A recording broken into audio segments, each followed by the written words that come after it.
I almost hit broadcast. I almost hit Again, broadcast Randy! every God, time. Randy! No! We'll do it live. Hey there, hello.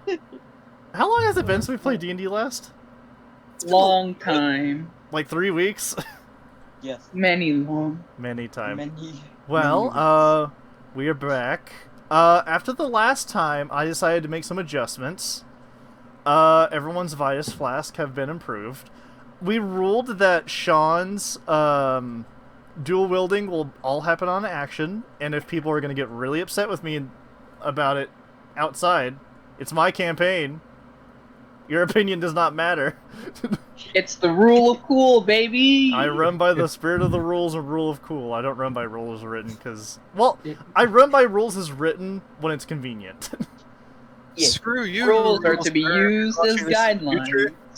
Fuck you, Gary Gygax. Oh, well, If Please you don't. follow them, I you don't... must certainly try. Gygax is fine. Gygaxism is not. And Gygaxism is the DM only rolls the dice for the sound they make.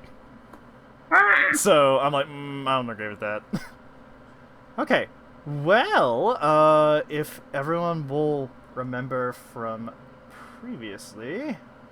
Let me make sure I'm on the correct layer to mess around with stuff here. We sleep.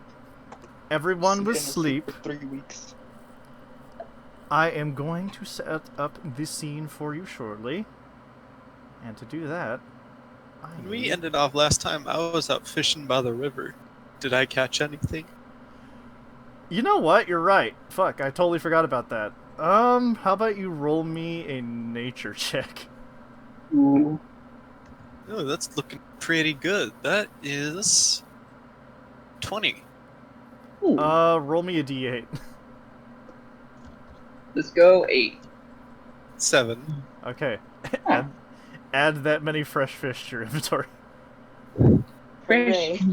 I got us more food. Oh yeah. Woo. That completely slipped my mind. I'm very glad you said something. Well, I'm so anxious. Anxious. Anxious. Yes. It's All we been a do is go while. fishing. Anxious for fishing. Oh god. Whoa!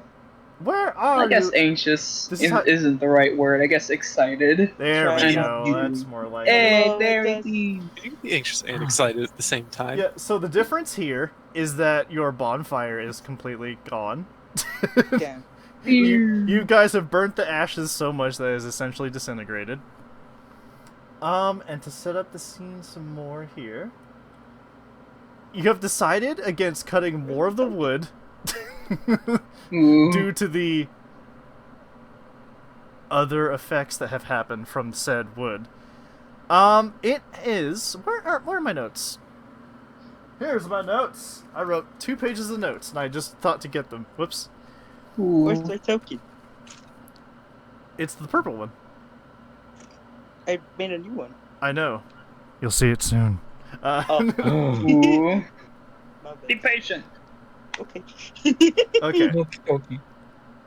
so scratch that, reverse it. Let I have my notes in my hand, I can actually properly play D&D. And now I can close this group, because I'm not going to need to change it around anymore. There we go. So it is late evening, spring 28th. The current day is Dark's Day. It is a couple of days from previous.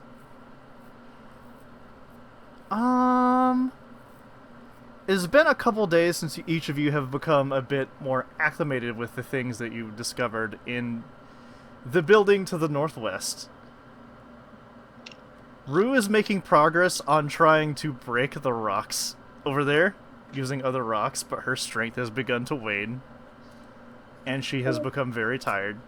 And Anna has been trying to assist her when she has been absolutely able to. Anna is nervous.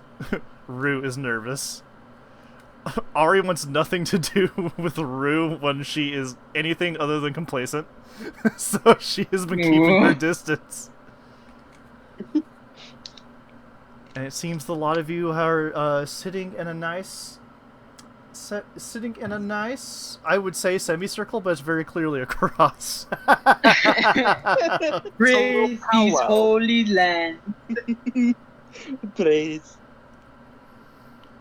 You're welcome to contemplate what has happened to bring you this far to where you are, and before you do that, allow me to...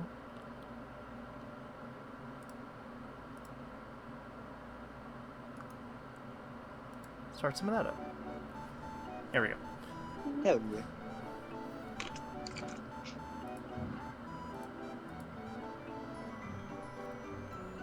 Oh. So, have you guys been, adapting to the... And she, kind of waves the Yari she has around, I don't know. I'm getting kind of tired of this place. Gallon Me begins to too. wonder where that goddamn music is coming from. Sean looks at Geller. Are you okay? You look out of it.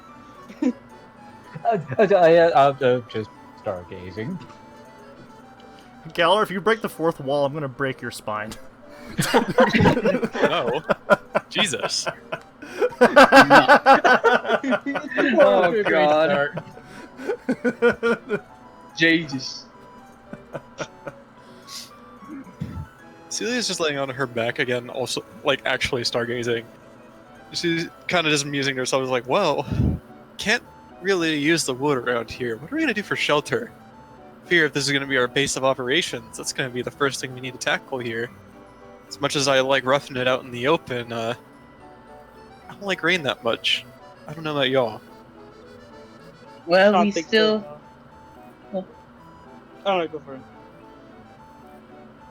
Well, I guess if you want to take your chances, we could always try and see what use we can make of that old library. There's not really much else around here that's habitable. Do you really want to go back in there? No. I feel like Maybe. Me either. I feel like since we've all been there, I mean, we'd probably just get kicked out. What else is left for us to store? Who knows? I think I mean, whatever the hell that whatever place is finished with us. Seeing as that light hasn't come back on, it may not want us there anymore. And then Ari speaks up and he's like, yeah, and last time I went in there, I was almost burnt to a crisp, remember? You do not remember this. No. I don't remember this at all. Are you okay? She crosses her arms, looks to the side. I'm not exactly sure. I miss the fire, to be honest with you. As you all stare in between you and notice, as each of you stare in betwixt you and notice that the rest of your tinder has been consumed and has blown away in the wind during the daytimes that have passed. Oh boy. Oh, no. Well, we're kind of running low on options here. We either move forward, and that doesn't seem to be an option anytime soon, or we look around here and see what else there is for us to use it. It's true. Again, clearing trees seems to be a little bit of a risky business at the moment. I guess I could blow up some more of those rocks if y'all want to risk some more hearing loss, but I'd rather not get I'd rather not lose my hearing, and I'd rather not get any goop on this shiny new armor. So please. It's probably our best bet, if not our most pretty one. Well, think of it this way. We have no wood. Wood make more stinky. And without wood, there is no fire. And no fire means harder to deal with stinkies that we make. Kind of in between rock and hardness. And Ari's like, literally.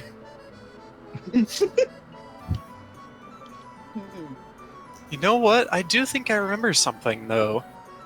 Well, it may not be best to tamper with the building itself. Weren't the doors of that place just lying on the ground in front of it? Yes, very broken. Are you suggesting that we beat it up, make it into piles of wood, and burn it? I mean, do you have a better idea? That is one way to word it. Tia, go get doors then. Alright, you do that. I'm gonna try and think if there's a way we can get out of here. Here, Tia, I'm gonna come with you because I don't know if you can carry those by yourself. But you are so small, Celia. Usually you let me carry everything. She like crosses her arms and like looks off to the side. Is like, well, guess I gotta pitch in sometimes, huh? Can't let you do all the work. Tia appreciate it, Celia. If you need another big fella like moi, I'm always here. You can shout me out. We'll let you know. Sick. Yes, big but be very strong. And then he puts his arms on the side and like looks up proudly. Fire I'll come power. along if it needs Gun some show, ladies. Fire power. There we go. Stop that for now. Okay. So what's happening is Tia and Celia are gonna splint off? Yes. Okay. So I'll go ahead and move the both of you up here. You know, I just realized I may have placed you both of you in the reverse order. Oh, Because there is one still on the hinges. And there's one on the ground. Maybe the order should have been switched. perhaps. Perhaps.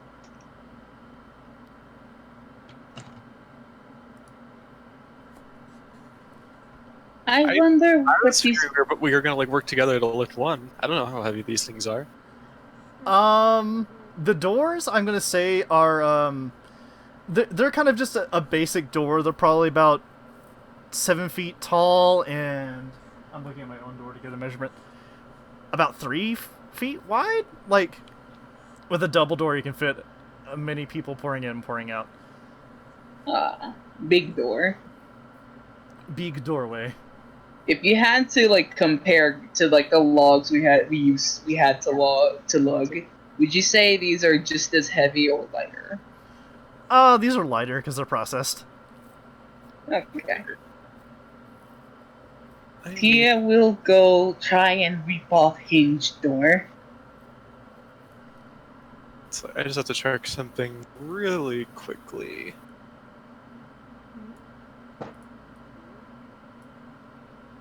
Oh. I don't think... I forgot the weight limit for Mage Hand is a little bit smaller than I remembered. 10 pounds. Yeah, 10 pounds. Gotta have to get your hands dirty. I guess for now, I will use the help action to help Tia rip this off the door. Okay. Or rip the door off of this place. Roll that strength check with advantage. Woo! Strength check. Ooh, thank goodness I had it, because I rolled a 4 and a 19. Oh, Jesus. Oh. Yeah. You're welcome. Yikes. I'm not even gonna add the modifier since, I'm assuming that that'll be enough. Yeah, that Well, is just assume. far more than enough. This is an old door. Old ass musty door.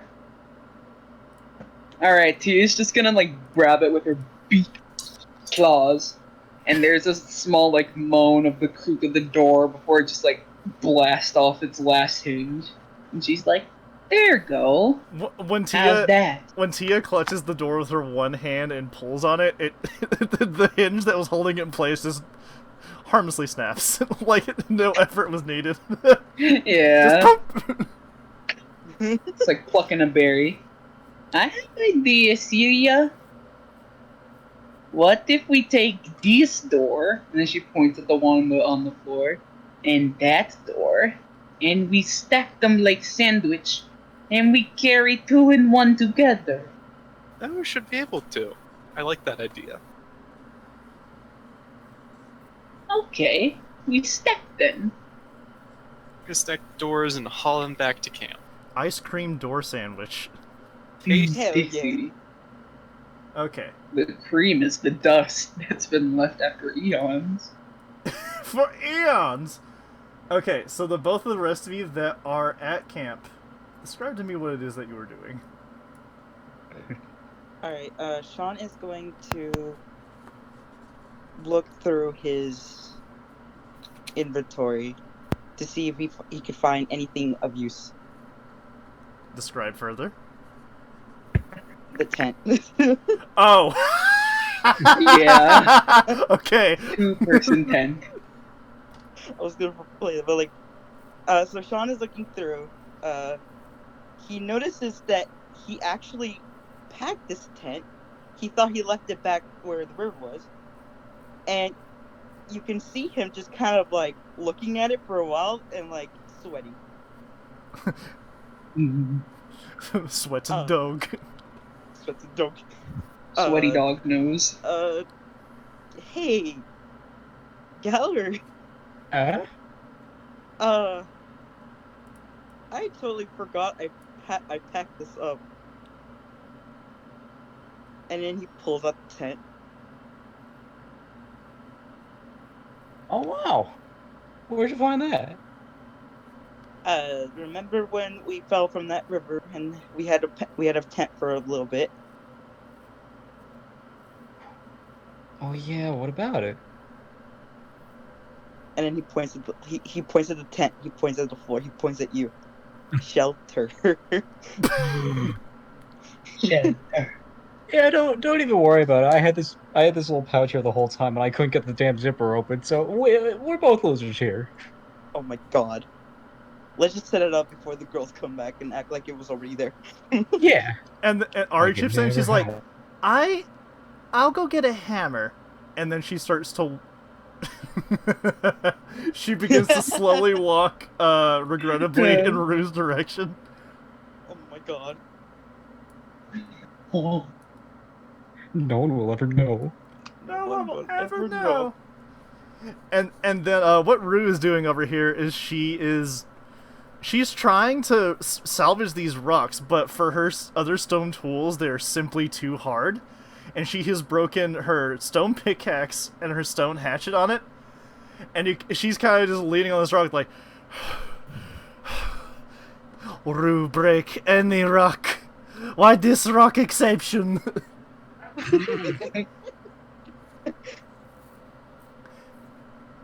and then Anna is fluttering beside her, and she's like, "It's okay, Miss Rue. There's something else we could do, I'm sure. How about we?" and then and then Anna turns around and sees Ari. I was like, "Oh, Ari. What can we do for you?" It's at this point that Ari is like, ham. Ham. Ham. He's And then Ham? And then Rue turns around and says, like, "No ham for miles." Choose bad time to ask for ham. No ham here. Only peach. And Ari's like, never mind. Ham later." And then Ari begins to walk back toward the central area of the base camp. Oh my god. Okay. Hey Ari, did you get that hammer? We can figure it out, I'm sure. Sean, don't you have a hammer? No. I have. Oh, the war hammer. Yeah. Yeah. Sorry, I was thinking of something else. Yes. But it's a little big, but I guess it works. I if that doesn't work, I got some things that might be a good substitute, but they're a little bit dinky. Galler. Alright, then let's set this up. Hey. Oh boy. It's at this time that you notice some small particulates of moisture hitting your muzzle. It begins to lightly rain. I had to mention it. Oh god. You had to mention it. Let me hop back up toward the other two over here. It's hit you at the same time. Like, particulates of rain are starting to come down. And Celia, your keen sense of smell tells you that there is a heavy smell of rain incoming. She's curse the gods, I had to open my mouth. We really need to get going on this shelter. I was hoping we could use this for fire, but might be a little SOL there. Or we might be a little short on our luck there. Will dry eventually. Can use it fire for another time. That's true, but come on, let's pick up the pace. Let's head back to the center. Let's hurry then. As you're No heading one to back, be wet. as you're heading back, you hear a short screech. Like a chihuahua. Oh, what's going on? Water. That's what's going on. Oh, that's right. Big puppy no like water, huh? Feel like water. Not so bad. It feel like home. Yeah. I'll go ahead and just move everyone together. There we go. And as you come into view, you can see Sean. At first he was carefully putting the tent together, but now he's ferociously fucking trying to get it up so you can get in ASAP. Let me in. Can Yeah. Tia take one of the doors and I'll hold it over Sean? You may. Hey, Alright. hey, Sean, give me a survival check with disadvantage since you're trying to set up the stakes quickly. Oh no.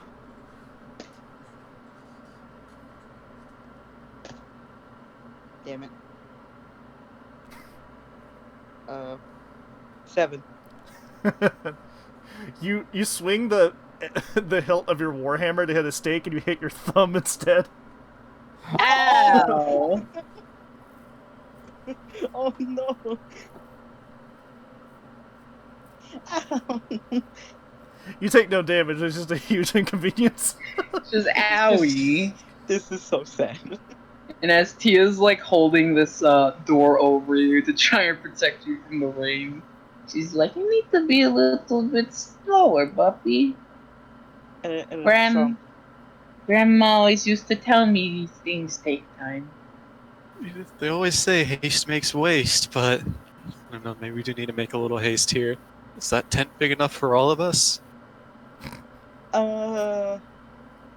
shoot, how big you said my tent was? 2-person tent. Uh-oh. Unfortunately, Two-person tent. this tent can only fit up to 2 people. Do you intend to take it only for yourself? I mean, I could fit someone else in there, but I need it. You can go in. Tia have no qualm with that. She's just asking who you're taking with you. That depends. Who wants to sleep with the big? And then you can almost hear him slip up on a certain word. Big, fluffy puppy. Tia don't mind sleeping with you, but you will have to wait. First, she must set up door shelter Door shelter. for other people who do not fit in tent. Sean Quick is- question. Yeah. Is like everyone like kind of focused on like what Sean is doing right now? You don't I have mean, to be Tia if you don't is. want to. That's the question of the party. I mean, Tia definitely is. She's like holding a door over him so he doesn't get wet. Yeah. Well, and obviously Sean's working on it too, but I guess the main question is, Galler, are you like kind of invested in what Sean's doing right now? A little bit, yeah. If no one's really paying attention to me, can I go off on my own like a little bit, like just in one of these cleared out alcoves, so that like kind of a little out of sight, Yeah, but sure. not too far away? Bye. Just let me Yeah. know. Just let me know where you want to go. Make a stealth check too. Bye, Celicia. Stealth. That would be Dex. 16. That is much higher than anyone else's passive perception, so that's a pass. Yeah. Yeah. Let me just go up to like the northwestern little clearing, like again, like not all the way up by the library, just like that Here? first row of trees, just so I'm a little bit out of line of sight of everyone Here. on the right side. Here. Or no, just the right side of the path. I meant Here. you're on the right area, like right Yeah. there. Yes, perfect. Yeah. Okay. Celia at this point is thinking to herself, is like, well, it's going to be raining really hard soon. None of us really have a chance to make a shelter. Said there's going to be a cost for this, but I don't see much other option. I'm going to take out the tome. Ooh. Oh. Ooh. And in the book, I'm going to write, I wish for a sturdy shelter to see us through our stay in this clearing, in the name of Celia Tangletail. And this is the point where I grab this D12. Ooh. There it is. Yeah. And I roll it. This Magic 8 book. Okay. Celia, Yes? what is your hit dice? My hit die is a D8.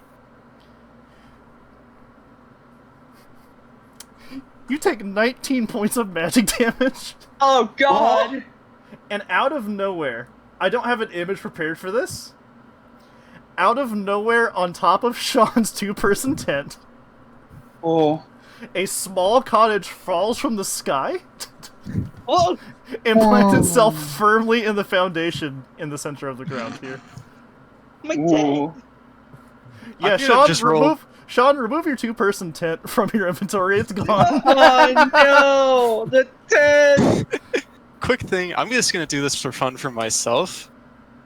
Okay, I rolled a con save for myself. I got a 14. Just to see if she passed out from that or not. What is it, just like psychic damage or something? It is just straight up magic damage. Just straight magic damage. Oh. Feel it in your soul.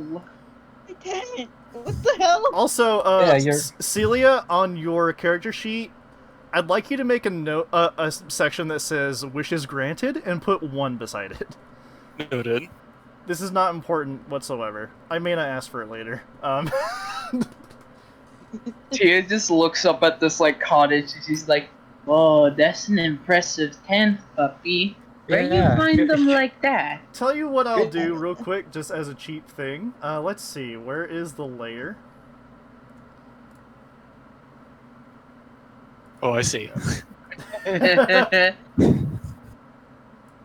Oh, no. looks like this, but not as shitty. And then I'm gonna paste it, and then I'm gonna move it, and then I'm gonna transform it. Whoa. I'm just like imagining like just this excruciating like pain flows from the book like up her arms into her body. Yes. Oh god. So like Yeah. after it like finally passes, she's like breathing raggedly. She's like, okay. It's like a So roll that's of what prank. that's what it is. It's like a little I'm prank gun. going You to- just feel like electric shock down your arm. I'm going to take a drink from my Vitus flask, please. Okay, go ahead and recover that HP. So that brings me up from 4 HP to 14. It's at Oh this. my god! It's at this point after this surge of life force is drained from your body into the sacred tome, and then it says, "Your wish is granted." And you hear the gigantic thud from about 30 feet behind you. Whoa. Celia says, Follow I up with thank Chauncey. you, I suppose. I'm going to be much more careful next time. Can I be next to Sean, just still holding the door over him? Yes, you may. And Just can like, I run over to the girls like, guys, Sean is a fucking genius. where you built tents like that? Alright. I'm gonna put the book away and walk back over and try not to like give away that I have just been through like near death or near unconsciousness. Cause yeah, you only have 23 HP, don't you? I just realized Yes. that. Jesus. That almost one-shot me. Can I make a check to see if I notice Celia looking a bit more ragged? Celia? That's at will. I'd say like I would say the only thing you notice is that like her neck fluff is maybe like a little bit more puffed out, like a little frizzled at the moment, and maybe she is like walking like a little less confidently. Like I wouldn't say with a limp, but like It's kind She, of like like- slugging. yeah, she's like having to catch herself a little bit sometimes. The hair tuft at the top of her head is smoking. Oh. And Tia's just like, don't look so down in the dumps, Celia. Look, Sean make really big tents. Celia looks up and Yeah. sees like the big cottage does appear. And she's like, "Good job, Sean. This will be great for us." You can see Sean just traumatized and like crying. How you fit that in the tent? Gal has no Very fucking strange. idea. You Gal has no freaking idea, so he's stupid. just like, what? Hey, we got a brand new place to live in. Why the long face, Celia? Oh. And then he Like, just punch turns over to Gallo Sean in the like, face. get it? Because she's long. I'm gonna make a humor check for Tia to see if she actually finds that funny. No, she does not. Can I make a charisma check? You go for it, but it's Go gonna be for a it, hard buddy. DC.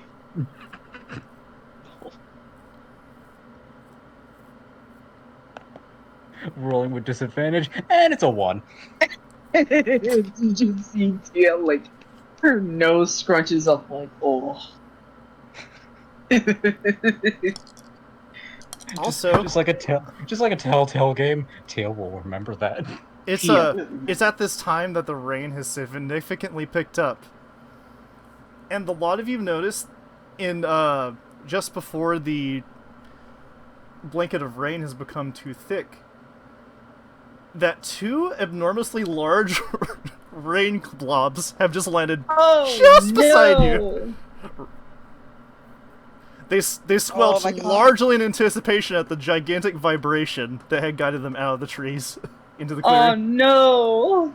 Roll for initiative! God damn it. Initiative! Let's see. 11. No! Fuck. 16. 5. Wait, I think. Did I lie? I 14. did lie. It's 15. It's 15. It's 15. I lied, it's 15. Okay, highest to lowest? So I'm I think definitely lowest. I'm highest with 15. Yeah, Galler, I'm what's 14. yours? Okay, I got 11. Okay, 5. so fastest to slowest, highest to lowest. Who's who? I'm trying to write down initiative. Celia. First is Celia, then it's Galler, then it's Tia, and then Sean's last. The fighters are the ones who are last. How cruel. Wonderful. Roll another one here.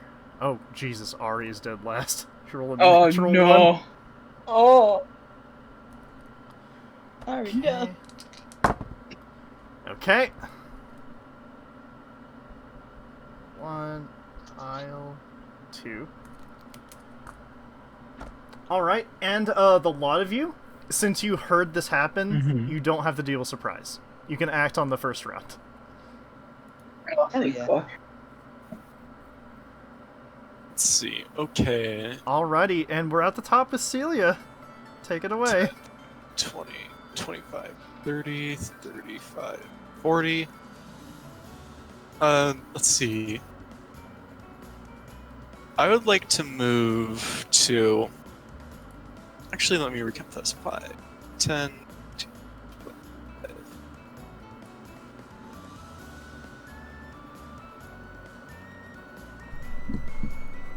Alright, I'm going to move to, like, the square that's, like, right in front of the door of the cottage. You said that you don't do the 5-10 thing for diagonals, right? You just treat it as 5? I consider all 8 directions, so diagonals are 5. Yeah, so I should be able to make it to the front of the door, I believe, because my move speed is 40. So here. Face. Alright, and what I would like to do, since I can't really see at the moment, is I would like to prepare an action. I would like to cast Cure Wounds on the first person that takes damage. Okay, if that can be done. Let me make sure. Oh, that's a touch, actually. I can't do that from where I'm at. Oh. That's unfortunate. So, yeah, instead what I'm going to do is call to Sean's like, come on, Sean, if we can hurry this up, we can get out of the rain, and I'll give him Bardic Inspiration. Oh, alright, set aside D6, and don't forget you have that for the next 10 rounds. Well, was Yeah. D6? Yeah. Yeah. And then, like, on the random off chance I need it, I'll use my action to dodge. Oh yeah, that is bonus action, huh? Okay, cool. Yes. Gotcha. Alright. Galler, you're next up.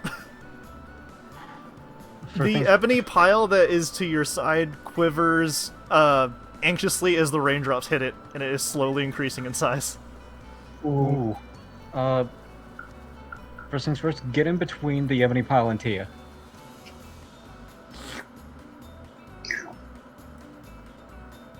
And what was the name of the thing within 5 feet? Let me see how that how the thing reacts to a thunder tooth.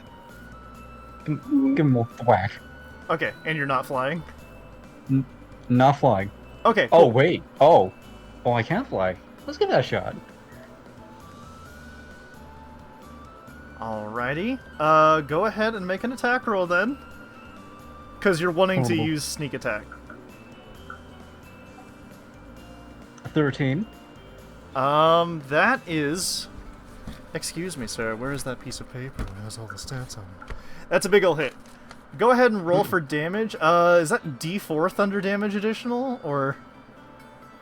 I don't remember. Looks like 1d4, yes. Okay, cool. So, 1d6 plus 1d4, and then add your 3. dex.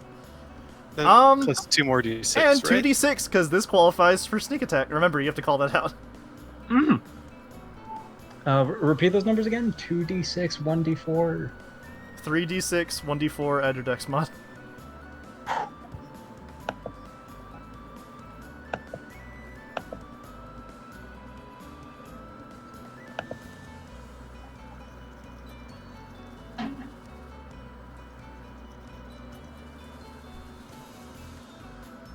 All right, 18.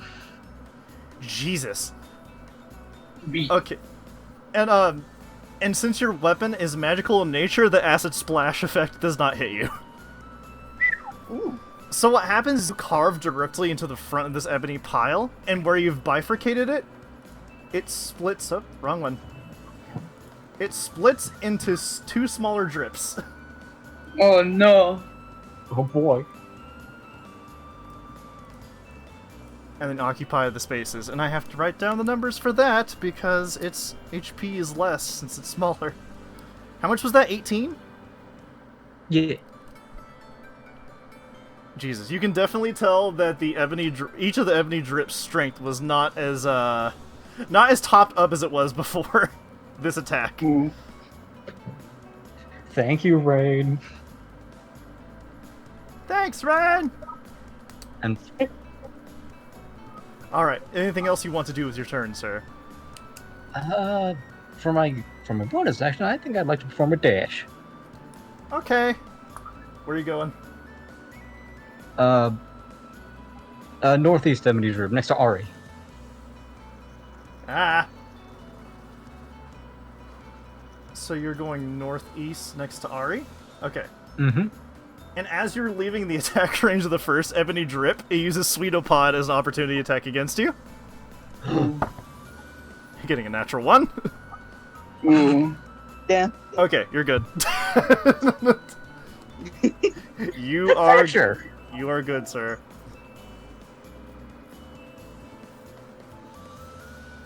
Alright, is that the right space? I believe so, yes. Okay. Oh, you know what's crazy? All I have to do is change one person's initiative order and it was the same as last time. Cool, there we go. Damn. Alright, Nice. Tia, you're up. Alright. Tia's just gonna take out her good old Zanshinyari. And she's gonna call out to Galler like, why don't you follow my lead, egg boy? And she's gonna go up to the other ebony pile and make an attack. Okay. Roll that attack, motherfucker. The attack. So that's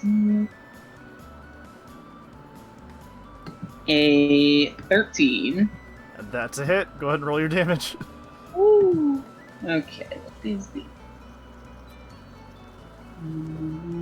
1d10? So that's 1d10. Do I add the +1 to the damage as well? Yes. Okay. So that is 11. Okay. Would you like to just... Well, you don't have to describe it, I got it.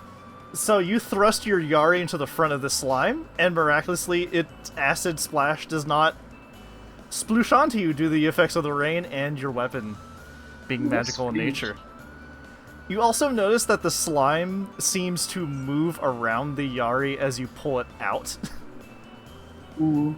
And your Yari is completely unscathed by its acidic nature. No essence. Damn. Alright, can I use my action surge to make another attack? Uh-oh, hot dog. Alright, go ahead. Alright, let's do this, Oh. bitch. Okay. 18. It's a hit. Go ahead and roll your damage. Yeah. Oh my god. Another one. I feel so cool right now. 8. Okay. You twist around and you make a slashing motion with the end of your Yari as you're becoming slightly more used to stabbing rather than slashing normally. Yeah. And the ebony pile it quivers as it recoils from your blow. Alright. How much was the damage you dealt How much damage did you deal the first time? 11. Okay. Okay, gotcha. Go ahead with the rest of your turn. Okay. And that's it. Pass it to Sean. Okay, Sean, it's your turn. Love. Okay. I am going to move right next to Tia on the left side. And okay. Do I have to ready a reaction or do I have to react as it's happening? Depends on what you're doing. Absorb. Do I have to ready a reaction for that? Oh, you're wanting to step in the way and take the attack. Yeah. Okay, then say that. Okay. I want to ready a reaction to step in front of Tia and absorb an attack. Okay. And then I'm gonna look at Tia and be like, watch this. Like, Be I'll excited to see what new toys you have, Big Papi.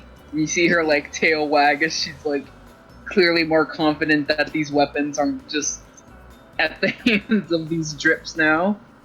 Or tile. Just melting in your hand. You just Yeah. melt. The power's in your hands and it's melting like ice cream sandwich in the sun. Oh no! Oh no! no! And then Ari turns about and she's like, "You guys think you're so cool? Watch this!" And what she does instead of like pulling her quarterstaff out is she rears back with her temple wraps around her arms and legs, and she motions to make an unarmed attack toward the drip, getting a 12 to hit. That's a hit. So what she does, she punches it and then juggles it and barrages it with a few more hits, mixed in for 7 points of bludgeoning damage. Ooh. And then from here, she's going to burn a key point to use Flurry of Blows. And attacks the same one again, getting a critical hit. Ooh. Jeez. Why are you going off? And that's a max damage. So what she does is, she rears back. She basically headbutts this thing, and her forehead lights up in an arc of flame as it is incinerated. Oh Oh god. my god, okay. Jesus. Show off! Shut off! And then with the last Flurry of Blows attack, she is going to redirect that toward the ebony drip to the right side, getting a 15 to hit. And this last one, she brings her, she swings her heel about and thrusts it into the body of the slime for 7 points of damage, and she destroys it too. Oh. Damn. But we can fight. I've never got to see her. And then Ari's like, "Haha, you guys think you're such hot shit now, don't you? Yeah." and then she kind of strikes a bit of a pose. Oh my god. And then she moves Just to the Go makes a cold sweat. Just then she- Akuma victory pose. and then she moves to the northeast side of this ebony pile and ends her turn. Okay, Tia. Oh. The ebony pile makes a motion to attack you. Mm. So Sean, you're gonna step in here? Yes. So you step in the way of this attack. Does an 8 hit you? An 8 hit me? No. Okay, so so sadly the effects of the rain have prevented it from sticking to your body. and its attack does nothing. Nothing Oh. at all. Can he absorb it? Did he take any damage? No, I didn't. That's fair. Then that's your answer. I see. Ah, please. Oh, Buffy's so clean. It's at Very this. nice. It's at this point that Anna turns around. She's like, "Oh wow, go guys, go!" And then Root turns as well. Is like, "Huh? Drippy drops. Yuck." Yo, Yeah. Okay. Give me a moment, please. Actually, no, this is fine. Alright, who's first up? We have Celia again. Hello. Me. Alright. Since I can actually do this now. I'll move Actually- up to Actually, you know what? Let me... There we go. Change around to that. Alright, now take your turn. I just wanted to change it since we did a round of one song. I believe it should only be 30 feet for me to move up to the left side of the... Actually, I'll stand right next to the Sean. Right next to Sean. There you go. Five. oh yeah. I heard Oh, stand yeah, next to yeah. I guess Lashana. I will pull up my flute and go ahead and roll to attack the enemy pile. Go right ahead. Where's 20? I don't think that hits. What is it? That is 6. That is not a hit. So what happens is as you take your pose and you step forward, your heel hits the mud and you slide a little bit, causing your aim to miss its mark. Oh. Thankfully, I have mobile, so I will disengage and move behind Sean and say, "Well, I tried. Go get him." Well, I tried. I tried. It's a good Just thing you have that. Bardic inspiration. It's a good thing that works because hit or miss, she gets the benefit of disengage regardless of whatever she attacks. Damn. Oh. Okay, Galler, you're up. Okay. What? I think I'm gonna scooch just one tile left ways, and once again, fly up in the air and strike down with a sneak attack. Okay. Roll for attack. Sorry, I'm not Dutch Pepper. 15.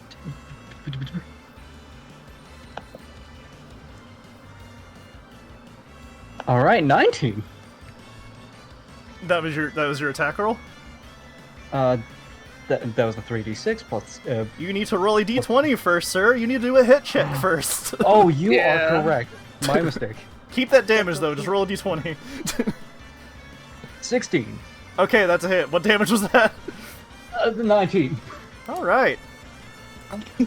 So as you slursh into this slime, it splits into 2 smaller pieces. And I actually labeled these wrong. There we go. And if I may prepare a reaction, That is an action, sir. I see. Okay, so both of these ebony drifts, as they split the pieces, look like they seem to becoming less viscous in nature and becoming lighter than water because the water from the rain is beginning to dissolve them slowly. Yes. That's DM for they're not doing good. Finish them off. Gotcha. Just like an all-out attack for me and Ari. Quote unquote. And Sean. I almost feel bad. It's 3 on 2. It's Don't be- 5 on they're 2. Are you kidding? Oh yeah. Are you saying this in character? No. Oh, because But now Tib you was gonna mentioned be you would like, say like now I feel bad. Gallers, You know what? Gallers are These things. Galler, is there You know- anything else you want to do? I think that'll be all. Okay, Tia, you're up. yeah. Knock him dead. Tia's just gonna be like, do not worry, egg boy. Consider this payback. And she's gonna make an attack roll towards the ebony drift in front of her. Okay, make that roll. Roll! Ha! Okay, so that's 18. That's a hit. Roll your damage. Alright. Come on, D10. Okay, that's a 2, so I can re-roll that. Much better. 10, 11, 12. Okay, describe how you obliterate this drip. Tia's just gonna like twirl the Yari in her hands before she raises it above her head and like stabs it down on the ebony drip. It splashes with a satisfying as it becomes translucent, as if it was impure water becoming pure water. As she like draws it out, like a very clean like stream or like splash of cool water like flings off the tip of her Yari, and it's like indistinguishable on what was goo and like what is water. And it's very strange. All right. Very indeed. She tries to like put it in her she it's the Yari, it doesn't have a she, but she like puts it away like at the exact time and starts to disappear. Like, yeah, I did that. Is there any other? I did it. Is there any movement you want to take? Anything else? Yeah, I'm just gonna like sort of sandwich this ebony drip between me and Ari. And she's gonna be like, "Come on, Sean." No, other side. Yeah. Yeah, right there. And Tia's just gonna be like, "Come on, Sean. Show Tia what you have, Buffy." And then what Sean is gonna do is he's gonna walk towards the drip with a smirk on his face. Well, I guess since that didn't work, he pulls out his long sword. I guess I have to finish you off the old-fashioned way. And what I'm gonna do is before I attack. Actually, all right, I'm gonna attack.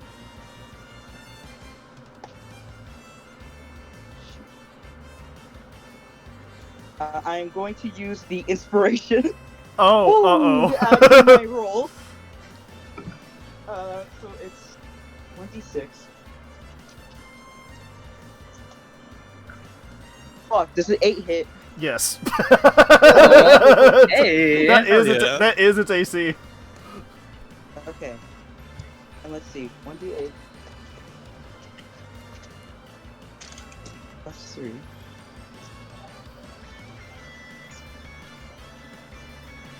I am also going to roll for a precision attack.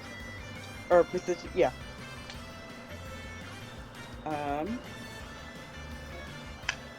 So let's see. Shoot. D8.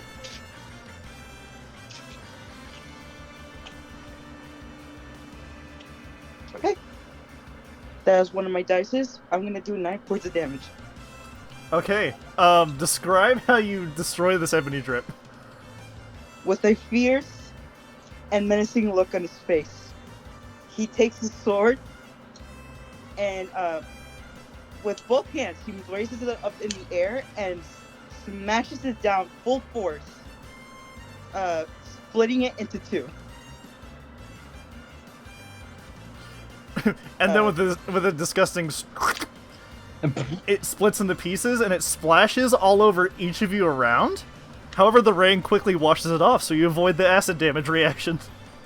Yeah. No, Okay, everybody. Good job. You did it. thank you. We did it.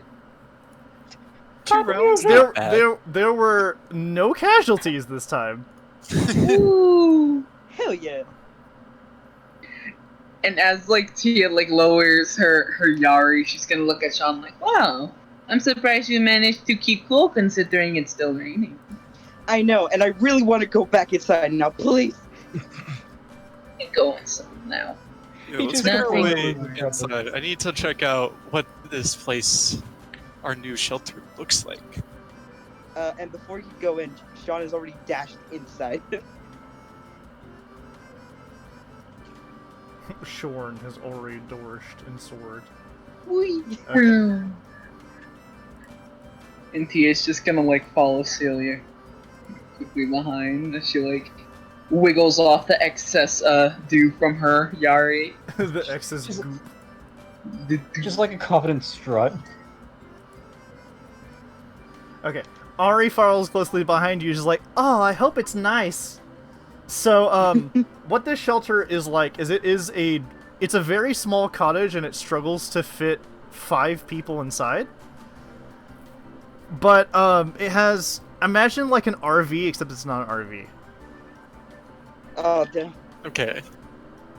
Let It's like a one-room shelter. It's a 1-room shelter, and it has some of the essentials. It does not have electricity, it does not have running water, but it does have a roof over your head. It It's worked. fine. You'll still need to use your bedrolls to sleep, but hey, it's fine. Is there like a fire pit? There is not. I see. There is, however, a furnished candlestick with a candle in it. Oh, nice. Is it lit? It can be. Celia just snaps her fingers and lights it with druid crap. The candle is lit. It's lit, guys! Hooray. Woo! Yeah. Did it! How fancy. It's at this time that Rue and Anna walked into the house and is like, full of surprises they are.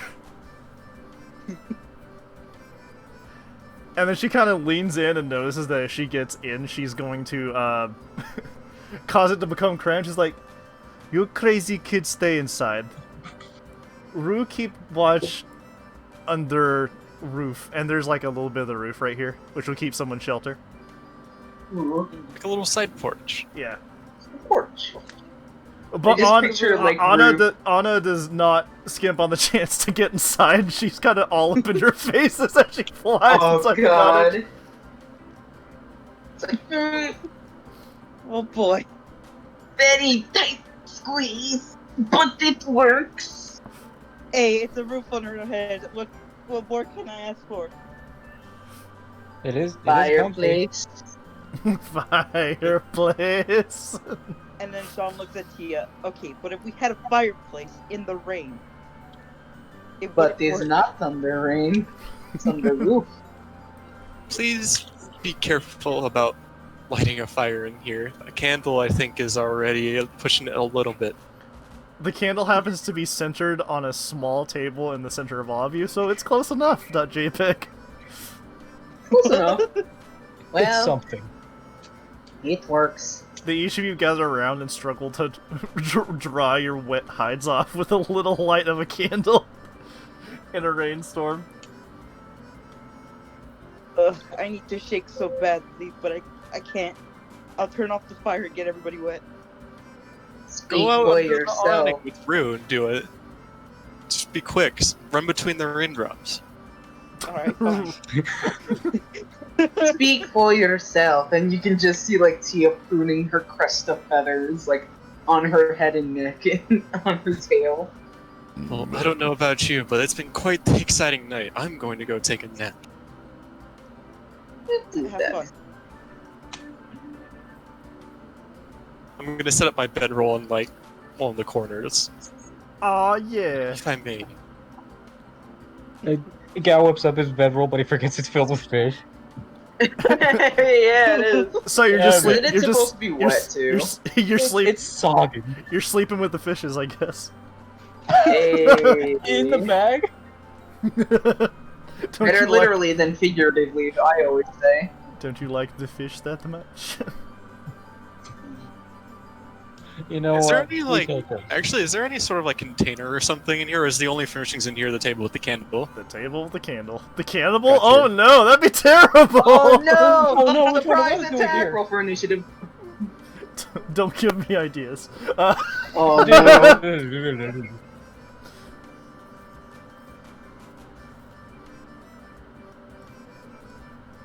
Alrighty.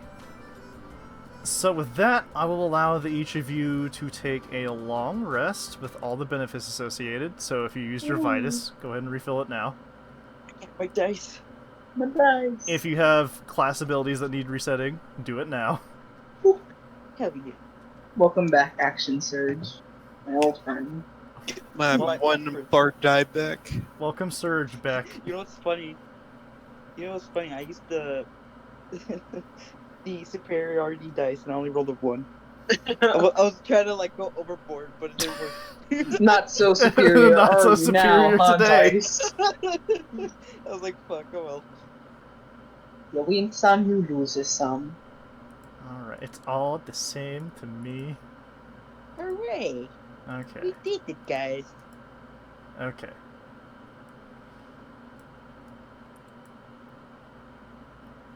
So the lot of you sleep through the night, but one of you is woken up by the sound of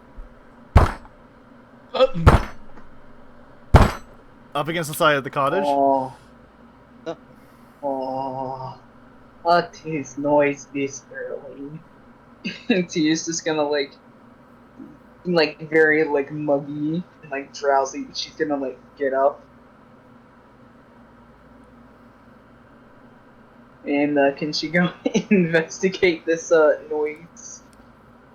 If you'll give me one moment, I'll allow you to investigate the noise. One. One Who moment, make these please. noises? Time's up. It is too loud in morning. Ah! A morning too loud. Tia needs sleep. It's how she grow big and strong. I thought you said that's how she grows beak. Beak. I mean, yeah, I guess she would say it like that.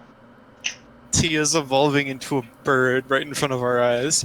She already was a bird. Did you not see the feathers? Bigger bird. Yeah, but now you got a beak too. I She knew she already was a has a dinosaur. beak if you count the horn on her nose. She's just a very pointy bird. I mean, that's what dragons are, basically. Really? That's what dinosaurs but- are. Dinosaurs, but dragons are basically dinosaurs. Dinosaurs, Well, dragons, winged. same difference. Big, fat reptiles. Yes. It's Take a sip of my Vital Flex. Give me. just a long rest. Oh, that. Oh. I'm in my actual water. I saw you My mute after that. I my was like, oh, IRL that's a joke. flask. My water. My water. My I was Vitus like, flask wait. is just a can of White Claw. Yeah. I was like, wait, but it's a long rest. Why would you do that? And then I saw you move. I'm like, oh, that's a joke. Oh, it's a funny. Honk honk. I'm the clown. It's a literal white claw on the front, like you bought it from the vendors at the place. Alrighty, Oh, sorry God. sorry about that. So Oh. Tia, as you step out, describe to me how you leave. She is gonna be careful and like mindful of everybody else who's like probably sleeping. Cause noises are loud, and she doesn't want to be loud too, so she's just gonna like make sure her body and her tail don't like knock anything over or swat somebody. Very Smack. careful. Okay, there we Very go. carefully. Very carefully. How about you make me a stealth check? Oh no. Dice, don't fail me now, please. Sleep is importantes. Okay. So that is 16. Everybody else make me a actually that's far exceeding good enough. Let's not Good complicate enough. things. Let them sleep. Let them Please, this sleep. is my burden alone to bear. Okay. So Tia, you managed to make it out to the front of the house here. And you notice the sun is on the horizon. It hasn't quite risen, which is why I haven't like made it completely Yeah, it's daytime like just muggy yet. still. It's got that early morning dew. And as she steps out, her toes are gonna like instinctually like splay as she takes a deep breath to smell the residual dew on like the grass and trees and in the air. Oh, smell like home. Can I ask you a question? Okay. Does home smell like the recent... Does home smell like wet death? Oh. Because as you turn to your right side, there's an ebony pile absolutely savaging Rue, and she's knocked unconscious. Oh God! Jesus. And Tia's just gonna be like, oh no! Not this again! And the ebony pile gets an attack on Rue. And she takes 2 death saves. Death failures. Oh my god! No! Rue! Can Sean be waking up by that? Yes. Okay. He's gonna dash outside. Tia, it's at this point that you notice a lot of the fur that's on her arms has been pretty thoroughly dissolved, and her clothes have been thoroughly dissolved by the acid as well. Oh. And as you look around, you notice several puddles. Suspiciously from the puddles where there were others, you see another pile, Oh. and another pile. Oh no!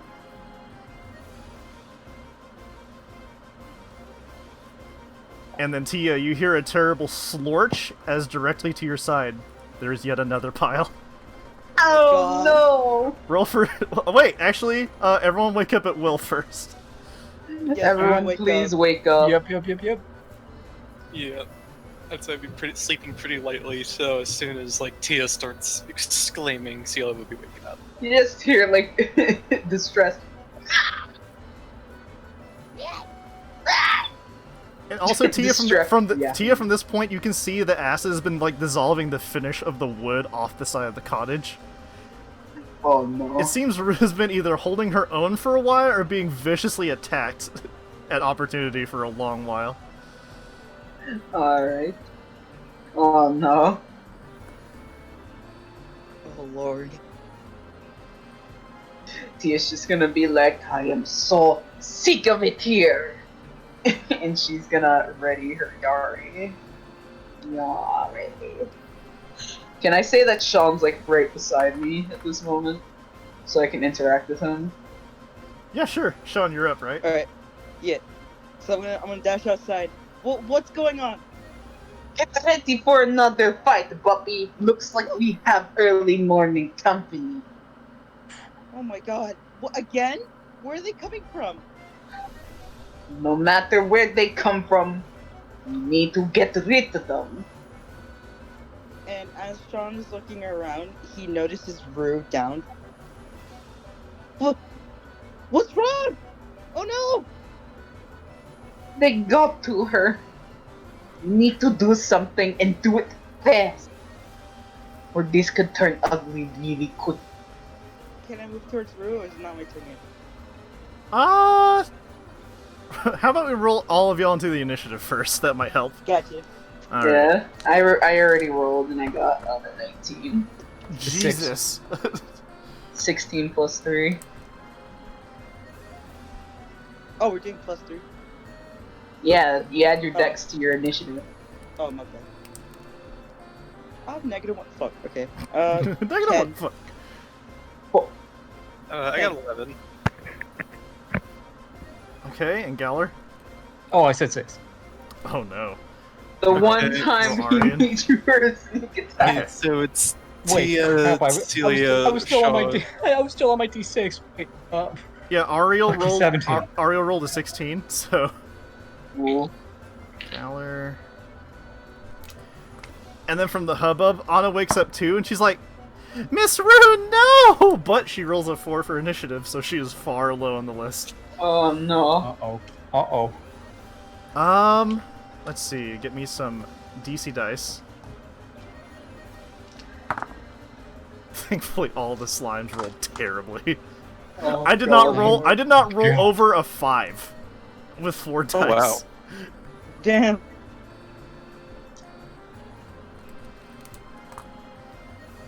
Okay. So if the order's correct, we've got Tia on top, Ari second, Celia. and then Ari. Celia, and then Sean, and then Galler, and then Anna, and Rue is just incapacitated, so I'm not even gonna roll her into initiative because Oh boy, she'll be boy. last, obviously. Okay. Alrighty. Let's feel free to go through with this. Let me go ahead and swap the music. Actually, this is fine. This music is fitting. Yeah. It's fine. This is fine. This is fine. All right, Tia. Alright. What you going to do? She is gonna move 3 spaces to stand next to Rue with the ebony pile. And as you're moving, the ebony pile senses your movement, and it gets a big ol' attack against you. Tacky wacky.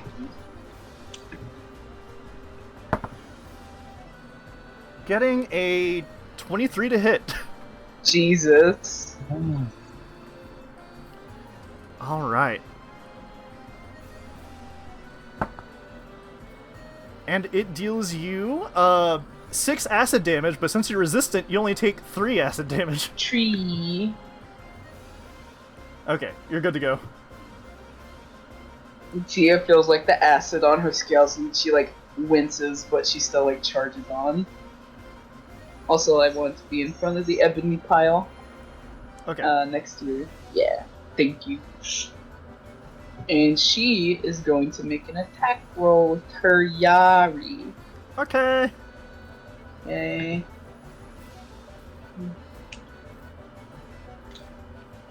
18. That's it. Roll for damage. Come on, D10. Give me something good. 13. Okay, 13 points of damage. Feel free to describe it. And as Tia like runs up to it, she's gonna like raise it over her head again and like stab into it. Storm. That's fine. She'll like stab through it and then like drop back by reaching it over her head again and pulling it back to her chest, like once again having a stream of like dew and water. How much damage From was it. that? 13. Jesus. Okay. The ebony pile takes notice to all the vibration emanating from yourself and seems to not fixate on Rue slumped against the... You actually see that Rue has been pushed into the side of the building. There's a Rue-shaped indention in it. Oh god. They were trying to eat her. Anything else you want to do? Let's see. If I were to use action. Can I just use a bonus action and make a 2-weapon attack? Or is that You only if need you to have two a weapons? feat or a fighting style to do that. Okay. So, sorry.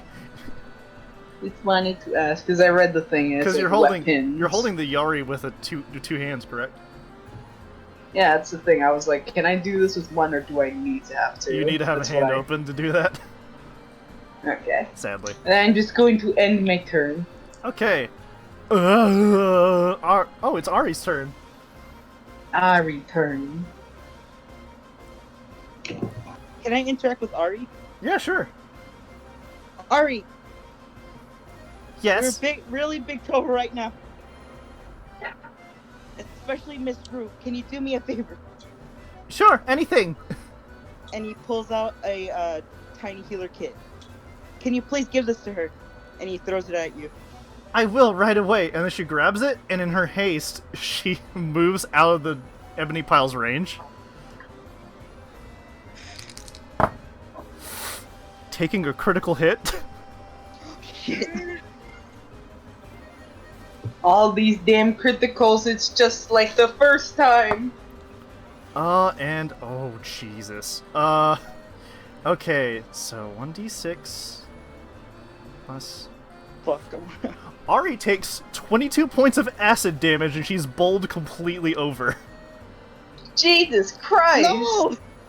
And she lands next to Rue. No, Ari! Full disclosure, she's at 2 HP. Oh God. no! What she's gonna do though is she's gonna nab it instead of nabbing an Estus, a Vitus flask usage. She's gonna pitifully try to use the healing kit on Rue in her haste, and then in her turn. Oh, Okay, Celia, you're up. Alright, I hear that Rue's in trouble. I'm immediately just gonna like run out and try and follow Ari as well. Yes, I know I'm taking an opportunity attack. Okay. most unfortunate ebony pile placement ever. Does a 12 hit you?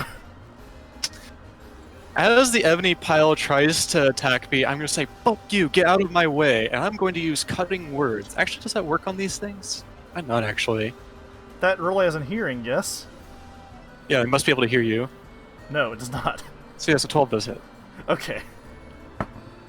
Celia, you take 9 points of acid damage. I max rolled again. What the hell? So Bruh. 9. Okay. Actually, wait a Uh, minute. she's- No, you're fine. You're fine. Go ahead. Yeah. She's just gonna try and shrug it off. She says, she just kind of like shoves Ari out of the way without really thinking, and gonna cast Cure Wounds on Rue. Okay. Go ahead and roll for that. I also just fully realized, full disclosure, I just gave that thing 2 reactions, so when its turn comes around, it gets no action. To balance things out, I'm like, wait, I made a mistake. All right. Oh. All right. Rue is going to regain 7 HP. Okay.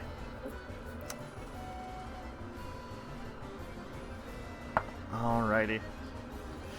And you kind of Rue's eyes open, but they're kind of glazed over as her breathing returns. All right. It's very labored, and you see some of the goop come out of her nostrils and her throat. Oh. Celia Oh. exhales she puts her hand on Ari and is like, "Okay, there we go. Leave the healing to the healers. I'm going to give Ari Bardic Inspiration." Okay, I'll set aside a d6 for that. Alright. Okay, anything else? That's it. Shorn! It's your turn, Shorn. By the way, you can move away from that pile since I fucked up and realized that I've used all of its reaction and its action. I'm gonna have to skip its reaction next turn because I did that 3 times. I'm like, whoops, I made an error. Oh. Okay, allow me to...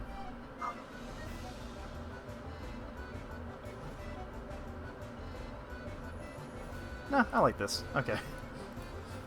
Alright, Sean. What are you gonna do? Alright. He's going to look at Ari and Rue.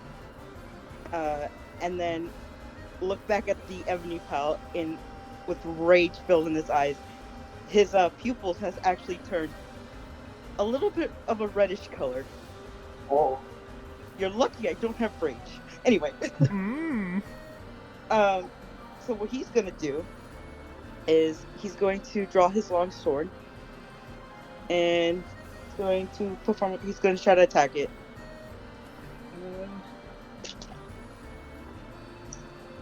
Damn. What? 4. Oh.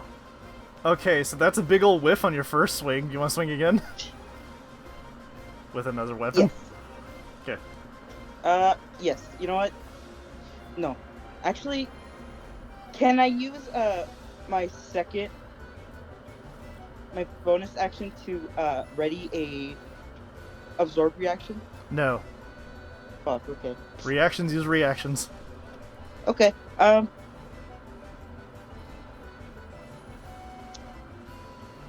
Fuck it. I'll get my warhammer up. Okay, well, go ahead and make your second swing then. I forgot to ask what you drew out, but it's fine. I always assume you're dual wielding. It was my long and warhammer, but it's fine. Okay. God, -1. Ooh, more. 20. Ooh. Nat 20. What was that, nat 20? Yep. Okay. Alright, let's see. The 8. 2d8. 2d8. If it's a natural 20, it's a crit. Let me get the... Sorry. Don't forget your strength mod. I got it. Are you fucking Okay. 6. Okay. It takes 6 points of damage, and then, it splashes 3 points of acid damage toward you. I see you. You can do it now. Okay, I'm gonna absorb. Okay. You only take 1 point of acid damage. Woo. And the cell on your chest begins to glow green with energy. Hell yeah. You may use this however you like in the next turn. Gotcha, thank Right. you. Would you like to use any movement? No, I'm gonna stay there. Okay. You could freely move because it doesn't have any more reactions. I know. but I'd rather get rid of this piece of shit. Okay. Okay, Galler. It's time to leave the house. Alright.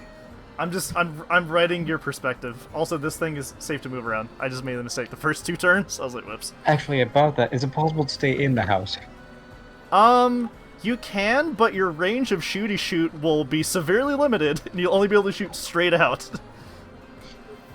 I'd like to see if I could stay in, but within.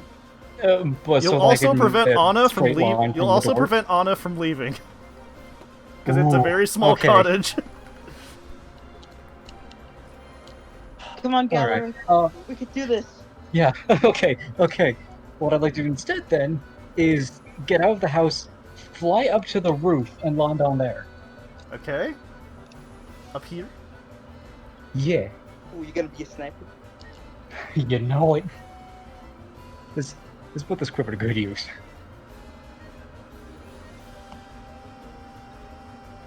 And rolling for And attacking, I'm assuming. you can hit anything you want. So which one are you hitting? I like to aim for the one. Oh god, I didn't mean to close that. The one to the right of Ruintia. Above Ruintia. Okay. Go ahead and make the attack roll. That would be. What's the modifier for that? Dexterity? Yes. 20. That's a big ol' hitter, any. Roll your damage, add your sneak attack. Also add +1 of the damage because it's a +1 arrow. Alright.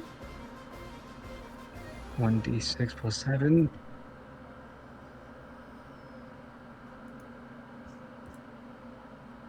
And the bow would be. There we go.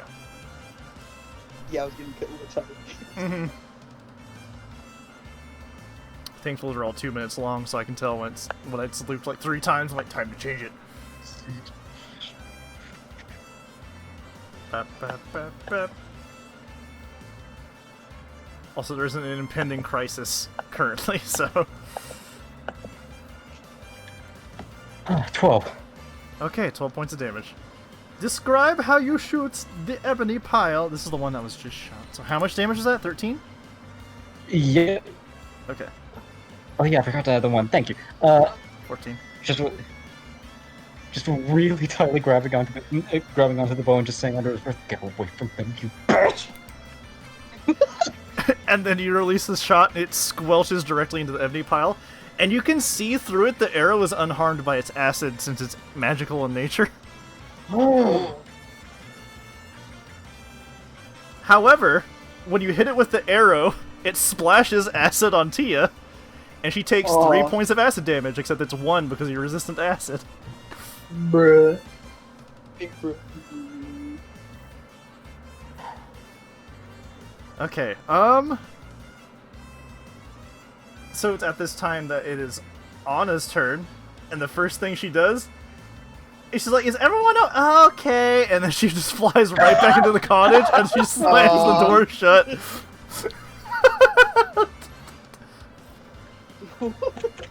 Damn.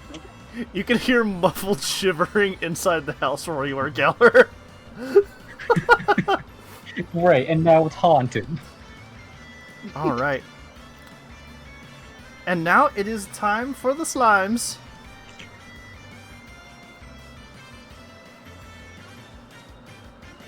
Let's see which one is which. Is that pile 2? No. Pile 3? Okay. I'm just making sure I know which one is which. There we go. Okay. So what's going to happen is this pile is going to slide into the space of this one. And what happens is both of these slimes converge to create an ooze. Oh, my god. It is 10 by 10 feet, and Galler, it can slither onto the house since it's tall enough. Oh. You can just hear Tia be like, "Oh, come on!"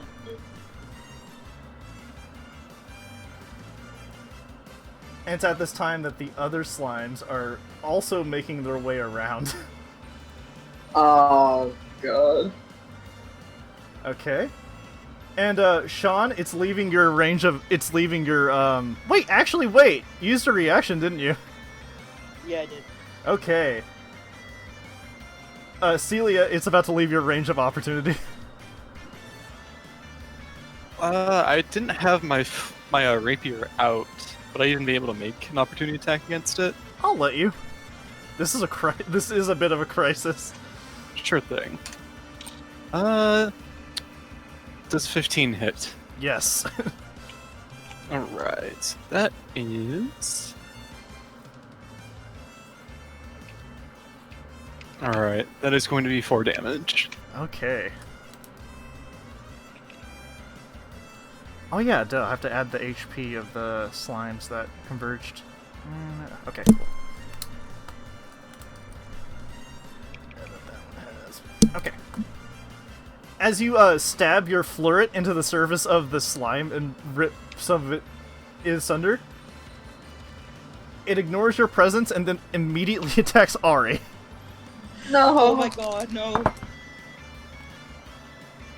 Okay. Fortunately, it is 3 under the AC. Oh. So it's a big whiff. It can't seem to get a grip on her with Sweetopods since she's already covered in goop from earlier. And it ends its turn here.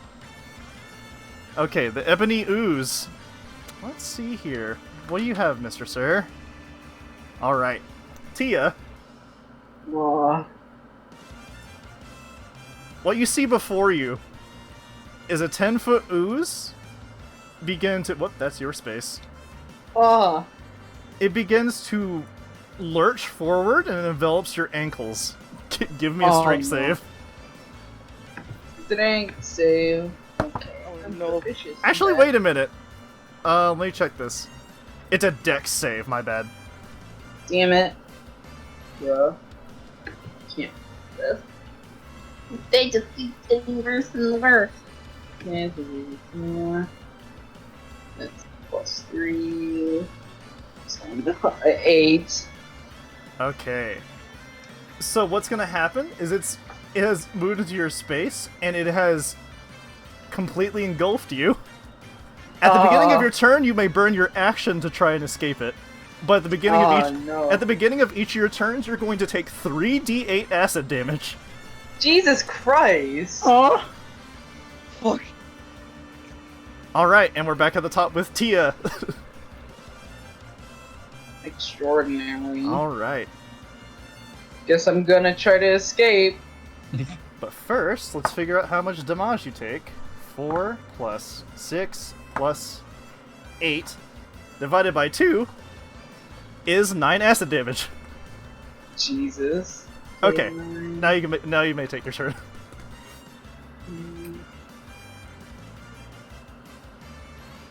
So that's 24. Okay. Okay, that is a big escape. Not that. that was me counting my HP. Oh, I see. I was about to say, damn. Okay. Do I add anything to it?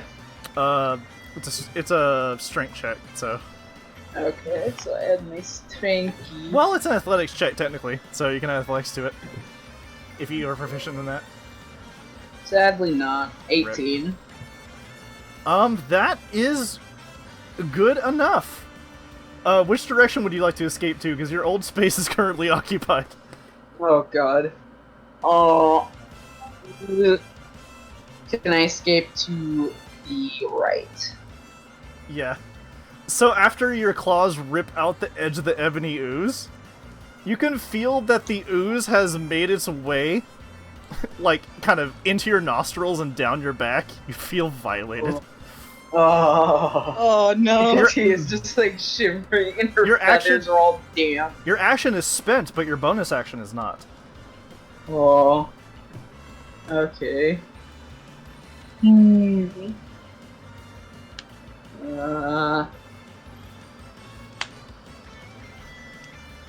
Can't do, can I? That's the thing. Hello.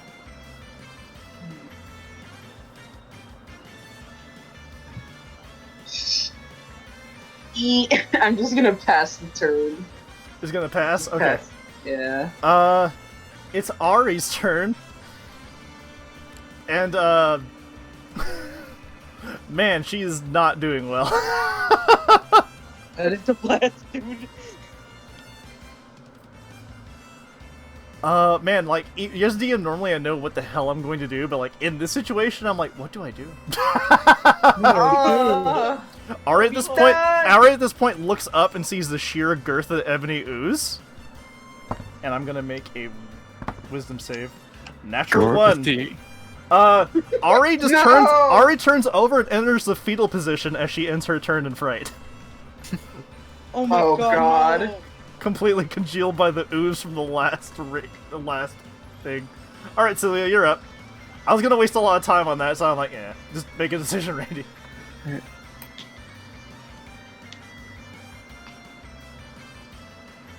Alright, here's what I'm gonna do.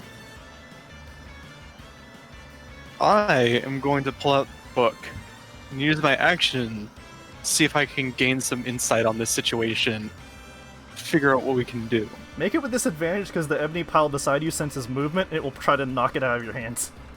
Oh. Alright, let's see. What is the check that I'm making? You are making a strength save.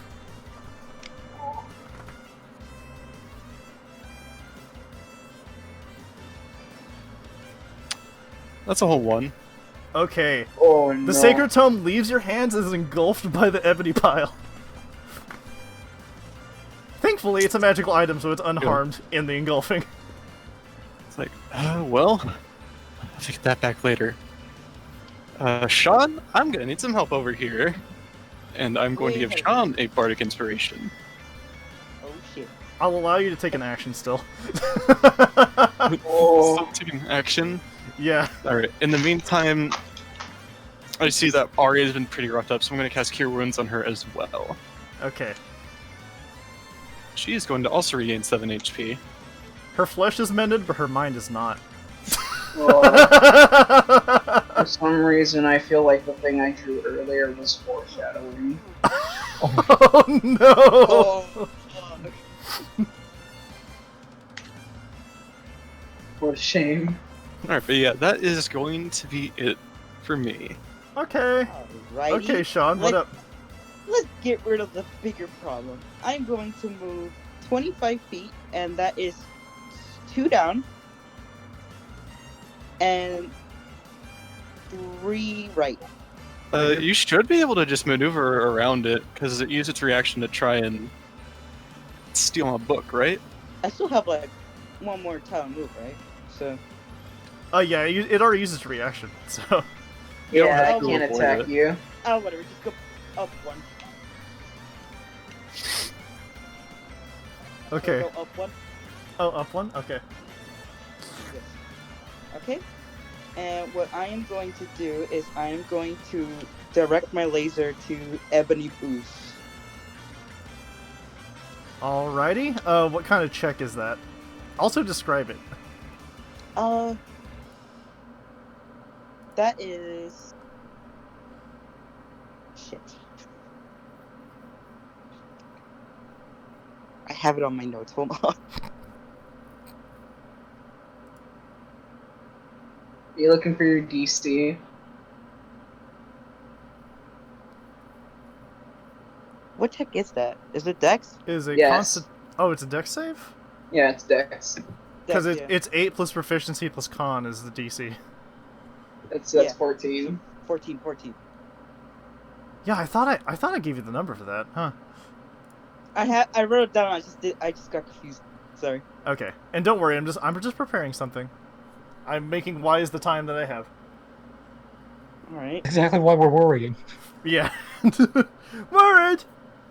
Yeah, it is a DC 14. I just scrolled up in the VC. Okay, cool.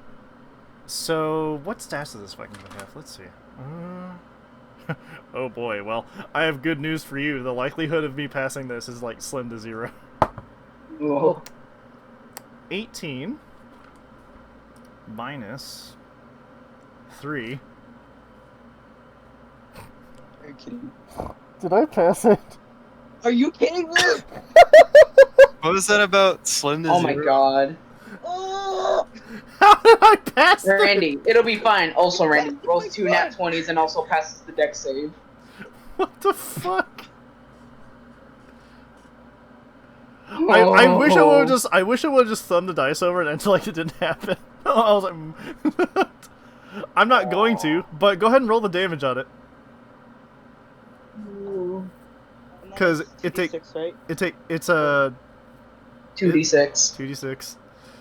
And it takes half as much on a successful Yeah. save.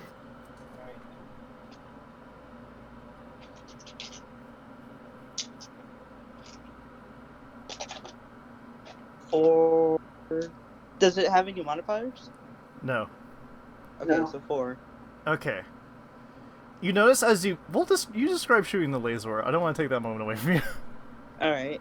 Sean puts his free hand, which also has a sword, over his hand that's about to shoot the laser. He aims, and an orb appears. It grows smaller, and then immediately, whoosh, big sphere of a laser shoots out. And then I butchered that up anyway. So as the orb makes contact with the ebony ooze, you notice that its surface begins to bubble and frost. And it becomes completely bubbleized as its surface is frozen in ice. Now is your Whoa. chance. Can I use Eva, No. that was your action. Can I use action surge? You may. Alright. I'm gonna use my action surge to attack the ebony pile on the top left Okay. with my long sword. Okay.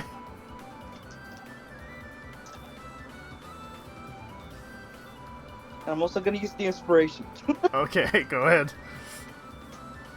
Wait, did you use that earlier? I gave him Oh, another She one, gave I me see. She gave me another one, yes. Ignore me. 6, 7. There's 11 hit. Yes. Go ahead and roll for damage. Okay. Yes. 8.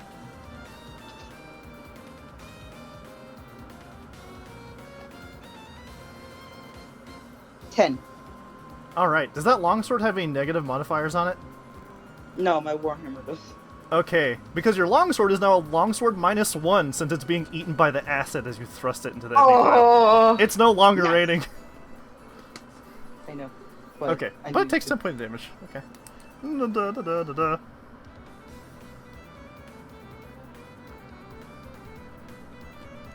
And Sean, guess what? Mhm. What? What? Guess what you get to do again? What do I get? As a reaction, it splashes 3 points of acid damage toward you, and Celia, and Ari. Oh. Well, I'm gonna absorb that. Okay, Just like so it. Celia, you only take 1 point of acid damage thanks to that. Ari as well. I will mark that down in my copybook. And I'm guessing How he much is HP does she have again? should have like 7. Should have or like 8 now total. yeah, something like that, like 8. Yeah, it's 8. Okay, 9. 8, 9, because 9, there was 2, and then Celia healed her for 7. 7, So it should be 8. and then -1. Yeah, okay, yeah, it's 8. Randy, you're writing this down. Yes. Okay, Sean. Anything else you want to do with your Okay. turn? I don't. Oh shit! I don't think I can do anything else. Can I? No. Can you? You are the master of your character. No, because I don't have my second weapon out. Oh, because you stowed it to Lazor. I see. Yeah. Okay. All right, Galler. What are you gonna do? Make me proud. Okie dokie. What was the status on the use again? Is it still like going strong? Is it incapacitated or what? Frozen. Frozen. Excellent. Let me see if I can. Yeah, let's take a shot from here. Galler, if you can help us with this pile here, I can try and take care of the ooze. You got it. All right, let's go for the southeast as a mini pile instead. Out of character. That is the one you're talking about, right? Yeah, if you get rid of the one Sick. next to us. I will take care of the big one. And you get Take- sneak attack. Yes. Rolling for attack would be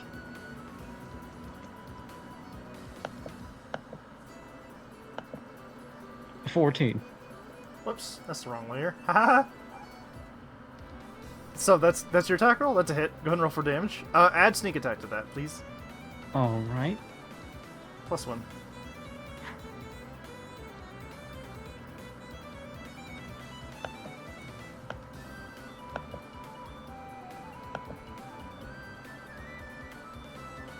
$16. Okay, damn. 16 points of damage. Rogue damage. It was a lot of numbers. Yeah, this is the power of sneak attack, man. Alright. Yeah. So as you release your arrow, you can see it shoot a considerable chunk out of this ebony pile, and it wobbles in a pathetic display to remain as a single-celled organism. Its strength is beginning to wane. Anything else you want to Just do, give that a Galler? thumbs up. Anything else, Galler? That'll be all. Okay. Anna is dead set on staying inside. She knows the quarantine life. Oh. Alright. Thank you, Miss. Alright. So I am going to try and roll this strength save here. What have we got? That's a 9. That is not good enough. The ebony ooze doesn't even make an effort to move. It is simply frozen in space. As you're looking at it, you can tell it's only frozen on the surface. The inside is still goopy and oozy. Yeah. Galler. Yeah. Unfortunately for you, these slimes can climb up walls. Oh. And what this pile is going to do is it's going to tackle you and attempt to engulf you and fall off the roof. No! Oh god. give me an opposition strength check. This is a fuckload of fuck. Opposition strength. I'm not liking this. What is it 15. called? What was I gonna do? Well, I rolled a 16. So Galler, this ebony ooze completely blindsides you, and you both tumble down 10 feet. Oh no. So you take the brunt of the falling damage, which is, what level will be 3? You take 9 points of falling damage, on top of a Sweetopod attack with advantage. Oh. Okay, does a 15 pass your AC?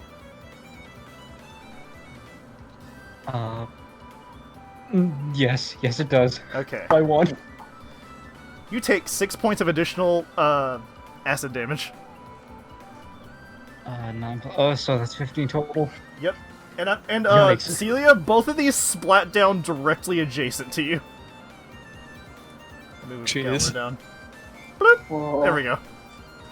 Don't forget, by the way, Zay, I believe you can use your cunning action to take the dodge as a bonus action if you don't use yours. I believe that might be Monk. You want to check that? Oh, real is that quick? Monk? That's Monk. Monk uses a key point to do that.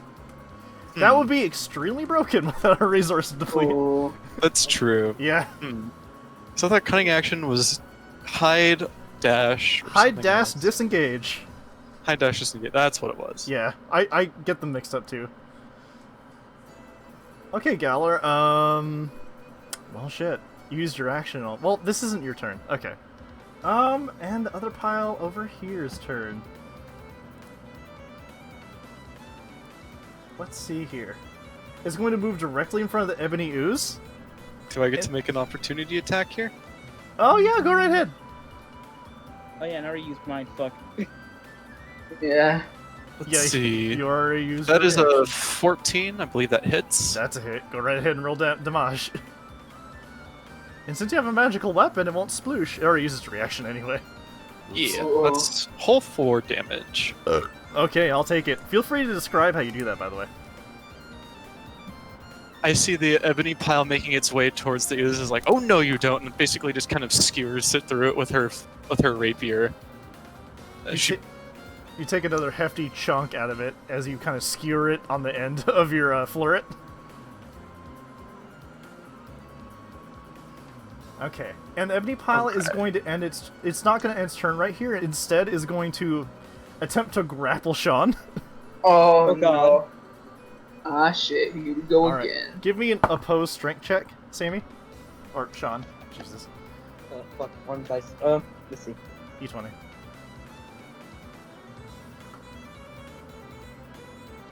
Nine.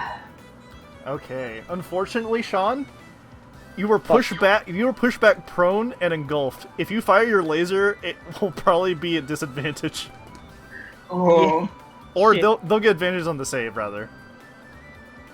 Okay. Get my book out of there while you're at it. Let's go Oh, ahead. that's right, because your book is in that slime. Yeah. Actually, this is the right music. This is advantage music. Okay, Tia, you're up. The towering ooze is in front of you, and it is frozen solid. Whoa. This is quite a pickle we're in, huh? What round is this? Round 3? I can't. Fuck. Okay, so can I get some, like, idea of what will happen if I try to attack these oozes with people in it? Actually, oh wait. I don't know. You might have to attack one to find out. God damn it. This is ass. I'm not having fun anymore.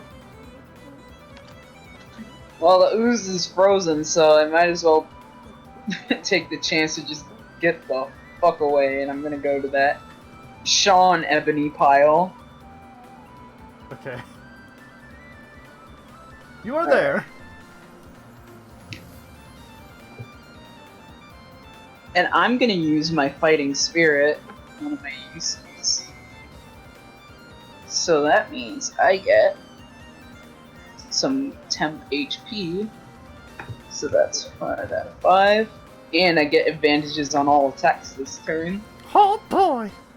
So I'm gonna make an attack with my Yari. My god.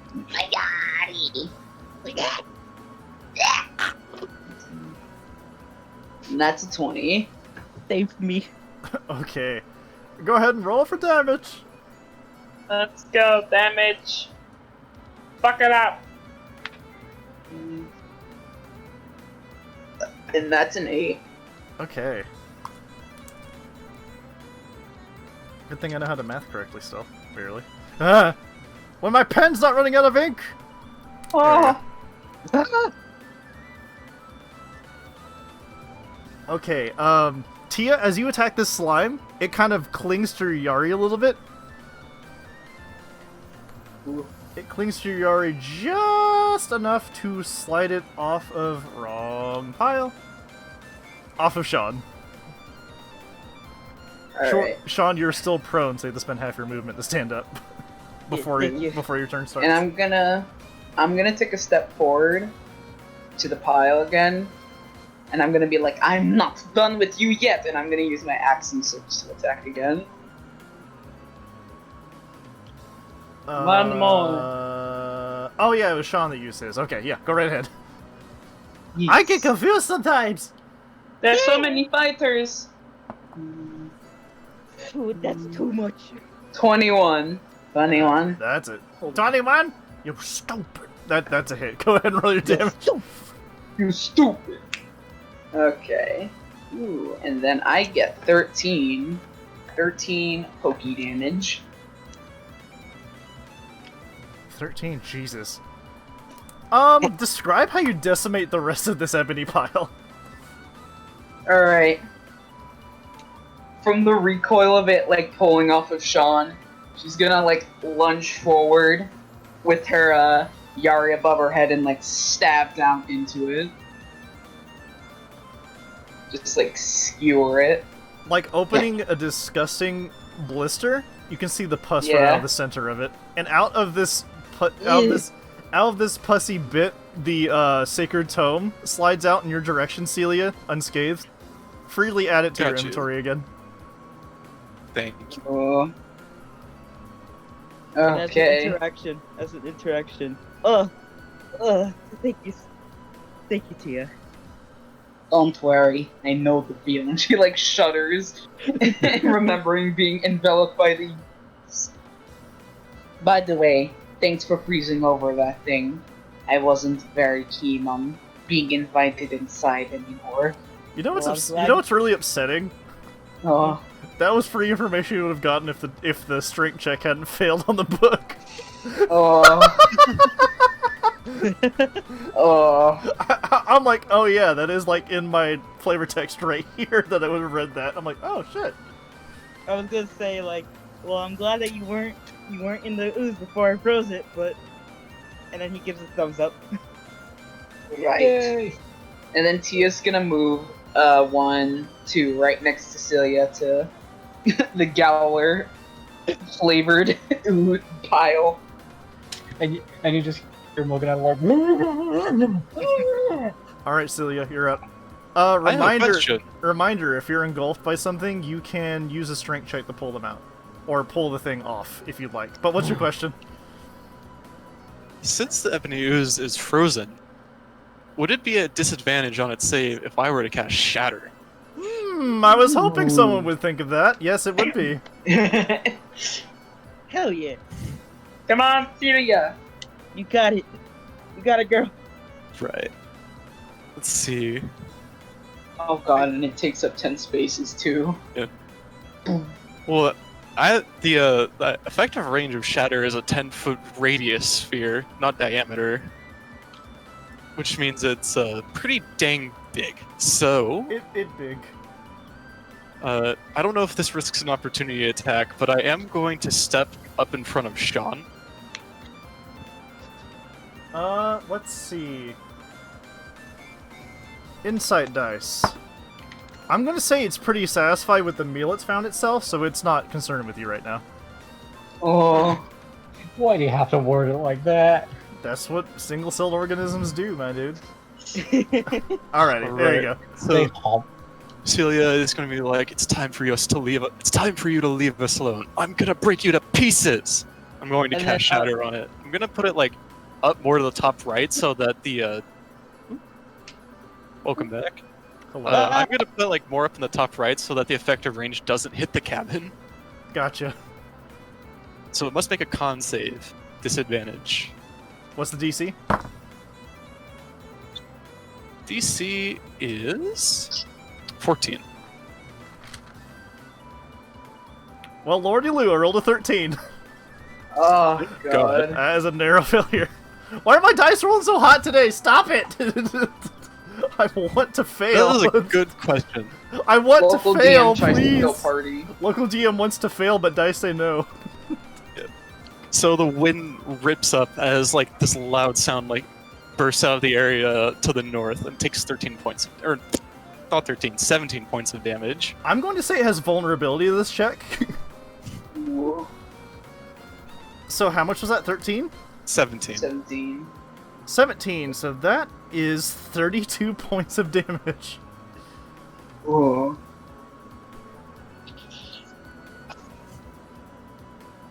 Fuck. It's at this point you can see a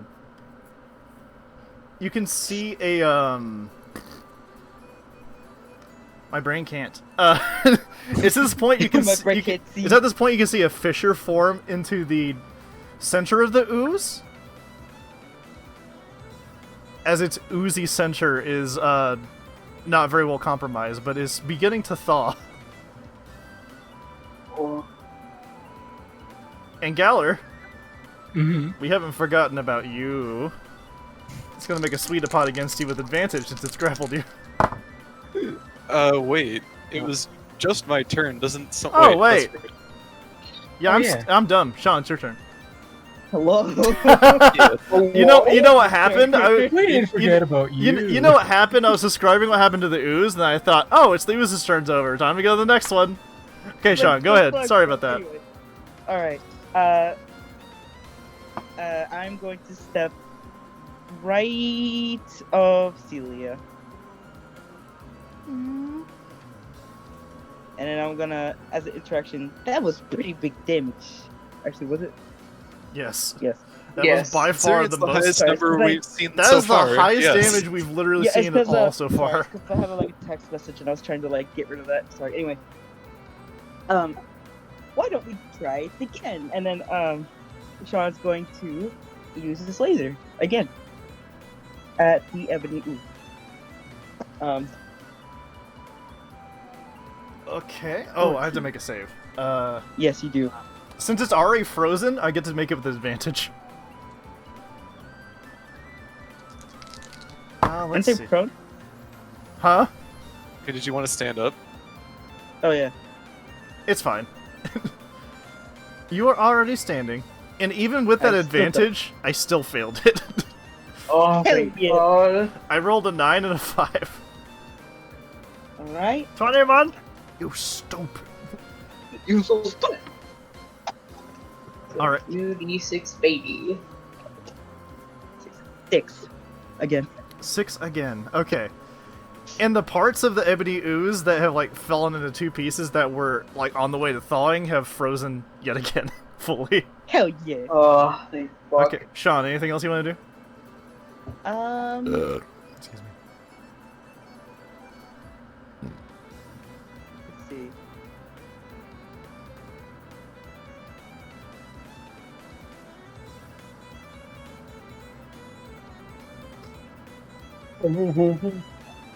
Think nothing for now. I'm good. Okay, Geller, you're up. Oh, okay. If you want to make an attack against this thing, it hasn't like completely engulfed you, it's just grappled you. So you can make that attack with disadvantage. Or you can use your action to throw it off. But you have to I'd pass a rather strength do check. that. Okay. Make a strength check, and I'll make a strength check. Ah. Well, I'm very sure you're gonna do better than I did. Oh, what is a 13 better than what you do? 13 is way better than a 2, dude. Oh, thanks. I'll even allow you to throw it in whichever direction you like. Which way do you want to throw it?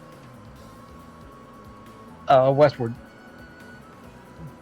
Whoops, that's you. That's not the thing. He threw himself. I threw And myself. then he super himself to prove that nothing wasn't possible. There you go. Sorry about that. Alright, so you still have yourself a bonus action on the table. Alright, and if I remember correctly, I have to escape its opportunity range in order to pick up the arrow that I shot earlier. I mean, you have 30 of them. Well, 28 I now, do. I think. He wants Yeah, him wasn't back. it right? Yeah, the one that hasn't been damaged yet. It should be still there, right? Right, but you have 28 more arrows. Alright, fine. Do it later.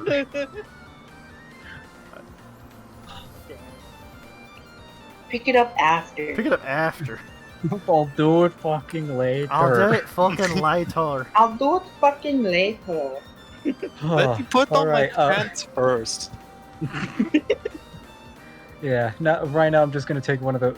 Wait, rations don't feel HP. I'm gonna take the Vitus Flax and just chug it like a carton of apple juice. There you go. Enjoy the nice, refreshing taste of 9 plus whatever your con mod is. Con is 0, so 9. 9 Ooh. it is. Ooh. Okay. You also have movement, but I'm betting you don't want to move. Assuming it's probably gonna explode if I get out of its distance. No, I'd rather not. Yeah, you... Local Dragon Boy has bad experience with the goop. The sequel. It's at this point, Galler, that Anna is gonna open the door, peek out, and she's gonna use her healing hands to recover 10 of your HP, and then she's gonna slam the door right shut again and latch it. Oh my god. He just like nudges his hand against the door like, oh thanks. You happen to end your turn on the one space I was hoping someone was gonna end it. Oh. Okay, ooze time. Time to make strength saves. Jesus, now I'm rolling like shit. That was another 2. Ooh. Okay. The ebony ooze begins to, in its two parts that are falling more and more apart, is slowly beginning to thaw, but not at a productive rate.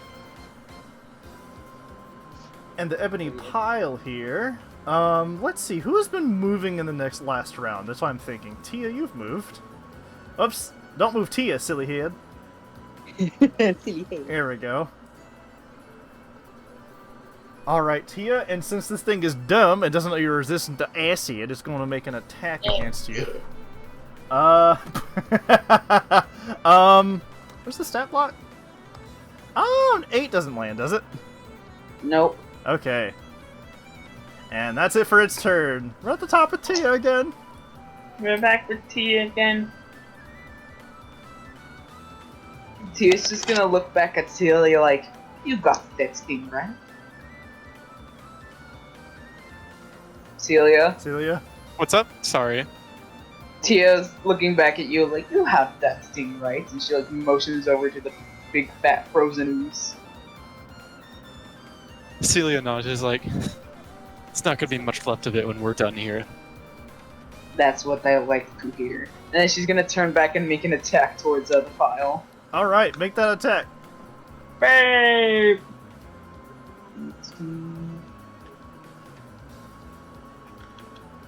17. So, roll that damage, motherfucker!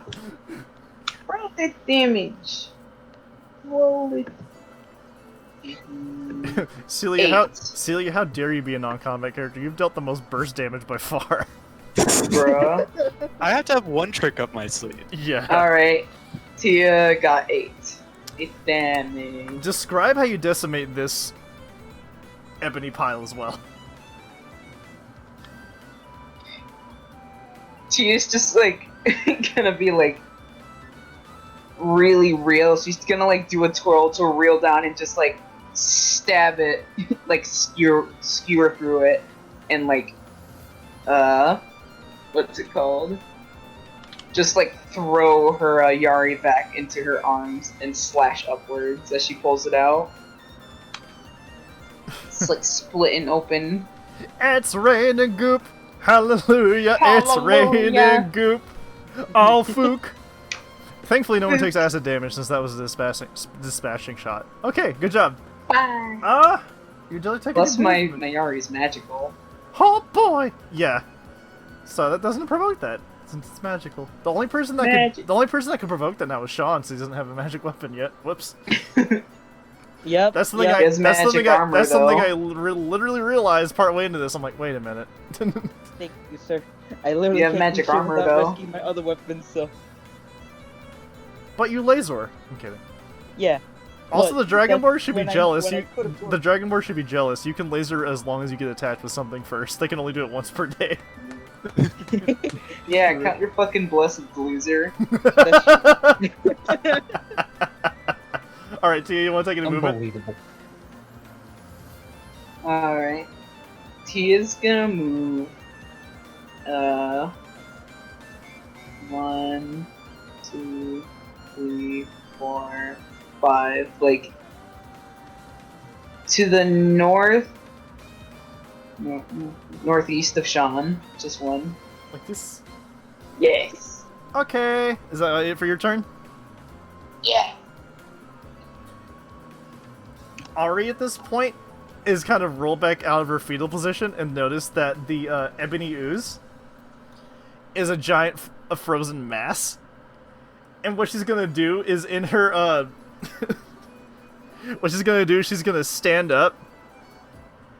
And she's gonna be like, take this, you bully! And she's gonna throw, 2 unarmed attacks. One for an 11, one for a 12. Since it is frozen, and these are bludgeoning attacks, it is vulnerable to these attacks. Woo. Okay, so that is 5 plus 4. That is 9 times 2 is 18 points of bludgeoning damage. And what Ari has done is she's basically broken it up into smaller and smaller particulates. And you can see it's thawing more and more in the morning sun as the sun has been rising.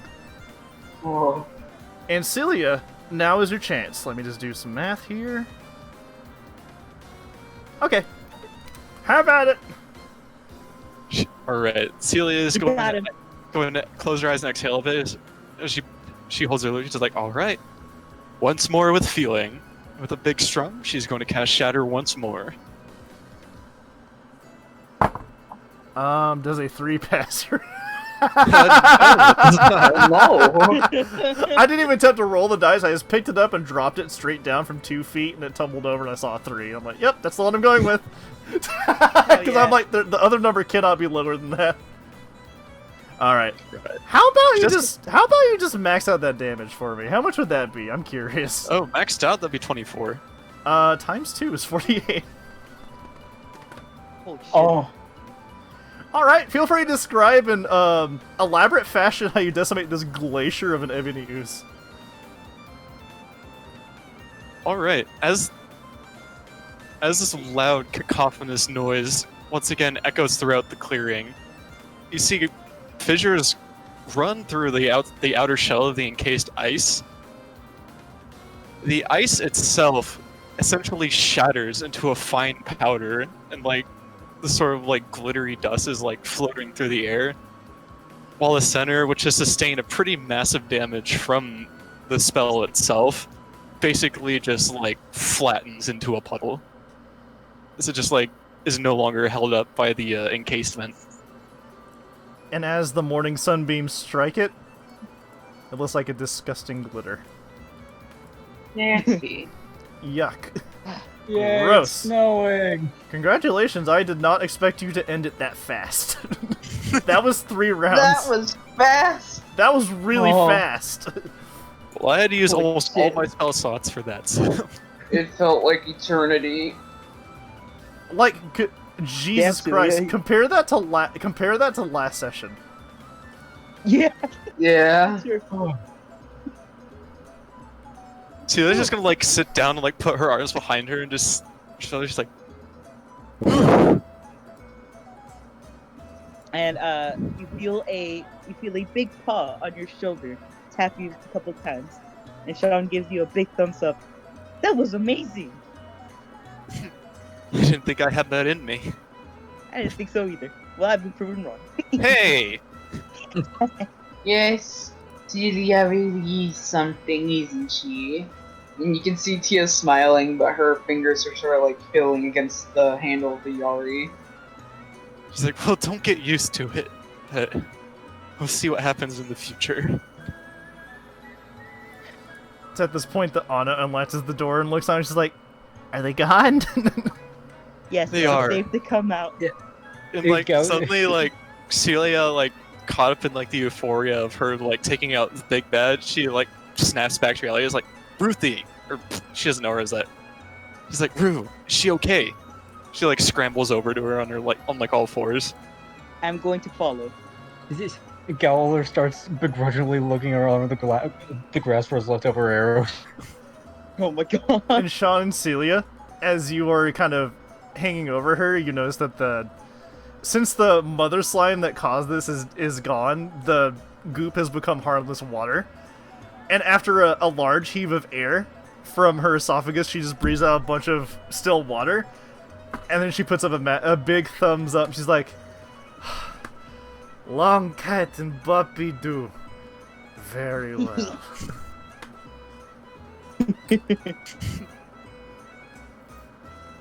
And then Sean is just kind of like patting her in the back to make the goop come up faster. And then you hear a as more goop comes out. I was Well, gonna say water burp the now. baby, but Burp it's a the little baby. bit less cute. Burp the big baby. For the big baby who's drowning. You're gonna be okay, Rue? And it's at this time that you hear a voice speak from the distance, and they're like, "Wow, you handled the largest size slime by yourselves. Huh? Where'd Who is you that? learn things like that?" And as you look up, there is a medium raccoon faunican donned in grayish blackish armor with a spike. Yes. I'm not hungry. No, I'm not hungry.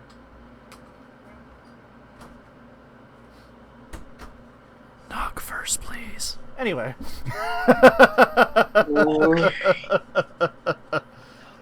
I'll cut that out. Anyway, it's at this point that you, in the corner, you see a Faunican donned in medium, gray and black armor. and he's clapping his gauntlet hands together.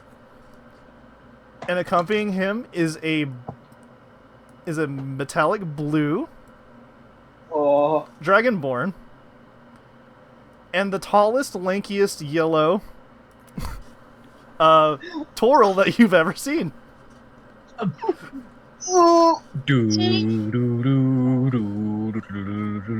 Okay, before I get caught up in my excitement, Tia, like in character, Tia is just gonna like rush to the side of Celia with her Yari a bit braced.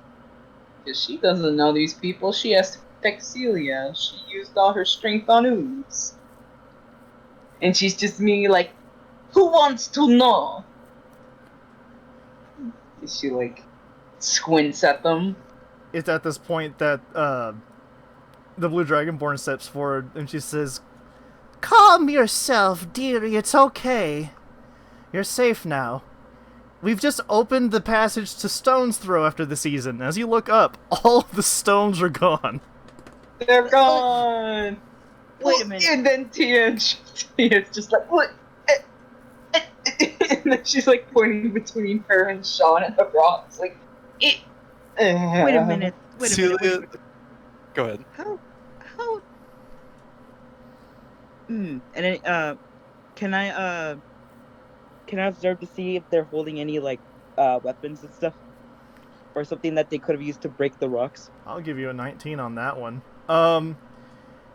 You can see that there are no signs of how do I say this? armory on them. What you can see is that the tan-skinned Toril is wearing a bracelet around one of her arms. And all the rocks that you have seen have been thrown 20 feet to the side. Something Rue couldn't even do. Ah, yes, of course. Huh. Right. Celia is going to stand up, brush herself off, and like do a quick mental check just to make sure the book is stowed and out of sight. It is. Alright, she's going to step forward and say, "Well, seems you have all come at a rather opportune time. My name is Celia, and this is my group. We came out here a little long ways to, I suppose, colonize the area with Miss Anna here. Seems that you say you were from I didn't quite catch the name of that town you're from. There is a settlement near here?"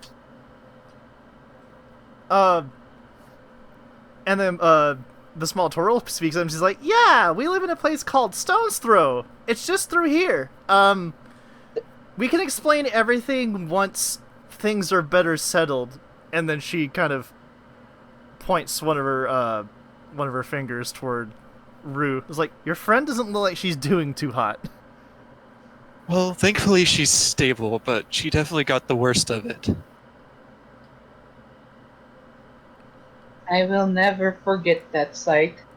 I have never seen Rue so vulnerable before. Scary. And then Sean looks up to them and says, "Wait, is this stone throw place sort of like a safe place we could take Rue to heal up?"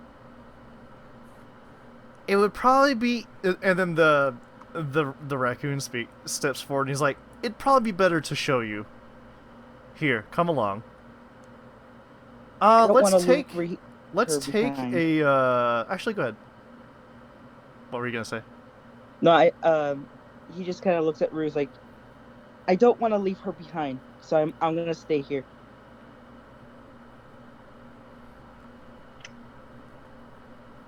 And then Tia's just gonna look at Celia like, well, what other choice do we have, It's like- Celia? There is an infirmary we can take everyone to. Come on, Sean. It doesn't seem to be that far. See if you can help her walk along. All right, I could do that. And then he's going to stand next to Rue and go beneath her one arm and try to lift her up. It's at this point that when she's kind of over his shoulder, she's like, "Thank you, puppy. No. Rue getting older every day." And you can kind of see the exhaustion in her eyes and the bags that are beneath her eyes. Sean is growing more and more worried. She is just gonna like nudge you, like, Celia, stay beside me. I don't want you to get hurt. So before we take that break that I advertised, allow me to play some music, and I will show you Ooh. the next map. Whoops, wrong one. Wrong one. I didn't name my layers. There we go. Okay. So the lot of you will be starting here. I'll save an image real quick, but let's take a quick break. Let me pause the recording. Okay. Ah, you're silly. Bruh. I'm very silly. Alright, I'll start playing the music. There we go. Now we're back. Get that white square off of here. Or actually, you know what? Just so everyone... Nah, I don't need it. So the lot of you are... Yeah, you know what? I'm so fucking indecisive. Let's go ahead and bring the map up anyway. Who cares? Open. Give us the map. Open. There we go, because it gives a visual aid as to what's happening. There we go. So the lot of you have finished having a consultation with Elwyn, who is the proprietress of Allie's Alchematorium. Rue and Ari have been placed into a temporary station of bed rest. And thankfully, since Stone's Throw is a city of charity and hard work, you are not being charged for the medical cost. Oh, nice. Thank you for healthcare. It's at this point, yeah, even fantasy furry world has better healthcare. Come on, America! Anyway, no more politics. Air flying for it, am I right?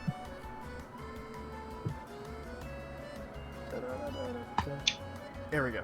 It's at this point that Ari leaves the augmentorium. She approaches the lot of you, and she's like, "Wow, this is the first time we've seen actual civilization.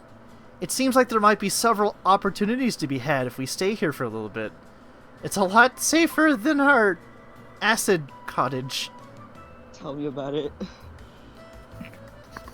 It's certainly true. I'm surprised to see that there's such large civilization up here. We were coming out here with the expectation that it was majority wildlands. Looks like we aren't the only ones colonizing Clemmacia. I wouldn't call this colonizing. It seems like it's been here for a while.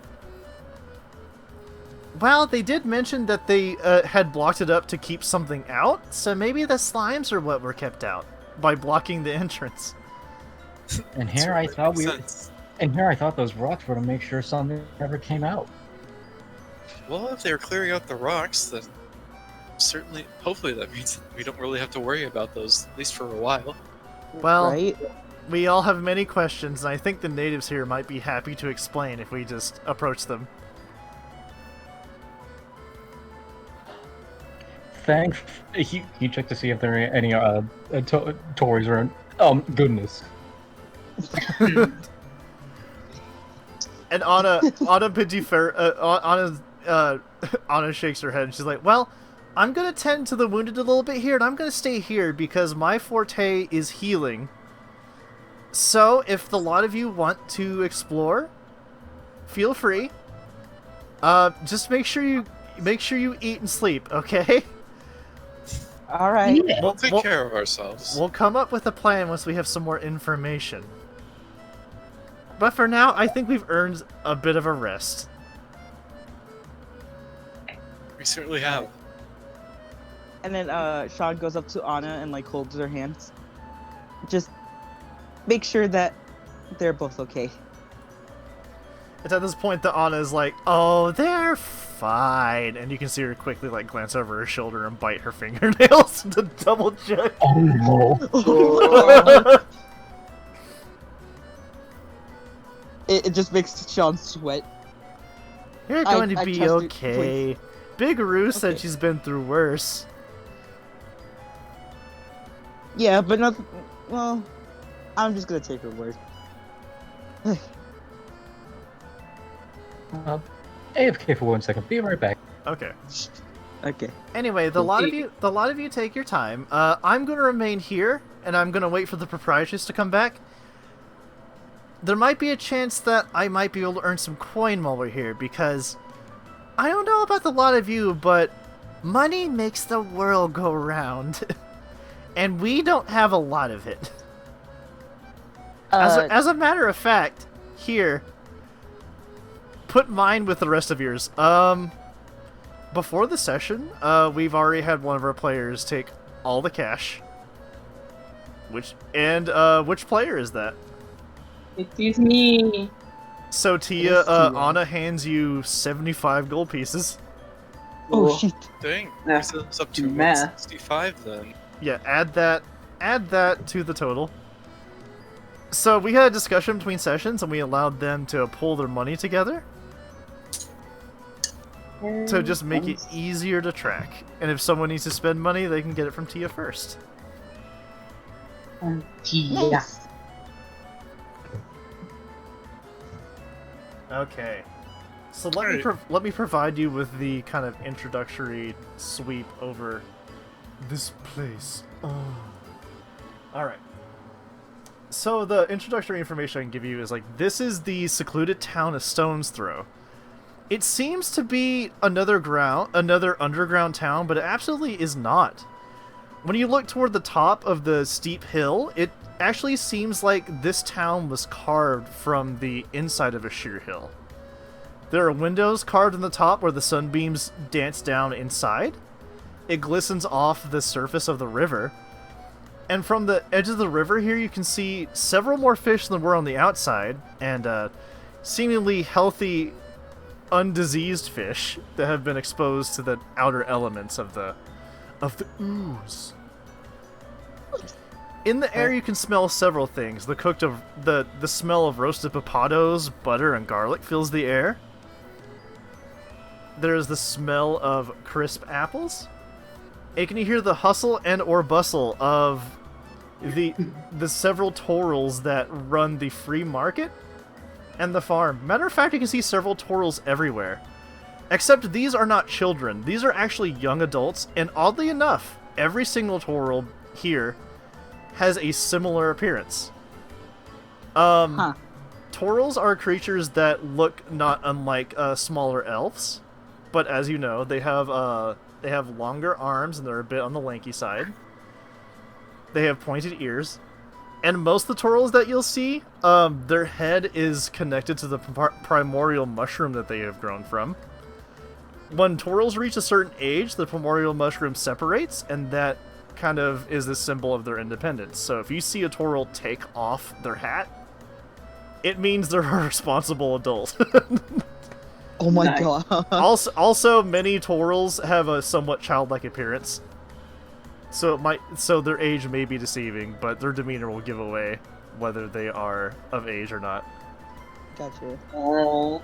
So the torals in this area that you can see, they're all female. They all have a copperish bronzish skin, as that they spend lots of time in the summer sun. And they all wear colors of brown and yellow burlap.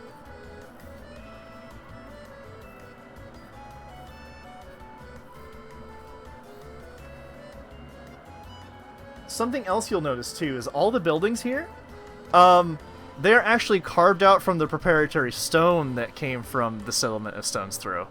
There isn't a particular wooden house built, it is all just erected from the stone that makes up the foundation of this town. I see. What a nice impressive work. Yes, I agree. And if I can get the right tool, Randy. Trying to move the... Oh, hey, Randy, this is how you move the canvas. Duh. So, I guess I'll go ahead and I'll bring up the text that... Since you guys are the protagonists, you have a sense for this kind of thing. Boop. There we go. So, over in the southeastern part of the town is you will see an area where farmers and botanists and basic, like, food science takes place. In the southwest corner, you will see an area where there's a smithery and an active mining operation. The industry that they chiefly seem to achieve is a salt mine, although there are several bars of ore and gold. Not quite as many as many salts. There's an eatery in the center of the town called the Piping Papado, and that is the sense of... That is where the smell of...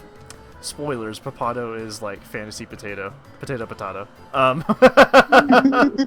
Tasty. That is where the Yeah, I can smell tell of... by the picture. That is where the smell of roasted potatoes comes from, and it's funny, the sign is situated in such a way in front of the chimney that it looks like the Papado is actually smoking.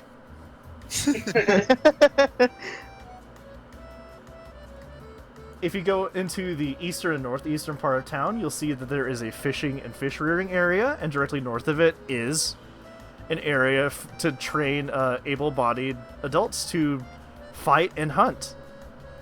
This is chiefly a farming settlement, but their diet might be composed of other meats too. You haven't really seen a lot of the wildlife aside from the fish, thanks to your other encounters with other life forms. Rather round in shape, acidic in nature. Yes, okay, thanks. And directly, you're in front of the healer and alchemist, and beside you is a combination general shop and collectible store. Tia, as you look through the door, you can see the blue dragonborn from before is tending the counter, and she's actually inside blowing glass. It seems like she's blowing alchemical vials. Which makes sense that she's parked directly next to an alchemist. Makes sense. To the west, you see a very tall sheer cliffside with many entrances carved into it. And then directly north of you is a boxing/wrestling ring. Wink, wink. Oh, fuck. Oh. And a free market, which isn't very busy right now, since it's like the early morning. But as everyone wakes up and gets their routine started, I'm sure it will increase with the hustle and or bustle that is associated with the town. Other miscellaneous information I will give you as you were entering the town of Stone's Throw. Its population was listed at 67 persons.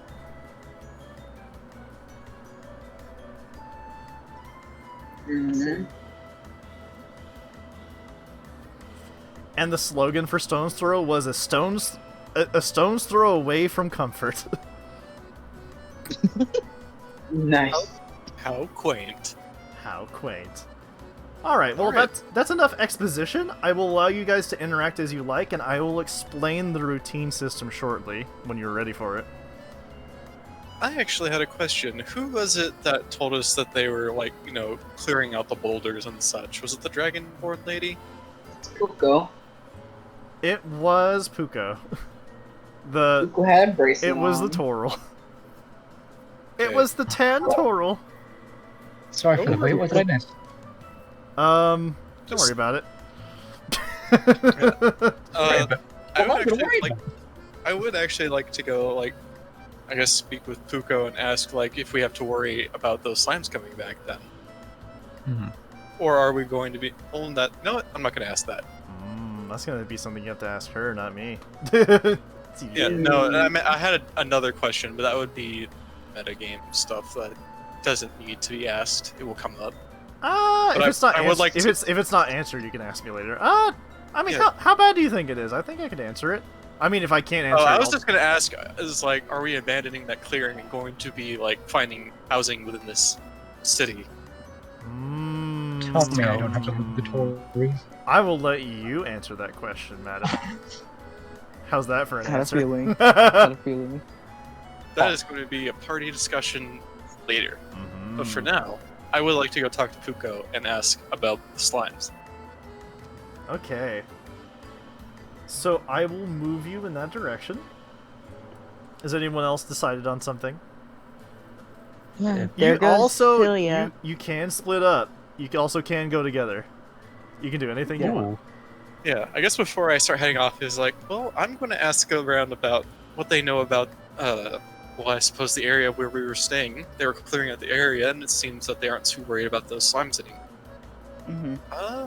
This area seems pretty safe, so I don't think we need to stick together too much.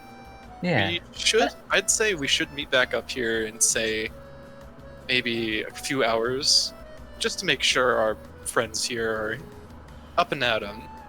Can be done. Sure thing. I think I'm gonna Real good. go on a little tour. Anyone want to come? Let's see. Well, I want to go find that Toro that we spoke with earlier. I have some questions for them. But yeah, I will start walking.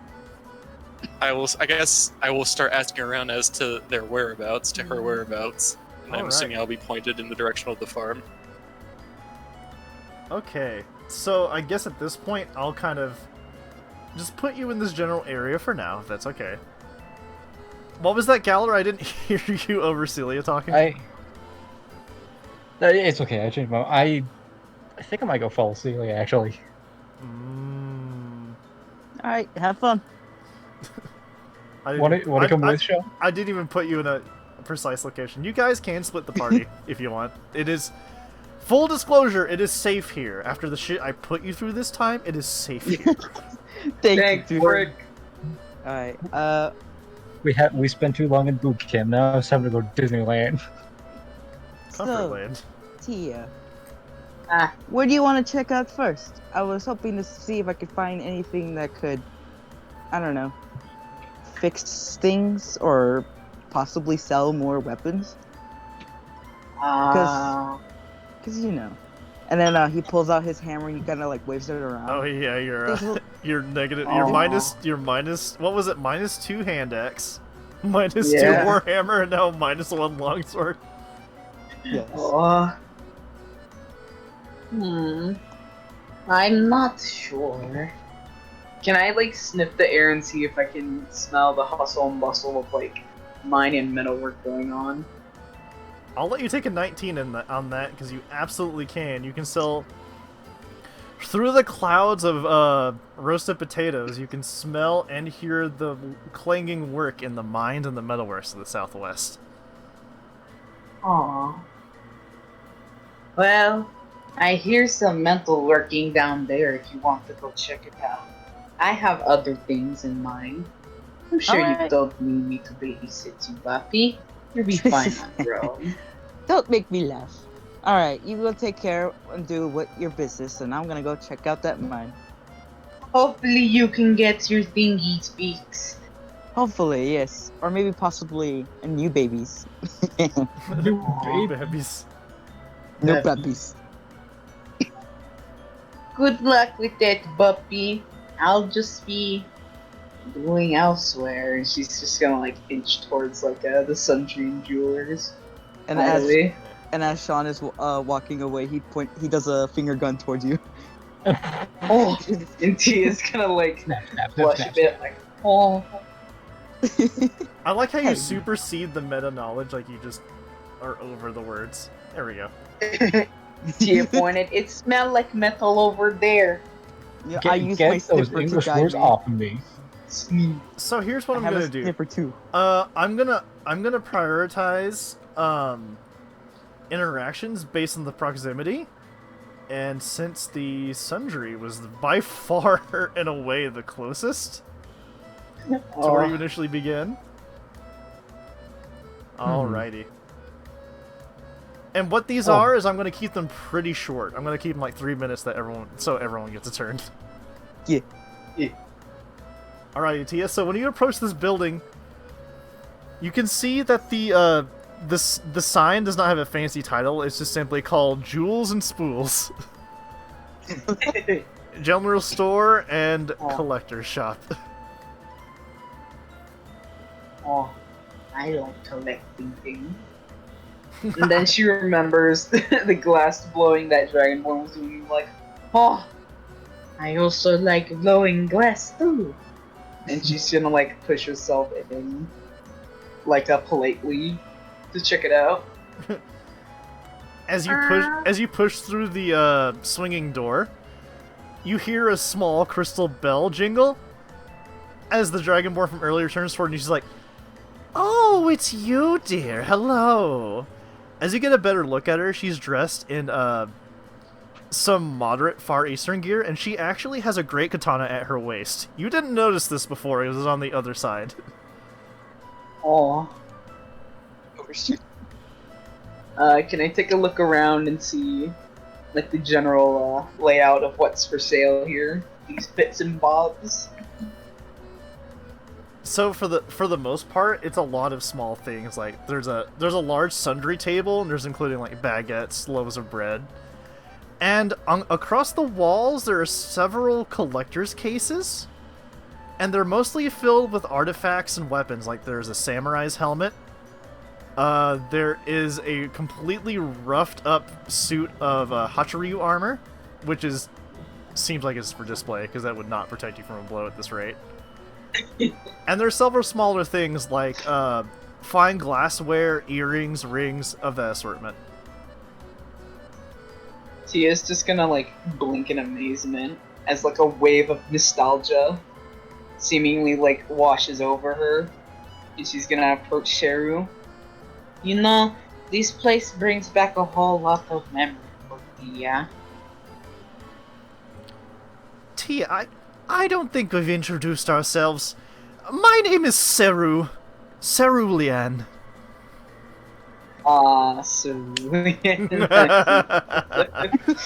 Randy, you can't see me, but I'm like wagging my finger at my screen. A dragonborn from the city. Oh, nice. Oh, nice. And Tia is just gonna brush back the crust of her feathers. She's gonna be like, "My name is Tia. Tia Lecavarius. So good to meet you." It's good to see you might have had the courage to enter the old township. And you can see her eyes fixed on the Yari that's on your back. Aw. Let me make a roll for myself right here. Since Tia's not the sharpest tool in the shed, yeah, you have to morality dice. Okay, she's gonna notice, and then she's gonna gently pull it off, but she's gonna try and make it not look intimidating and holding in her hands. Oh, is something the matter? Did I stuff my Yari? And then you can see Seru raise her hands and back off. Is like, no, dearie, please. I was insinuating you took it. I didn't want the thing. It would make request of me. I never dared touch it. These things you see, and then she walks around the shop and puts her clawed fingers toward the display cases. Some of these things are in the display cases for a reason. Naughty armor. They belong. Naughty. They belong in a museum, but they're in my hands. In my house is no museum. However much I wish it were. You seem knowledgeable about these things. Tia isn't very smart, so maybe you could give some insight about it? She didn't really get much info when she got it. Just told me to take, and then cast me out. And then she mumbles under her breath, barely audible. But it's not exactly something I'm not used to. Well, dearie, you're not in a hurry just to go out and get assaulted by more slimes, are you? You know those things are attracted to anything magical in nature, right? They are. She holds the Yari in one hand and looks at it with the claw to the end of her snout. Yes. I have. Anything. Even a single plank made with enchanted stained wood. That's why my old house is such a shithole, to be honest with you. Oh, Tia's eyes are gonna wide oh, she said the bad word. Oh, it's okay, dear. None of the Toral here, and they spend their daytimes tending to nature. Fishing, farming, food processing. It's the nighttime that the little lasses get active and a little unruly. Cute little things. But listen, Remind me of little hatchlings. I and those two kobold blacksmiths here in Stone's Throw, we are the only of our kin here. Don't go so soon. I could pass some of my knowledge to you. Not just in collectibles, I might even offer you some coin. You see, I have a large order to fill for the alchemist next door. Now that we are out of the winter holdup, we export many goods far and wide across the caravan paths. But to export liquids, we need a special kind of earthen crystal glass, and it's difficult to blow. I can't be expected to blow all these myself. And don't leave glass to a blacksmith. That'll just end in disaster. And Tia, like, her crest, like, fluffs up as she, like, hears about blowing glass. She's like, oh, well, Tia knows something about blowing glass, and she's gonna, like, reach into her pack and, like, pull out her, her guild letter, her artisan guild letter. Look at this. Tia keep it from homeland. Used to be part of very fancy guild where we blow glass and jewel. Kind of like this. And she, like, sways her palm gently against the display case. Bring back many memories. Tia could help if you would let her. I would be glad to let you help. I'll give you 5 gold pieces per successful... per quality piece of glass you blow, and I'll tell you that at the end of the day. I will pay you day by day. I understand the life of one that is compelled to a weapon. As you know, and she puts her hand on the sheath of her katana, I know that feeling all too well. Tia, like, puts back her yari on her back. Yeah, he's feeling alright. So But to Tia make... will be happy to help. Okay, well, let's move upstairs, and I'll give you the introductory tutorial to how we glass blow and stones throw. And then she puts her clawed hand to your back and leads you up the stairs. And Tia's gonna learn how to blow. Oh yeah. Oh hell yeah, dude. Is anyone anxious to go next? Because I'm not really picky. Not necessary to go next, but I'm imagining, because I was following Celia, but I imagine, like, being, like, easy, distracted by, passing the mine nearby and being near Sean. So what you're saying is you would like to change places. Change yes. places. I was gonna say something further about that, but just yes, I want to go with the people along. You can speak plainly to me. It's okay. All right. Hey, There we go. Hello. And Thank Celia, you. Celia, I'm going to tell you now what you're doing is plot important. So we're going to save yours for last. Thumbs up.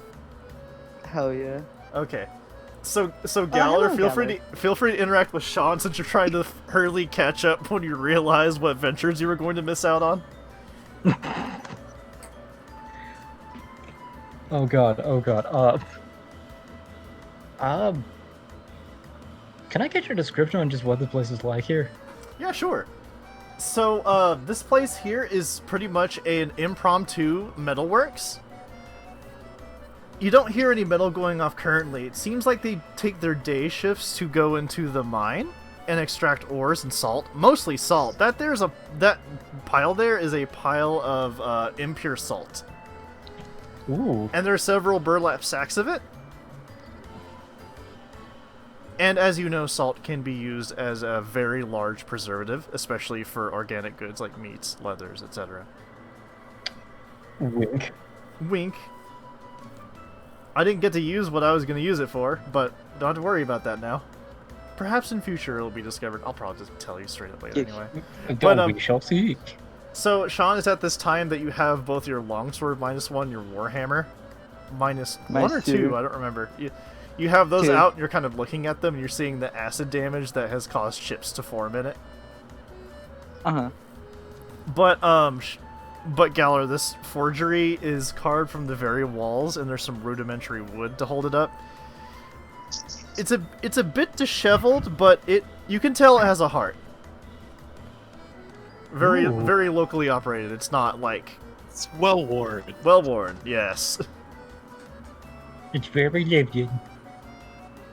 Alright, Cozy, as you could before Sean actually moves in, he notices that Galler is heading towards his direction. Oh. Have you decided to make a detour? Or did you just want to hang out with your old pal? Haha. Hello from column A, hello from column B, you know. It's fine either way. So, I was gonna ask you the same thing. What brings you around here? Well, as you can see, and he just kind of flashes both of his weapons, accidentally intimidating Gollum. It's right in front of him. Should I make a constitution check on that? At will. It's up to you. How would your Up to you, character you don't have react? to. He Oh my god. He very visibly winces and rears his arms back. Oh, my bad. I guess I forget my powers sometimes. But anyway, they are dead. That was some Huh? that was some real cool stuff you showed up back there. That was what? I'm sorry. Yeah, those ice bars to the laser beams to go. You seem to do finger guns like pew pew pew. That was awesome, man. Don't mention it. But I'm mostly just wondering if this will help fix my children. And then he just kind of pets them. My babies. My babies. They're the one who got me all the way through here. It's at this time that in the background you hear a yop yop! Ah! And what you see is a kobold on all fours acting like a dog and his tongue is hanging out of his mouth as well. And and it's a kobold with red scales. And his eyes are widened in bewilderment, and he acts like just a completely friendly dog. And then out from the swinging doors comes another portly kobold man, and he speaks up. Calm down, Rex. Calm down. Oh, we've got visitors. Hello. Oh, hello. Doesn't seem like we've seen your kind in Stone's Throw. What brings you to our humble Wait, have the rocks moved? Are we in season again to work? Season? Well, okay, long story. Basically we had some friends find us. It's at this point that the kobold acts like a dog, starts going and then the blacksmith is like, no. Rex, these are friends, dear brother. Friends. You can see Sean just kind of fighting an urge at this point. To bark back. Yes. Now, you're going to have to forgive my brother here. This is my brother Rex, and my name is Ron. Normally... This is my pet brother. Normally, we deal with small things like dealing with tools, but we can do weapon repairs, and we have the blueprints to teach travelers would-be to make weapons. Man, since we've just opened on the season of production, we're a little short-staffed. If anyone were interested in learning how to smith or repair, we could do that too. Keller just turns googly-eyed at Sean like, ah. Oh, and Rex, now, boy, go play. And then what Rex does is he goes over to the pickaxe, kind of over here near this corner, and he lifts his leg, and then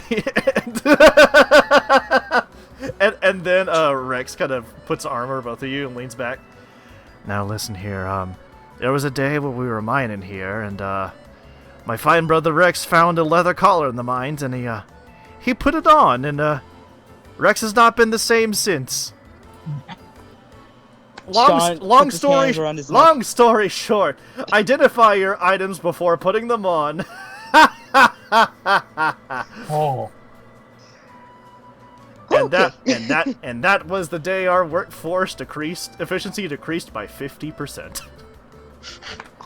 I either do most of the mining or most of the smithing, not both. Not anymore. Jesus. Okay, I see. Anyway. It's complicated.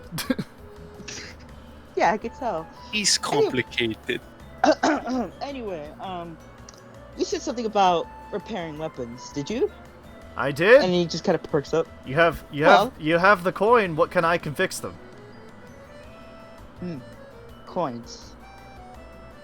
And then he just kind of pulls out his weapons. How much would it be to fix these two?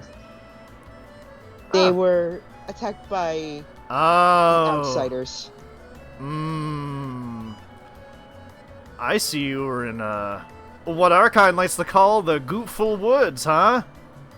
Yes. It was not fun. Many that practice magic or martial there don't last long. That's why we moved down beneath this shell and excavated itself. Turns out one thing that those slimes don't like are rocks. They can eat through pretty much everything else, though. So, and then what Ron does is he takes your warhammer, -2, and looks at it. He's like, "Well, yeah, with a bit of rolls and reconstitution, we could probably fix this." Now, listen. I could take some coin and I could fix this now, but there is good opportunity to learn a skill or two here. And since we're so understaffed, I'd be willing to pay you by the job, by the day, each of you. I could really use some extra pairs of hands. And if you find that you don't like the first day here, we have several trades here in Stone's Throw. I won't be offended if you don't come back. After all, blacksmith's best trade is war, and I'm not seeing much of a war going on, do you? It seems pretty peaceful here. Oh, just you wait till the harvest season. We're gonna have so many people going in and out and in again and out again. Ah, that kind of war. Oh, I'm familiar with that. a free market, am I right? Well, And then as he says the word market, Rex goes, And then at this point, Sean can no longer handle the instincts. It starts barking back. And he gets on all fours. and Rex is like, he's like a fully dressed man, except instead of wearing pants, he's like wearing a loincloth. Because pants would be a detriment to his brother Ron. Oh my god. Gallo just like he just raises his voice to talk over the barking noises. Well, keep him coming because you're talking to a born and raised mountaineer who was more than happy to lend a helping hand. What do you say, Shaw? Oh, you okay? And then Ron's like, "I say," and then he turns to Rex and he's like, "That's it, brother. You've got it now." And he pulls a dog whistle out from around his neck and blows on it hard. Unfortunately, this also affects Sean. Both of you instantaneously shut up as you cover your ears. Sorry about that. My brother can get a little unruly. He means no foul though. He's always had a nose for oars, so thankfully his transformation hasn't been too debilitating. Sean just gets up and like pants. I don't know whether to thank you or to bite you, but thank you for snapping me out of that. I'm sorry. Yeah, Gallo just like very distinctly like lowers his voice, like get all flustered and exasperated, like yeah, that sounds fun. Okay, so we'll hash this out in a second. I'm gonna give Celia an opportunity too. There we go. So Celia? Yeah. Hello, Celia, are you here? Hello. I'm here. Hello. Hello. Hello. So as you approach the farm, you're going to see a very neatly irrigated set of small farms here. And there are about 12 Toro working the farms, and they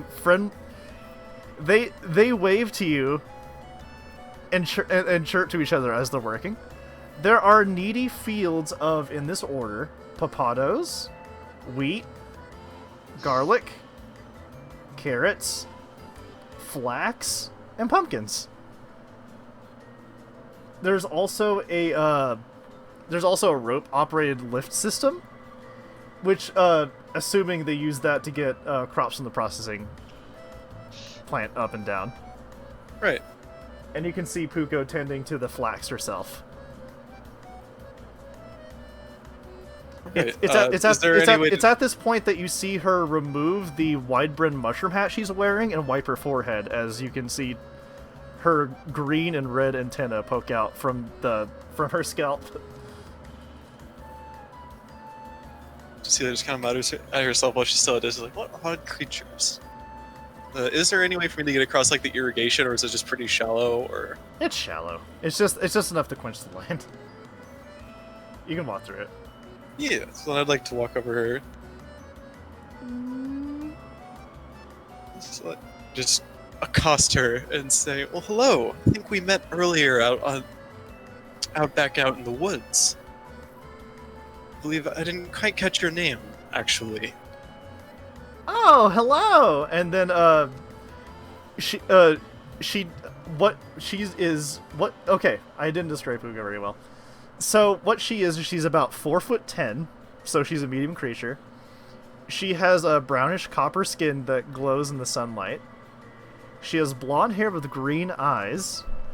And she's wearing, she is very thin and spindly, and she's wearing a set of overalls with just like a small tube top to cover her chest, and she has a noticeable like thigh gap since she's so thin with her overalls. And she seems to be the one running the shots around the farm here. My name is Puko Canopyborn. I'm the firstborn of these Toro here in Storm's Throw. And you are? Oh, my name is Celia Tangletail. Again, it is a pleasure to meet you. I actually came over this way because I needed to ask you something. Your group stumbled upon us after finishing off with those oozes. You said you were clearing out the stones. Are we going to need to worry about those oozes again? Should we decide to venture out? You seem to have those in place to keep them out. Well, Now that they're... you don't really have to worry about us putting stones in the way, because we only do that for the winter time to make sure the crops don't die out from the rolling season change. You see, and she bends down and she puts a fist into the soil that you're standing on. And you can see there's small yellowish shards mixed into the soil. This is Stone's Throw soil. It's mixed in with earth shards to make it the most fertile soil in pretty much the immediate region. It's very difficult to find another area that is quite as enriched with soil and touched by the element of earth as Stone's Throw, being that it is carved out of a hill. Celia kind of puts her hand to her chin and is like, interesting. I think. Earth crystals and...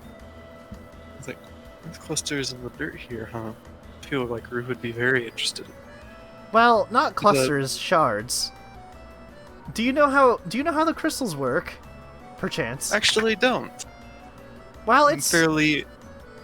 It's pretty simple, but you're not from around here, are you? And she puts her somewhat large hand on her chin and cocks her head to the side. Celia kind of like rubs the back of her head. It's like, no, not really. It's been quite a journey from whence I've came. And then as you see her kind of eye you up and down, she kind of eyes your neck fluff. She's like, can I pet your neck fluff? Celia's like, Please? Alright. Okay. Okay. I had to roll morality dice there too. So, like, she's like, kind of quietly, she kind of like looks around, make sure like none of the party is like nearby, is like because you asked so nicely. Okay, and what she does is she reaches up, and remember she's a Taural, so she has those arms that don't have the joints or like the bones in them, so they kind of freely move. But what she does is she reaches into your fur and she kind of scritches you on the sides of your jawline. Oh my god. Oh. She kind of just like instinctively like reacts to it almost like a cat. And you can kind of see her eyes glow. She's doing is like, so cute, so fluffy. Right, she kind of like shudders and brings herself back to reality. It's like, okay, that's enough. Thank you. And then Puko dolls her hand. She's like, yeah, sorry. we have a lot of the scaled kind around here, and the other Faunakin don't let me pet them. Just I wonder well, why. Let's just keep this between us. But it was nice to meet you, Puko. I hope to see you around again. Thank you for the info. You're not planning on going back out there again, are you? At least from what I've heard, it doesn't sound like it's going to be the best idea. You know, I was actually curious. Do you know about that old building that's right outside of the tunnel? Oh, Collector Seru's old house, yeah. If you actually excavate the rest of those trees, you'll find the abandoned waste of the old Stone's Throw. Interesting. I could see why you would have left. I had to talk to Seru myself as well. Her old place is quite interesting, if I can put it bluntly. Yeah, the surface of mycelium that I originally spawned from is there too, but hey, at least the rest of everyone else is okay. I guess it's all that matters. It's important that we salvage everyone that we can for the next generation. And the next. And the next. And the next day, and the next day, and... Well, I was like, well, again, I'm sure I'll see you around, but I need to take my leave for now. There's some other things I need to take care of. And she's like, well, don't be a stranger. Since trading season's just opened, I'm sure that any job that you might want to take pretty much anywhere, should you show a passion, will take you. And most of us will try and pay you day by day, because if there's anything a small merchant hamlet understands, is that money makes the world go round. Absolutely. There's a few things here that actually piqued my interest. Unfortunately, I will admit I'm not great with getting my hands dirty. I don't think I'd be much help on a farm. But, there's some other places in town that you might see me. I think I have an idea of what I can do to make a little bit of coin. Well, Certainly going to need it. Well, considering we only have one major eating establishment and several small food stands opening up around the nightlife fighting arena in the north of town, we might be seeing each other again. More often than not. Oh, definitely. The fighting arena, you say? I think I know someone who might like that. Huh, maybe. Kind of a tough she crowd. puts on a... Kind of a tough crowd, but the crowd would be thinned out about right about now. So now might be a time to get into the scene. That's true. Boy, she could put on a show. But anyways, it's nice to see... For the third time, I'm sorry. It is nice to see you. And I'm going to head off. I'm going to start heading towards the Hot Popaito. And as you're walking away, you hear her say under her breath, I will pet you again. I will. One day. Menacing. And you can kind of see her have like the... I don't like saying this word. Like she has like the itchy gropey hands. Oh. I hate saying that term. I know what you. It, I know what you mean. Just like the The grabby. grabby hands. That's a better way. Why did I say gropey? That's gross. Whoa. This is like the most pure of all my characters too. What the hell? I love him. You're nasty. You're Puko nasty. so much. Okay.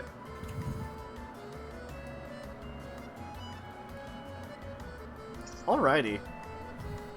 Da-da-da-da. How long did that take? Man, that took a lot longer. I'm happy with this. I'm happy to finally be able, like, to have NPCs.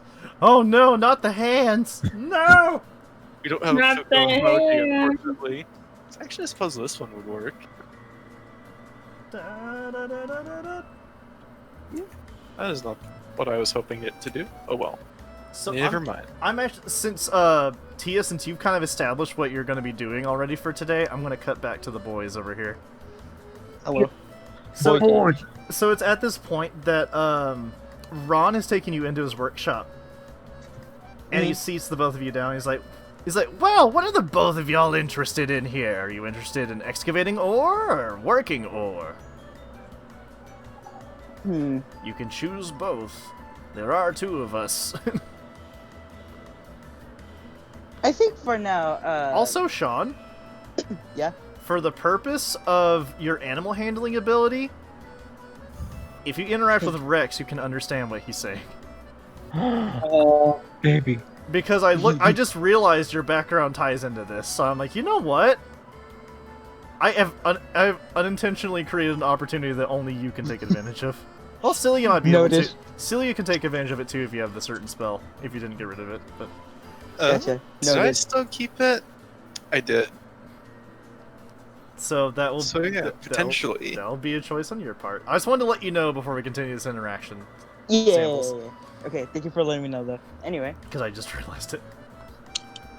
and then Sean's gonna think for a while. What were you hoping for, Galler, actually? You seem more excited than I do. Oh yeah, he's still like all like bewildered and everything. Just all. BT I'll, BT like- dubs, I'm gonna be full transparency with you. The way the routine system works when we get to it is you are not dedicated to one thing. However, if you keep working at one thing repeatedly, you'll begin to accrue a bonus. And certain characters will have information that they will trust you with after a certain amount of time, like the ability to craft something, or the ability to make a high-quality version of something that's more effective. So you're not penalized if you don't like the flavor of something. You can move freely, but you'll lose that bonus you've been stacking. And some things are higher risk than reward.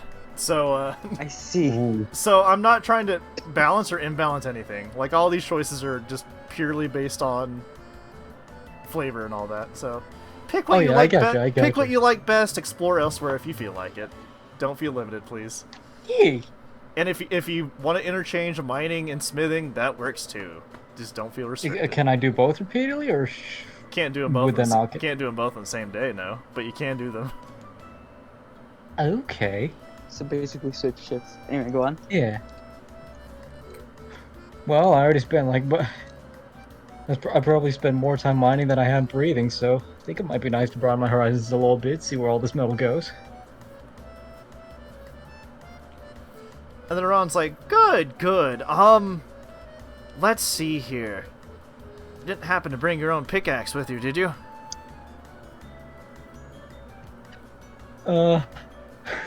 He just like rampantly like goes through smithing tools. Nah. Wish I did. You got one lying around? You know what's better than bringing your own pickaxe? And he kind of stands up and reaches toward the wall to get a stock wooden haft. We're gonna teach you boys how to make your very own pickaxes right here, right now. I'll even pay you to do it. Let's go. and then in the corner you hear Rex go "Rah!" as he's using his forehands to work the bellows on the furnace. Oh my. Okay then. All right, and Tia, you're situated with what you're going to be doing for today, at least, right? Yeah. Okay, so I'm gonna bounce it back to Celia because I want you to resolve what you're going to do before I subject all of us to the somewhat automated system. Yeah. Alright, so yeah. I would like to go into the eatery and see if I can find the owner. Okay. So as you the manager. As you walk up to the counter, I'm pulling at Karen. As you walk up to the counter, you can see more of the young adult Torals. One of them is a pot watch, and the other one is kneading dough on the counter. And then further in the corner, you can see somewhat of a portly, medium-sized man facing away. And you can see him, and just passionately stirring a pot on a stove. I'm gonna just kind of... Let's see. That's not a bell on the counter, is it? That is a bell on the counter. Well, I'm gonna ding that, and then like in the sing someone's like, "Hey there!" And then as you ding the bell, you can see him look over his shoulder with his bushy ass eyebrows and his mustache like kind of like focused. And he's like, oh, phew, it's just a customer. Oh, phew, scared me there. I thought you were the brunch rush. Oh, and as he approaches you, you can see he is wearing a butter-stained apron with small like cloves of garlic cut onto it, and you can smell the strong smell of like garlic butter coming off of this man. So he is a yellow cat. White. Hot white. He is a white, huh? He is a, I'm trying to make sure I don't overlap with my other designs here. He is a brown tabby cat faunican with a black mustache and black bushy eyebrows. And he's wearing a backwards cap. And when he was turned around, you could see the emblazon on the front of the cap was of a potato. That's a little weird. And then on his shirt beneath the apron, you can see a badge on the upper left that also has a potato. He's really into branding. Yes, he is. And then when he reaches the counter, he puts his hands down on the then he slides because his hands are slick from the garlic butter, and he bangs his chin on the counter. And then as he's coming up again, he's like, "Oh, forgive me." Oh, that's awkward. And then as he puts his hand up to cough, he gets a little bit of the garlic butter in his lip. He's like, "Oh," and he starts wiping his hands off on a cloth. Sorry about that. You're new here, aren't you, miss? Oh, absolutely. I'm Celia. It's a pleasure to make your acquaintance. She does like a short little bow. Ah, the name's Jarek. Jarek McDonald. God damn it. Well, sir, on my way over here, I couldn't help but notice you have a little stage out here. I didn't see many other performers in the area, and I am a bard by trade. I was wondering if I could, if you'd be so kind to let me make use of your stage. Oh yeah, you're free to take full advantage of the stage, but you're probably gonna want to wait until the lunch rush and probably the evening. Given that, if you're here, unless you can fly somehow, or you're a wizard, and they start waving his hands like, ooh, a wizard of some kind, they must have removed the blockade. I mean, trade season's begun, boy. Yeah, 4 long seasons of money making, potato cutting, and potato roasting. Oh, I can't wait. I believe the seasons are changing. At least that's what I've heard when I spoke to Puko. Oh, sounds like exciting times are upon us then. Oh, you've spoken to Pitter Patter Puko. Oh, the lass has a love for Papados, only rivaled by yours truly. And you can see that he motions to a picture frame, and there is a picture frame of him with a prize-winning giant Papado. and he is grinning ear to ear. But I come from a long line of Papado farmers, but I decided to become a Papado cook. You certainly seem to have the passion to it. The passion for it. Oh yeah, I used to be an adventurer like you, and then I learned how to cook a Papado. And then he pats his fat belly. There was truly no going back from that decision. Also, it's still like earlier in the day, right? Oh yeah, it's like 10:30 in the morning, dude. Yeah. Can I like just do a small retcon and say like I still have like a little bit of money on it? It's just like Celia is struck by his enthusiasm and actually wants to like, buy a meal. Tell you what I'll do. As long as you guys are in a safe place and you're not in an area of danger, I'll allow you to kind of like freely withdraw and deposit from your pool, just to make it more convenient for everyone. Yeah. Yeah. And then Jarek speaks to you. He's like, he eyes you up and down. Is like, I know this is a little strange for a 40-something to say, but you're quite well put together. Would you consider maybe being a server or a pot watch here? Could teach you a few things, and of course, I'd throw in a good Papado meal for you, and you're free to use the stage. So, I will admit, I'm not used to all the dirty work. I'm really more of a performer than anything. Let me give it some thought. But I would like to buy a meal. Do seem very enthusiastic about your craft. Sure. You want to know the special, or do you want a recommendation from yours truly? I would love a recommendation. Now, my favorite, and don't let everyone else hear you, because they'll agree with you. My favorite is my specialty, roasted garlic papados with Parmesan cheese. I was actually just working on a plate just now. I was thinking of adding something more to it. I'll just run you 5 gold pieces, friend. Why not? Alright, yeah, I will buy it. Hell yeah. Alright. And since you asked so kindly, I'll throw in a nice apple ale on the side just for you, just for free. She's kind of thinking about it. This is like, I'm not much of a day drinker, but free drink is a free drink. I'll take it. He's like, thank you so much for your generosity. Of course. Again, I'll consider your offer. Again, my home is definitely on the stage, but who knows, perhaps your food can sway my opinion. All good adventurers have a better cook behind them all the way.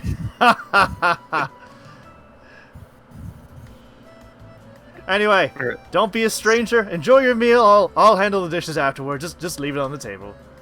Thank you. Alright, I am going to take the meal. But yeah, I think for now the thing is I am going to mainly just like focus on the performance. So I definitely want to check out the fishing area later, too. I'm also going to straight up tell you, performance is not cheap. You're going to have to describe what you're doing and how you're doing it, and then I'll interpret it from there. So I understand. That is not the automatic one. That will exercise your creative muscle, and the way that you direct it will be the way I interpret it. So I don't want to flatten the I use charisma to unga bunga force game. So yeah, exactly. Just be descriptive and captivate the crowd that way, and I'll fucking take it any day. All right, I'll have to put some brain juice into it. Admit I am very tired today, so I can't promise much right now. It is okay. But most things will be a little on the automated side. All right. So with that in place, I'm going to allow you to chill out by the stage and wait for a crowd to gather. Because Jarek has given you pretty much the gung-ho to go ahead and use it. Yeah. He seems to like you. And, well, not as much as Papados, obviously, but he seems to like you. Yeah. How's the food, by the way? Character like potatoes? I had to think about that. I don't even see. Would potatoes be a bit too much of like a commoner food for her taste? I'm just trying to think, 'cause since she grew up in like more of a river city, her main like food that she's used to is like leafy greens, fish, and maybe like occasional like wild game from like the nearby forest and stuff. Oh yeah, because the greenest thing in here is the garlic that's in it. Because have you guys ever had, real talk, pausing the game for a second, have you guys ever had roasted potatoes with garlic, butter, and Parmesan cheese? Yes, but without it's so good. If they're roasted, yes. It's so good. I'm not gonna lie to you. I had a big hankering for potatoes when I was setting this up, so I decided just to make the whole eatery centered around potatoes. I just loved your tone of voice when you were doing the like, oh, good for you. But and how I'll was say it? like, it's not something she's familiar with. If anything, like she'll like it, but she definitely won't be able to finish it. It's gonna be very heavy. It is very heavy. Yeah. It's also very affordable. It was funny because as you were describing it, my mouth was watering. Yeah. And Tia, don't forget to subtract 5 gold from the total. Yeah. Alright, so with the routine system, here's how things are gonna go. I have a preset difficulty in mind, and as you guys succeed checks, you will gain money and may deal with complications in your day-to-day life. And there are opportunities where other interactions will happen, like certain information that you otherwise wouldn't get from snooping around might happen because you might be in the right place in the right time, etc. It's an automated way for me to give you information and money other than me kill orc, me sell head, hee ha hoo hoo ha. Oh look, scroll to big bad evil guy in neck. Who would have known? It's a way for me to expedite it and allow you guys to interact. So, that's what it is. Alright, so, with all this interactions done, how about we get everyone to start rolling some dice again? Alright, going from the top, we had Tia, and you were glass blowing. So, let me change the music around because we've been looping this for 45 minutes. I love this song, Yeah. but I'm still, like, aware that it's been looping forever. Get us some new elevator music. There we go, that's a little better. Okay. The day is sleepy and the day is slow and allows each of you to, like, take your time and learn the ropes here. So, Tia, since you are glass blowing... Honestly, I haven't sat down and figured out the fucking bonuses. Here's what we're gonna do. Roll me a dice. Let me know what you get. Roll a d20, please. D20. Yeah, Flat one. d20. 17. Okay, and from there, how about you roll me a... It's your first day. Roll me a d6. D6. That's the cube. Mm-hmm. A 5. Okay. So, Tia, over the course of your day, Miss Leanne is very patient with you, and you strike up a conversation, and you're so in tune with your conversation that you kind of forget that you're working. There are quite a few glasses that come out a bit misshapen. Matter of fact, you could have been a bit more productive, but since you're learning the ropes, you were successful in making... what'd you roll in D6? A 5? Yeah. And what level are you? 3. You were successful in making 8 crystal glasses? Ooh. And toward your break at lunchtime, Saru speaks, she's like, "You did very well. After our break we can work a bit more, but here's what I owe you." And she gives you 80 gold pieces. Oh. Money. Damn. Okay. Shiny. As for you two over in the metalworks, Hello. you two are very enthused in the idea of making pickaxes that you get a little bit carried away and you start making far more than one. How about both of you each roll me a d20, please?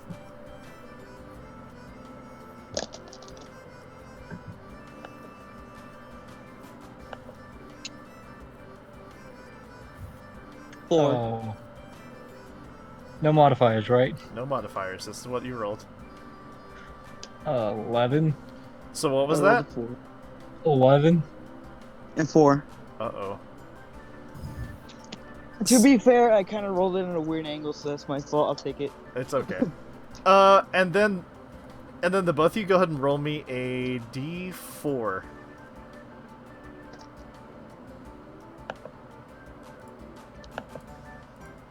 Two. A 4. Okay. So Galler, pretty much out the gate and immediately you kind of know what you're doing from the jump.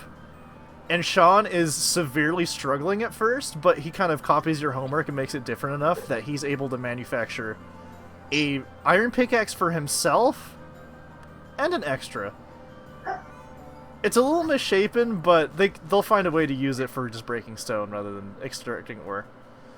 So, let's see, what levels you guys are level 3. Sean, you managed to make 5 usable pickaxes. And Okay. Galler, you managed to make 7.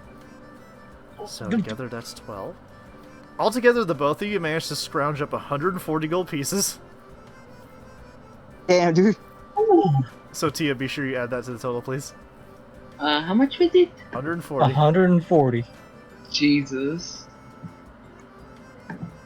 So that was 380. 7.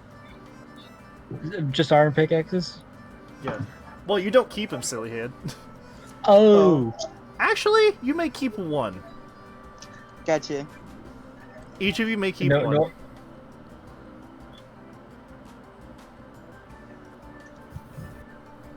Alright, Celia.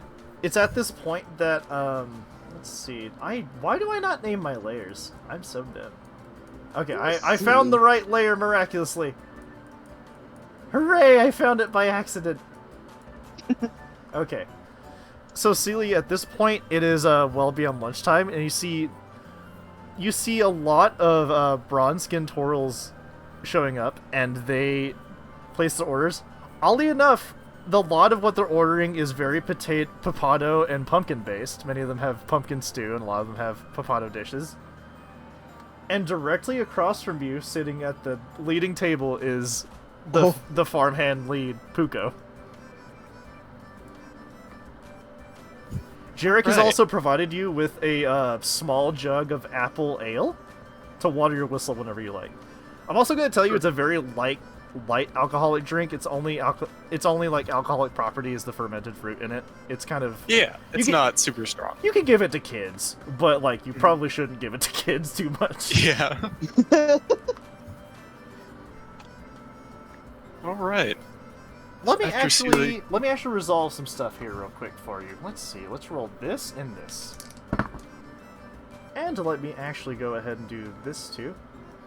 There we go. Just stop the music. So, Celia, as you're sitting on stage, you have an audience of 20 Torals gathered in the tables immediately around you. All right. It's at this point that Jarek approaches the stage and he takes off his hat and he places it at the end of the stage for like a tips hat for you. Ooh. Perfect. And then what he does is he has a goblet of apple ale and he's like, "Hey, knock him out." All right. Well, now that she has her instrument tuned, she has her lute going, ready. Celia decides to recount one of her favorite tales when she was but a bab. She tells a story of a fair faunican, a stoat with a fur coat as white as snow, an evil queen who drives her out only to spare her life, of 7 minikin that she stumbles upon while traveling through the forest that help keep her safe, become her friends over time. However, the evil queen grows incredibly enraged as she envies the beauty of this pure white stoat. She belays a curse upon her, sending her into eternal sleep, only to be rescued by another fair Faunican man at the behest of her 7 minikin friends. At the end of the day, they manage to work together and drive this evil witch out from the kingdom and restore peace to the land.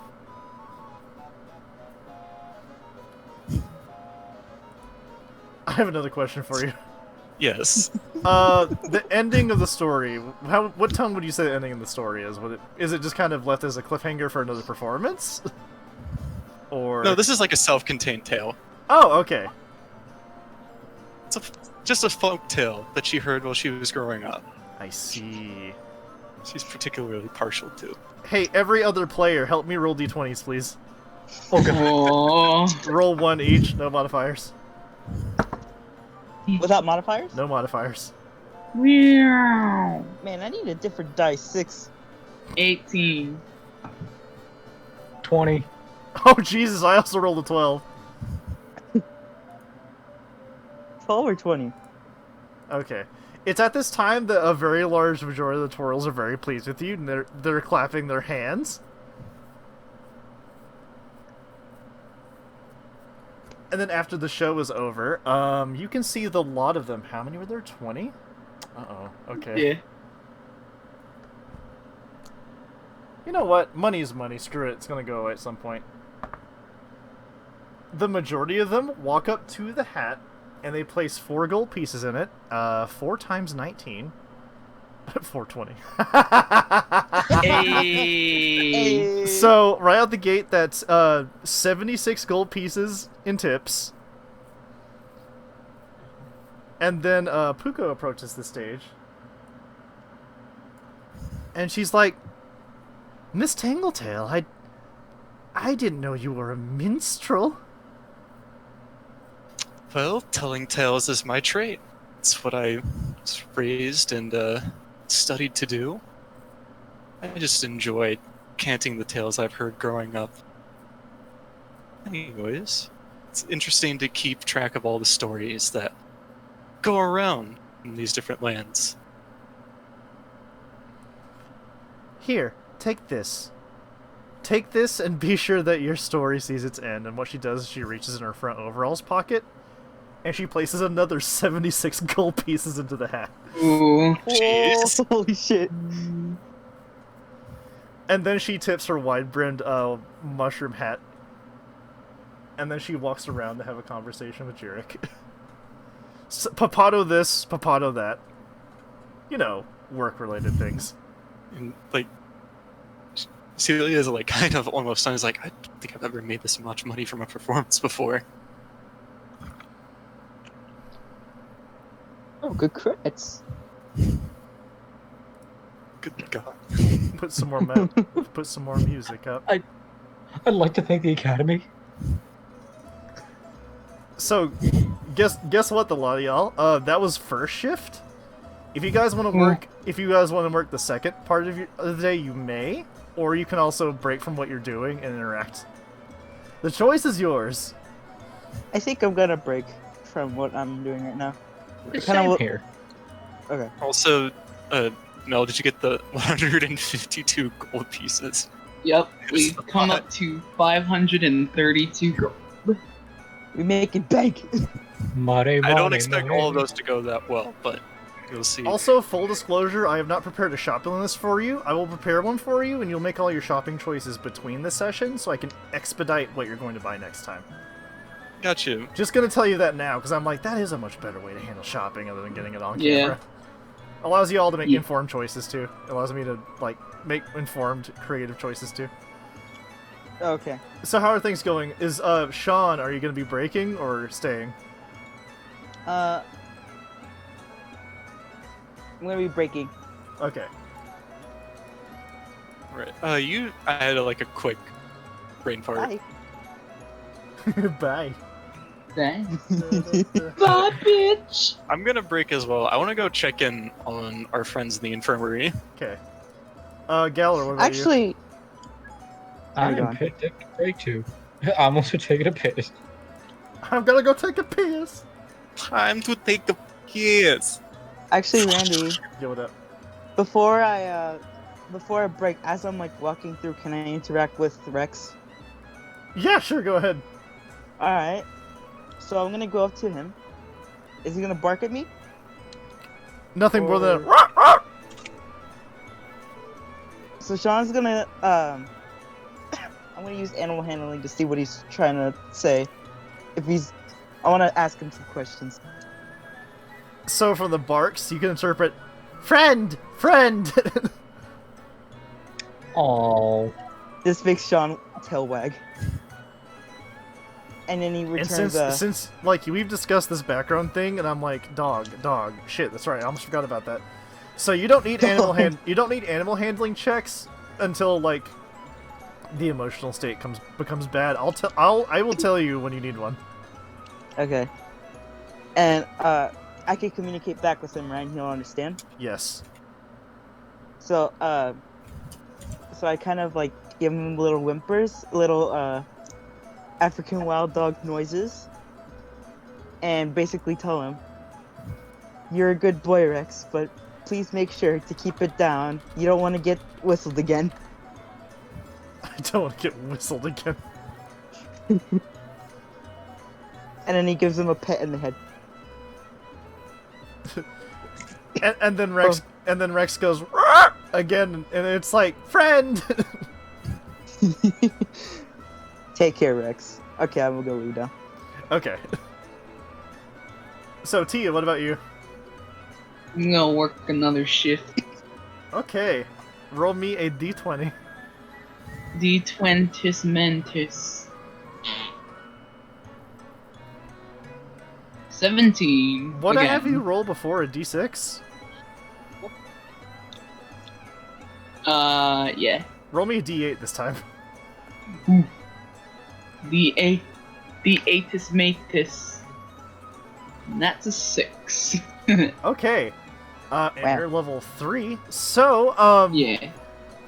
what you do is you manage to make 9 perfectly formed flask. And Sarah speaks, uses like, now dear, I don't want to put the other flasks to waste, and you made them, so how about you take these 10 flasks home with you and use them wherever you like. However, the ones of quality for our associates and our usage, so here's what I owe you for them. How many did you perfect just now? 9. 9, okay, cool. Yeah. So you get 90 more gold pieces. Go ahead and add that Hell now, yeah. please. And That's to 90. your inventory specifically, you can put regular glass bottle. Just one. Yeah, just no 10. Those are a commodity in Legend of Zelda. Yeah. Okay. I will add Now, glass bottle Times now 10. what are we gonna do with all these pots? times 10. I'll just put 10. 10. Okay. Okay. And since Tia is working in their shift, y'all can feel free to interact without her. And then I'll bring her Gotcha. back in a bit later. Alright. I will say there is some other stuff I wanted to do. Can we just do like a quick meta, like, how is everybody doing in the infirmary thing? Yeah, sure. because I'm a straight up tell you that it's gonna be sleep time and that's gonna be a new day. Okay. Gotcha. By the way, it is the 29th, so it is Fire's Day again. Ooh. 29th of Oh, spring. boy. And no, I'm not forgetting anything. Every season has 36-day months, so a single 36-day month. So I didn't forget. I thought I did. I'm like, wait, I built it this way on purpose. I did this to me. So you guys want to? Do you guys want to do meta check? You don't want to have like an actual interaction? Because I'm down to do that. Yeah, well, at least I'm fine either or. if y'all are okay with that, again, just like, because I had to have other Hey. stuff I'd like to check out around. Yeah. Hey, y'all that's tell me what you want. My feelings are not hurt. It makes my job easier. Yeah. Like I appreciate the blacksmithing, but like I feel like that's not something that Sean wanted to do. I wanted to check out the hunting like thing. I just wanted to get my weapon fixed first. Oh, by the way, Galler, Yes. with your skill in smithing, you will be able to repair weapons if you have a refined metal of the same type. Yes. Sean, you can make iron pickaxes if you have the regular Hooray. materials. Easy. That's about what you learned on that one day at work. I'm glad I made the money, but I only know how to make baby pickaxe. I want to make sword. Well, you're gonna have to keep going back, buddy. Roll. Sword was not built in a day, unless you've been doing it for years. Then yes, it was built in a day. That's true. Okay. Nah, I'd rather have my So sword. a quick meta checkup. Everyone is doing okay. With Anna's sylphin abilities, she was able to kind of heal up Ari to the point where she's not in so much pain when she moves around from all the acid. And Rue is doing okay. Rue is just being quiet as Rue. usual. Few word Rue, as usual. Yep. Alright, that's how it go. Okay, That's just how it go. and I'll put them, Anyway, The gang's all here. I'll put everyone back together. Huddle. well, anything fun around here? I wouldn't say fun, but I did see something interesting. I Interesting. found a new calling and I think I made a new friend. She has been doing her best. You say as you're like double fisting like the necks of like potion bottles in both hands. Yeah. What are you gonna do with all those? Do you find use for them? Maybe simple blow, but very useful. Oh, you made those? Yes. Tia used to do glass blowing in her clan. It's relaxing. Bring back memory. Ooh, shiny. Oh, that That's- reminds me. He starts like scuffling around his bag to whip out the pickaxe. I learned how to build this, and if you ever need a little help with your weapons, I think I might be able to take care of them for you. Sure, that'll come in handy, at least seeing things we've run into so far. Also, full disclosure, if you learn a skill and you think you might be able to do that for unrelated characters, you can charge them a fee and make money that way too. Oh, Depending on the way that you use it, you may be able to tie another skill proficiency you have into it. Just saying. you may most certainly try. It may or may not be one that all of you have gotten due to the setting. But I'm not going to say more or less on that. It is up to how you interpret it. Uh-huh. Now, I don't mean to toot my own horn, but I would say I put on quite the performance today. I will admit, I still really only have the stories that I had from my hometown. I should talk with the locals a bit, see if I can get a little bit more of their own history. So, I might have to keep the performances limited for now, but... There we go. And, Celia, as you're saying this, a lot of the Torals that watch your show are walking by and they're like, "Hi! Thank you for the show!" kind of waves back, smiles. You've I become see. popular, haven't you? That's Kind the of a life of shame. Bard. Kind of ashamed that I've missed it, but congrats. I'll I let you know when the next one is, whenever I decide that to be. I, do I need to managed to find hear it out from all the way over in the mines. I don't think you'll need to worry too much about finding your own stories. You're honestly quite the legend yourself. How did you hear Well- that over the clanging of metal? That's impressive. Hmm. Very Yeah. carefully. Shut up. Shut your up. No. Not you, Zeg. Not But, you, Zach. No, I will not shut my fuck up. But Eh, regardless, I do need something to do in the meantime. But I think I have an idea. Still, it's a shame it doesn't seem like the market is up and running yet. Really wanted to check out some of those shops, but at least from what I've heard from some of the locals, it's going to be soon. Very soon. Think of it this way. By the time it open up, we probably have plenty of money to spare. And she like jingles the coin purse like Just around her neck. Don't do that in public. But yes, I agree. You know, now that you mention it, the guy we were working with did mention something about. Is that Rex? Rex, no. Ron. The guy did mention something about. He was concerned that the rocks were moved and something about business, but then we were cut off by a dog. Well, you could see a dog. They say no Like dog that. in blacksmith. You talk about blacksmith? Yes. Saru told me there's no dog there. 2 kobolds. What do you Oh. mean, dog? Well. Anyway.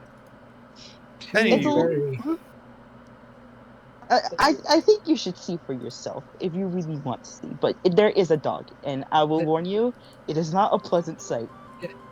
Oh. There are kobolds, yes, but My their God. personalities are diverse.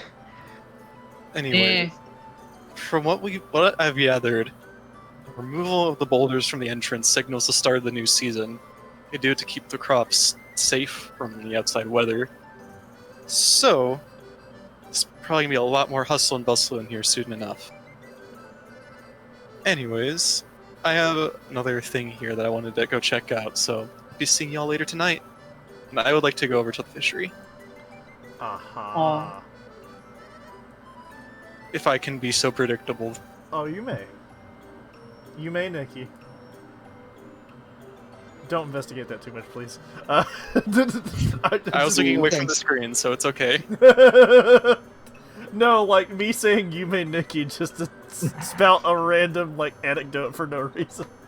Yeah. Also, Oh. I'm going to have to make a concerted effort to remember this place is called Stone's Throw and not the other way of saying this, Throw stone. due to certain comic artists who shall not be named. Oh my god. Oh my Man. god! Okay, yeah, I realize what you're referencing now. Yeah, the moment I heard the name, I'm like, ooh, that is one word off from something I do not want to hear. I realized that after I said it the first time. I was like, oh. Well, I'm not changing it, that's what it's called. No, I like the town So- name. It's cute. I just Yeah. I said it. I actually said it there in conversation. It's like, oh no, Nice. let's It's okay. Don't worry about it. stone's throw. Keep it to that. It's okay. So, let's see, because it was morning, afternoon. You guys remember when we did the board game section? Yes. How the days were split up into 8-hour segments? Right. Yeah. Same deal. Sorry. As long as you sleep for a quarter of it, you're fine. If you avoid sleeping, you'll gain stacks of exhaustion. And since the stack of exhaustion messes up ability checks, it will mess up your productivity. Well, But if Quick you really question. if you keep doing it, you'll accrue a higher bonus. So there's a risk reward. The reward for exhaustion? Maybe. perhaps. Welcome to America. Welcome to Work America. yourself to death. Welcome to Fantasy America. Oh no. Except they no. have better, Oh, no. they have better health. Has free health. They have better care, healthcare so- than we do from the start. From a What are literal you talking about? I accident. love the game movie. Anyways, was anyone doing anything else? Anyone else doing anything else? I think I might stop over at that house on the northeast and say hi to Warwick. Duh, that's not that character. Mhm. Alright. Doo-doo-doo. What about the rest of you? He's just gonna look at Sean and be like, Celia performed by Tell Story, right? Yeah, I think so. Aw, if only Tia could do that. Tia have many stories from when she grew up that she still keep near and dear to her heart these days. Is that something you'd want to do? Perhaps. Tia isn't very charming, so little bit shy. But maybe she give chance. But you big dragon, why you shy? It's also at this time that you see Saru is in the balcony overhead, and she's like, "Well, dearie, if you're not very charming, you might be strong instead. We have a fighting arena in the northwest of town, and once that picks up, you might be able to show your brawn. Oh, That's charming in its own way, right? And very entertaining. You wouldn't believe some of the outsiders we get during the active seasons." Wait, Just you imagining said it out of character. It's grand finals of like a big fighting match, and it's Tia versus Ari. oh no. Oh. Oh. Spoilers, that can happen. Oh, it's And then not Sean, open yet, so. Sean's ears perked up. I Wait, you s- I did intend that if you guys PvP, you'll get paid for it. Mm, So if you have Anyway. in-game disagreements, there is a way that you can productively get it out of your systems collectively. and earn money. money. Anywho, What were you planning to do, Sean? Wait, I think that's the first time you actually called me by my name. And then Tia notices and she looks away. I just decided maybe, it'd be more appropriate, right? Yes, exactly. No. Well, either way, I appreciate it. And then Sean just kind of looks around. I'm not too sure. I wanted to kind of just check what seemed to be like a archer. What was it? The hunters and peacekeeping. Yes, the hunters and peacekeeping area. Very Whoops. oxymoron, but I love how I have these layers that aren't named, and I have a layer with your literal character name on it. Good job. I think Bye. she's gonna be like, well, Whoops. what do you have to lose? And she's gonna go. It's also at this time, Tia, that Sarah Oh. walks out, and she approaches you and is like, "Now, remember, hatchling, there's a long road ahead of you. Don't work yourself to death all the time. Take it slow. Make mistakes. It's okay. Go out there and try new things." My Yeah, my little shop's not going anywhere, and neither am I, at least not for a good while. And then Tia nods unknowingly, and she's like, Thank you, Seru. Tia appreciate it very much. And when fighting arena opens up, if I'm rather bored, you may see me there. Ooh, you can see some of the NPCs in the fighting arena. I like that. "Ooh." Thea will keep in mind. We'll keep close eye on fighting ring. She knows someone who would like to be there too, so maybe it's for best we wait now. Yes, it's best to instill the hope in the people that don't have an art of war amongst them, should we say. And as she's turtling, she's like, ah! As she kind of dips back into the shop. Oh my god. Alright, and Tia's just gonna go to the eatery. Eat. Well, more like perform, but maybe she. Oh, okay. I understand now. Ooh. How about... like this carnival music is very here's fitting. what we're going to do. I'm actually very curious to see if other people are going to pick up on Tia saying she wanted to perform, if they're going to be in time to see her performance. So I'm going to resolve everyone I wanna else's. see it. I'm going to resolve everyone else's first, so that way everyone can be there if they want to be. Yeah, because I want to see Oh. this. Oh boy. All right. Let's see. So you've got 2 separate places, Celia, and you've gotten 2 interactions. So let's resolve the boys first. Ew. All right. So when you arrive in this area up here, you can see several things in this corner. You can see things like tanned hides, weapon racks, targets, dummies made from straw and wooden shields. And there's I don't know what these are called, but you know the Mongolian grill? Like the flat stone Mongolian surface? Yeah, it's like a flat surface in which they cook food on, they toss it using spatulas and oil. Oh yeah. There is just straight up a Mongolian grill there. God, you make me hungry. That sounds so good. But anytime anytime I eat Genghis grill, it makes me poop. But everything makes me poop. I'm sad that's not out here in California. That was very good when I had it out in Memphis. Oh, it's so Is that good. sentence? I would make like Is that gonna be in the vlog? I'd make like a super pork bowl every time, and I loved it. I Every usually time. go for like the bulgogi, so I like that. Oh, I should try that. Damn. But when you arrive in this area, you can see several small folk, which is to say like common folk, including Torals are practicing their aim. And Sean, something you're noticing even from the baby Toral to the adult Toral is they're still very throwing centric. There are Torals throwing shuriken up to 80 feet and hitting the mark. Huh. Okay.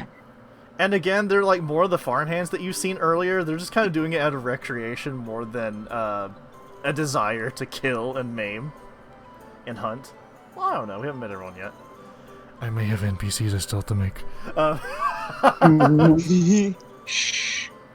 Is there anyone that seems to be like, at least from over there, like in charge of this area? Like maybe kind of guiding them to like attack, or at a certain time?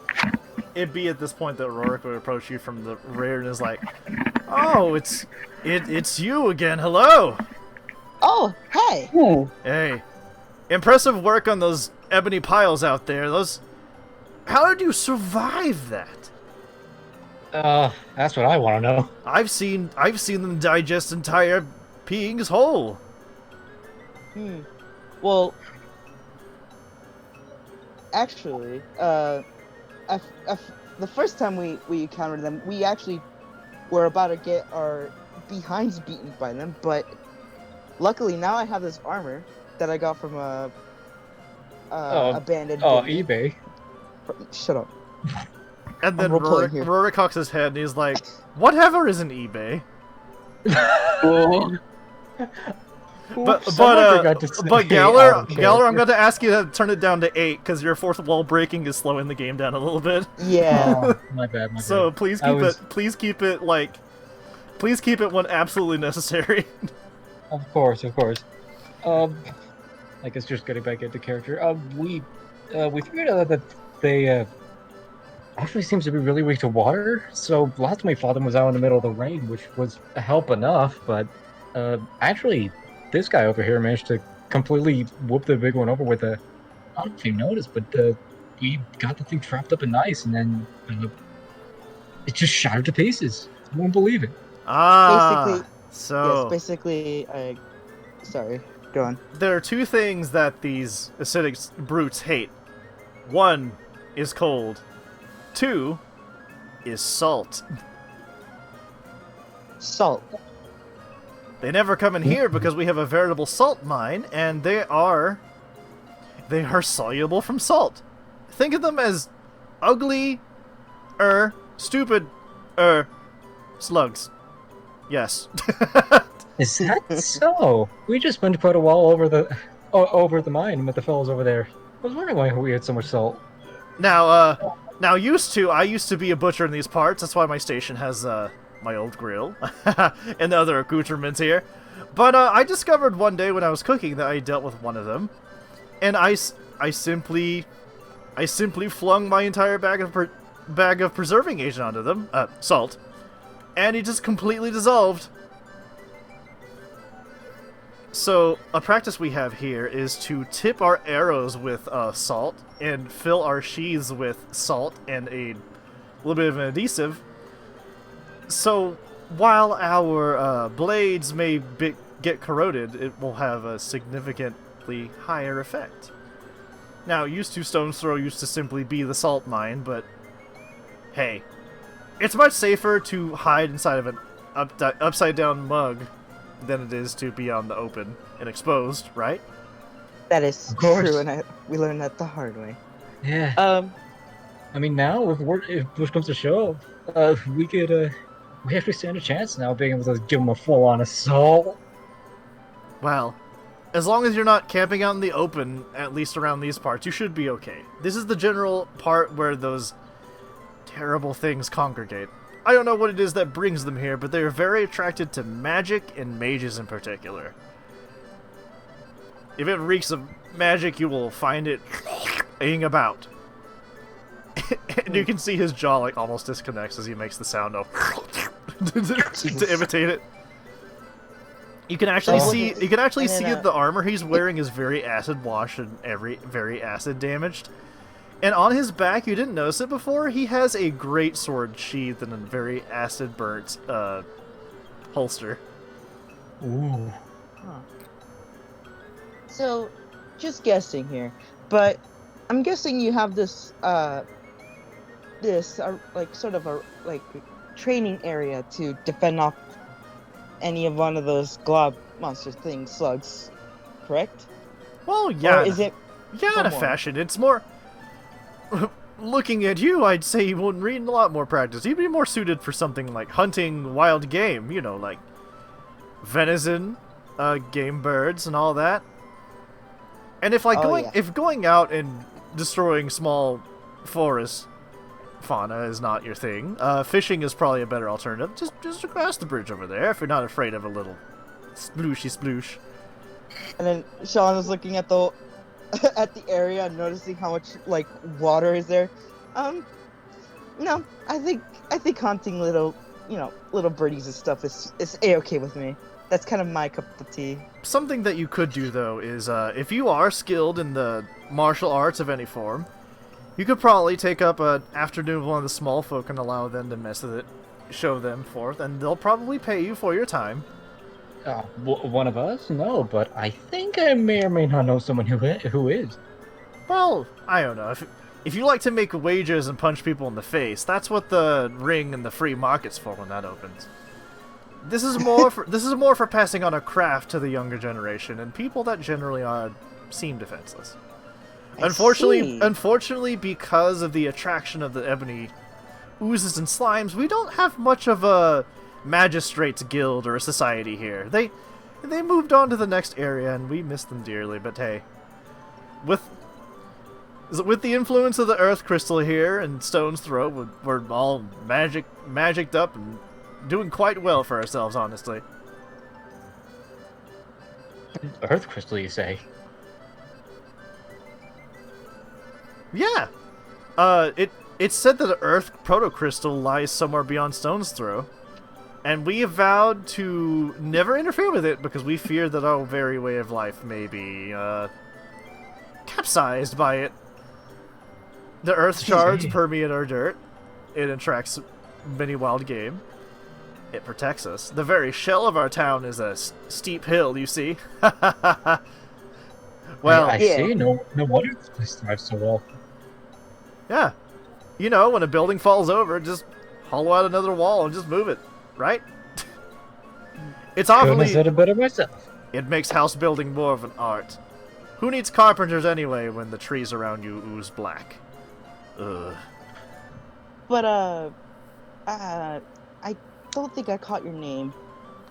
Oh! This would be the first time we've introduced ourselves. Yes. Again, I'm very impressed. He takes a deep bow, and he says, "My name is Rorik Seagertail." Hello, Rorik.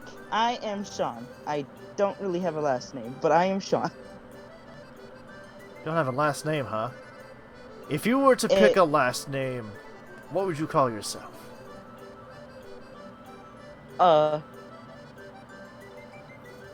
For example, my last name is Ertail, but don't tell anyone that. Sieg in Sylvan means victory, so Victorious Ertail seemed like a good fit at the time, and then I had my name legally changed to it, and there's no going back on those fronts. Oh, no. I just make sure to practice lots every day to make sure that name is fitting.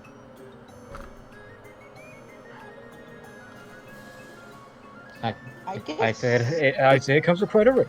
It's a very effective... I'm good. How many times do you have to burst in without knocking on the door? I have no goddamn idea. Okay, but it's like Rorik's like, think of it this way. It's like the best way to passively peer pressure yourself into succeeding. Don't follow Rorik's example, kids. Got it. Ooh. Oh, right. My name. Koge Galler. Yeah. Looks like I'm gonna be one of this town's. Looks like your town's got one new miner on his hands. Huh. Well, well. But anyway, our fair little town has several places to go. If you're waiting for the fighting arena to open up, it should open soon when we get more arrivals. We are a small town of 59, 67. I don't even remember. It's been so long since winter's come and gone. Say, perchance, what day is it? 29th of Thursday. spring. 29th of spring. It is the 29th of spring. Oh, good googly moogly! It's almost Starlo, the season of the crystal. Oh no. Man, we've got a lot of preparations to do. Hey, if you need a extra hand, I'd actually be willing to help.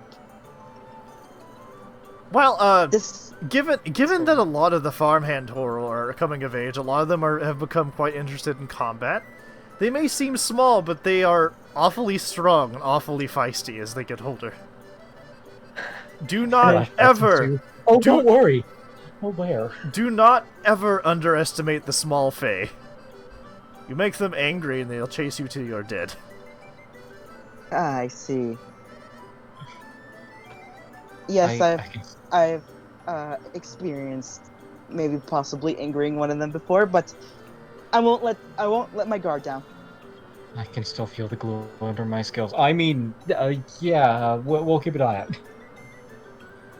Anyway, if there's anything I can do for you, feel free to let me know. I kind of act as the independent town watch, but it's a little peaceful, so I tend to occupy myself with the occasional hunt, the occasional fish, all that.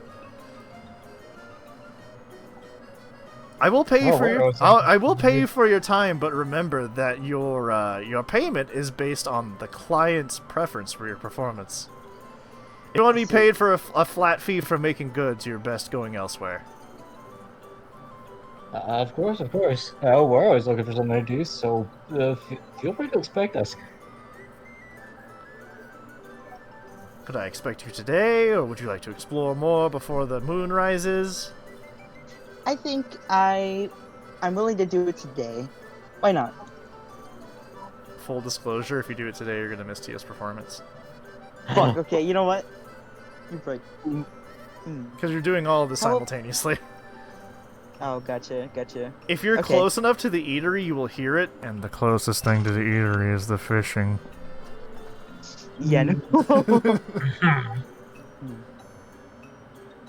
For You know what? Sean's sake, I think you could turn back. You know what, Rorik? Fuck. Sorry, it's my. Yeah. It's okay. Uh, My parents told me. Rochambeau. My parents told me it was a weird name too, and they were the ones that named me. Oh, don't blame yourself. And then he points at his teeth. I'm a underbite. I got underbite. So certain things are a little hard to pronounce. Anyway, expect me tomorrow, or after sunrise. And then Rorik nods his head. Oh, I will. But I'll be right back. See you later, fella. Glad to meet you. So both of y'all gonna go ahead and get a bite to eat at the eatery then? Yes. Yay! Food! All right. Potatoes! You guys want potatoes? Yes, I want. Wait, what else do they have in there? A lot. Like, right now is like purely potatoes, pumpkin soup. There is a lot of garlic-based dishes. There's a lot of carrot-based dishes too. They Give have me your finest potato, mister, and he slams his fist on the table. Not even garnish or anything, just a potato. what he Stinky. what he does for you, Sean, is he for the good price of 5 gold pieces, is he gives you a baked buttered stuffed papado with venison meat in it Oh, hell yeah. and a butter garlic sauce. Sean's drooling. And then Sean, I'm gonna seat you here. Yeah. What about you, Galler? What do you want to take your chances I'm in the with? mood for pumpkin soup myself. Okay. So what Jarrett gives you for the small price of 5 gold pieces, Tia, remove 10 gold pieces from your bag, please. Will do. What he does is he gives you finely sliced and braised cod with a side of pumpkin soup and apple ale. So it's a little bit of fish, but also soup. Eats like a meal. Alrighty, and Tia, we will get around to you soon. Do not worry. Alrighty, so Celia. Celia, hello, what are you? Yes. There you are. Sorry, I need you to do a better habit of responding. I'm here. It's okay. Don't worry about it. I'm just making sure. Full disclosure, you will completely be able to hear the performance from this distance, so do not worry, you're not gonna miss. I feel like Celia would be the more like subtle sort. Yeah. I will hear from a distance. I will try He not is to push loud. too hard. Dot JPEG. Maybe not here, but she'll be loud Maybe enough. I can give you some tips. Here's a tip. Here's a top. Either. So here's a point, like heading this operation is a more portly Toral woman, and she addresses you as like, "Oh, hello, welcome to Stone's Throw. Wow, you seem quite enthusiastic." And she makes a note of the tackle that you have on your person already. See, that kind of laughs herself. Well, I come from a fishing town myself. It's call it a hobby, but who knows? I could put my skills to use here as well. Well, since you're a seasoned fisherman, the only thing I really need to tell you is make sure that any fish that you catch here are of the humane sort. Rod fishing is fine, net fishing is fine, spear fishing is fine. But under no circumstances are you to poison or electrify the water, understood? Understood. It would be horrible if someone were to do something like that. Who would ever?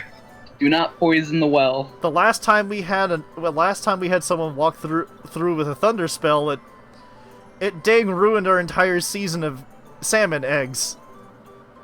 And you understand, we have to send pregnant fish down the river to supply the next town down, and they were quite cross with us. Oh no. Ooh. Can't understand how people would just be so needlessly selfish like that.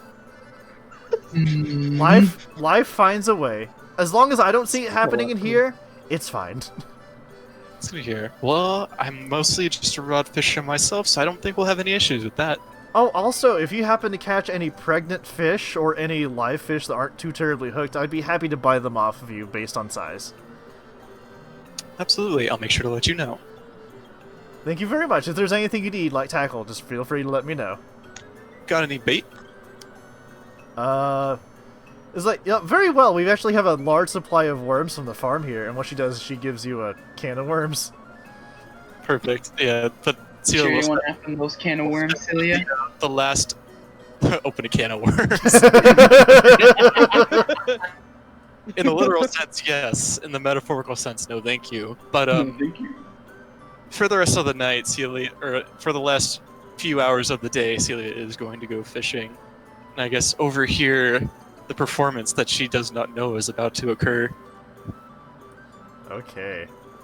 And now it is You're even time closer. for me to... Don't play the same song, silly kid. Okay, there we go. Alrighty. So, Celia, what I'm gonna have you do is I'm gonna have you roll a d20 for me.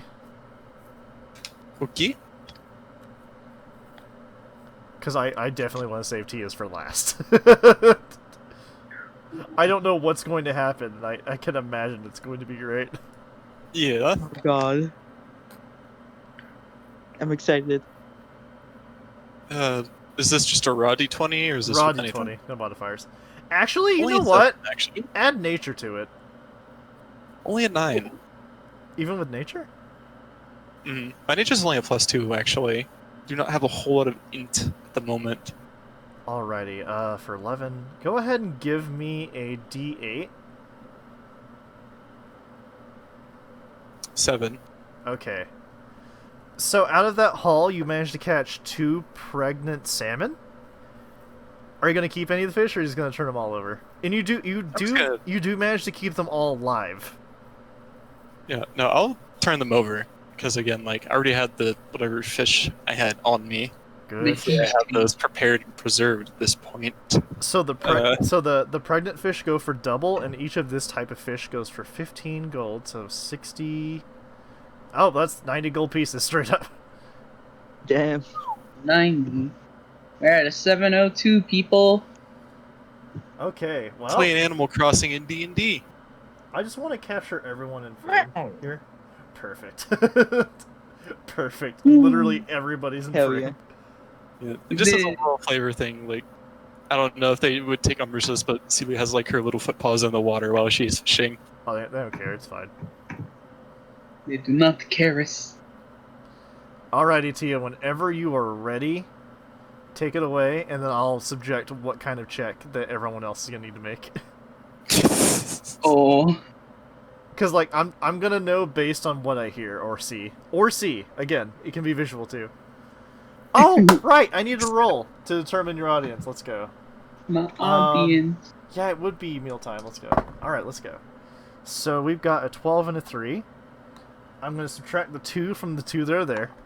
So Tia, from the audience, you see 3 Faunikin. You see 6 Toral farmhands, and you see 2 of your friends. On your right. Emotional support. Question mark. They are close enough to give comfort, but far enough away to make you feel a little anxious. Ooh. And perhaps avoid association. Oh no. Mean. I Sorry, Thanks, that was, Celia, very that supportive. was actually mean. I'm sorry. And then what Jarek does is he walks out and he hands and what he does is gives you a goblet and a jug of apple ale. And then as usual, he tips his hat and he places it at the end of the stage for tips. And he's like, "Here you go, lass. Just something to wet your whistle. Whole thing's free. Take your time." And then you can hear him go back to the kitchen, like happily frying potatoes and garlic together in a skillet. The ambience of frying. It's actually quite relaxing, to be honest. Yeah, In it my is. opinion. Yeah, it is. I love cooking. Is there any way I can just like put the ale? Because he is not gonna drink. She will not drink. You just don't take it. Someone will drink it. Okay, someone will drink it. You can leave that for whoever likes drinking at mealtime. Give me. Alright, she's gonna give it to Sean. No, Sean's gonna take it. Yeah, who said anything about giving? This is the Okay, man. this is the taking tree, motherfucker. No, This is the Okay. taking tree, motherfucker. Alrighty. So, if you need me to help you interpret it, feel free, but take it away. If you can take, you don't have to, like, tell an entire story if you don't want to. If you want to make it a feat of strength or performance, there is, like, an actual, like, center here, if you see it. This Yeah. is purposeful. Okay. So whenever you're ready, partway through, I'll know what backing track to pick. Okay. Tia's just gonna stand up and her like tail wags a little idly as she tries to find her voice. And she's gonna take a deep breath and be like, "Well, this is the first time I've ever been in such a large crowd. But today I wanted to share you a folktale that is very close to Tia's heart. She has held it close ever since she was just a little hatchling. It is the legend of Yenkai. Once there was a talented martial warrior named Yenkai. She had scales as hard as steel, and their golden glow struck fear into the heart of her enemies and all those who looked up to her. She was as talented as she was beautiful. Everyone loved her and missed her when she was sent to serve under the highest prestige guard of the land, the Bane Scales. While she was gone, she was delighted to find out that her best friend, Tonguro, was crowned general of her clan's guard. She couldn't wait to return home when she finished her service. But when she arrived, she was devastated by what she saw. It seems Tonguro had made it her mission to steal everything that was beautiful in the clan for herself. She couldn't believe what she saw. She knew there had to be an explanation. And so she went to confront her old friend. When she met, she was horrified to see the monster Tonguro had become.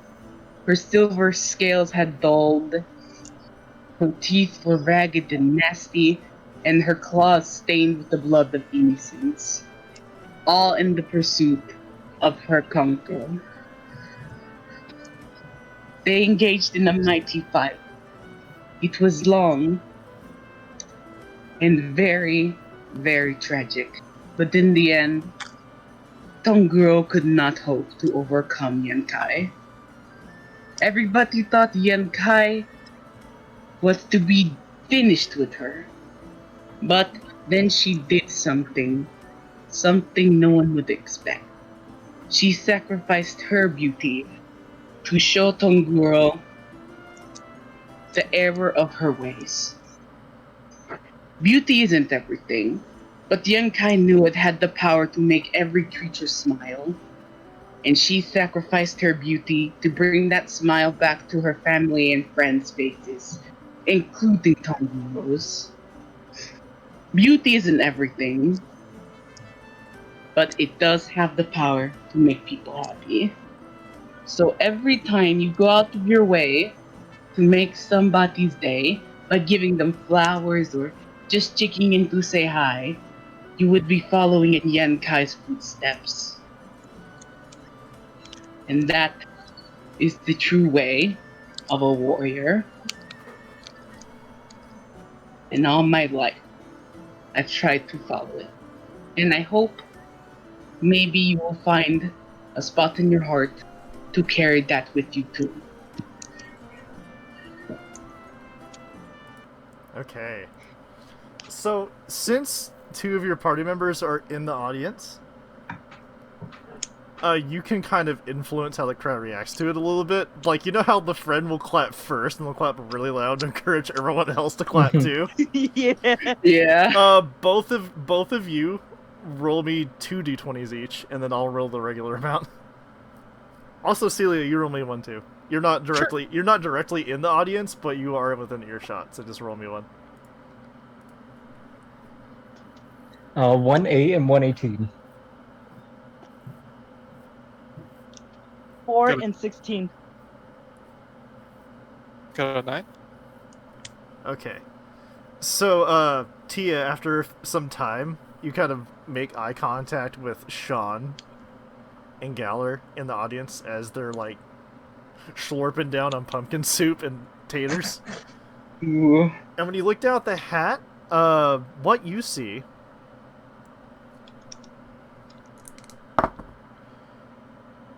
is, oh my god, Whoa. 99 gold pieces. Whoa. I literally rolled a D100 and got 90 and a 9. Oh Oh. my god. And at the Oh my god. and then as you look down and notice that a small Toral, well, not a small Toral, they're medium sized, a Toral farmhand reaches over her pointed ear and gets a purple flower and lays it over the gold in the hat, and then she places her hands together and bows a little bit, and then she catches up with her friends. Ooh. So add that to your gold pouch, motherfucker.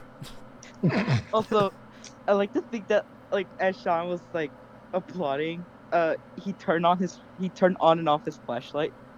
I was like, Beep, beep, beep, beep. Morse code. They are offended. Oh. Morse code epic. Epic. Morse code PogChamp.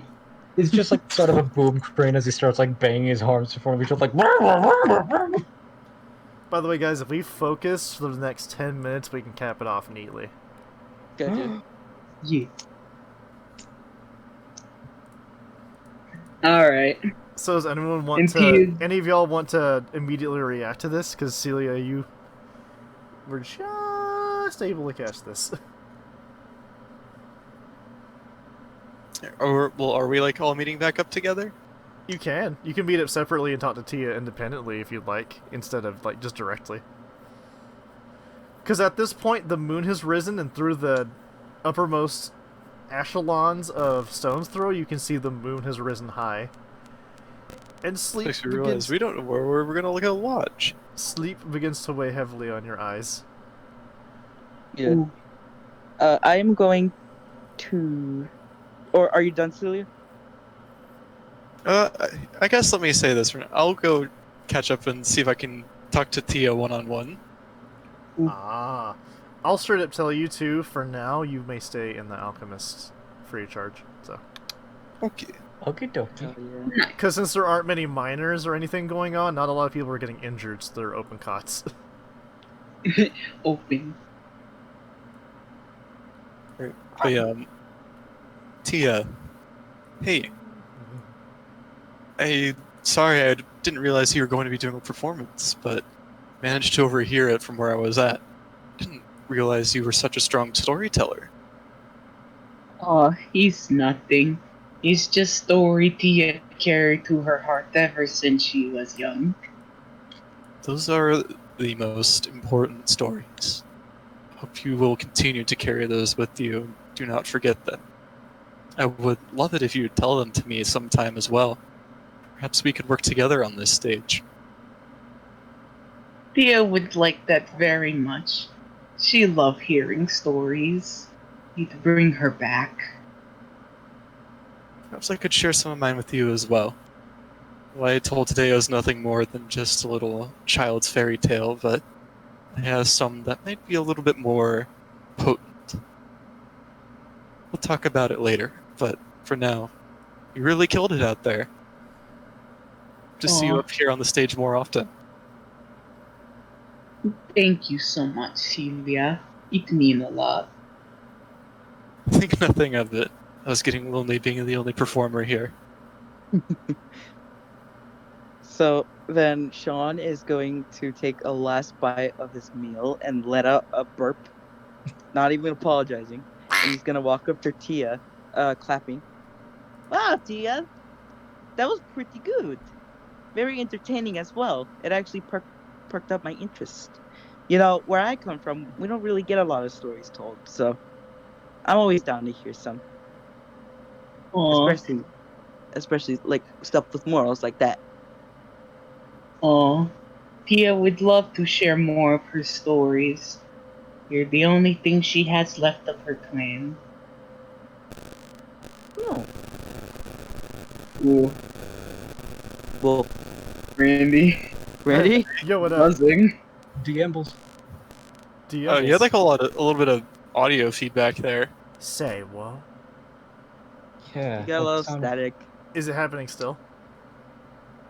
Not right now. Not at the moment. Strange. If it happens again, let me know and I'll cycle my wire in my computer. Yeah.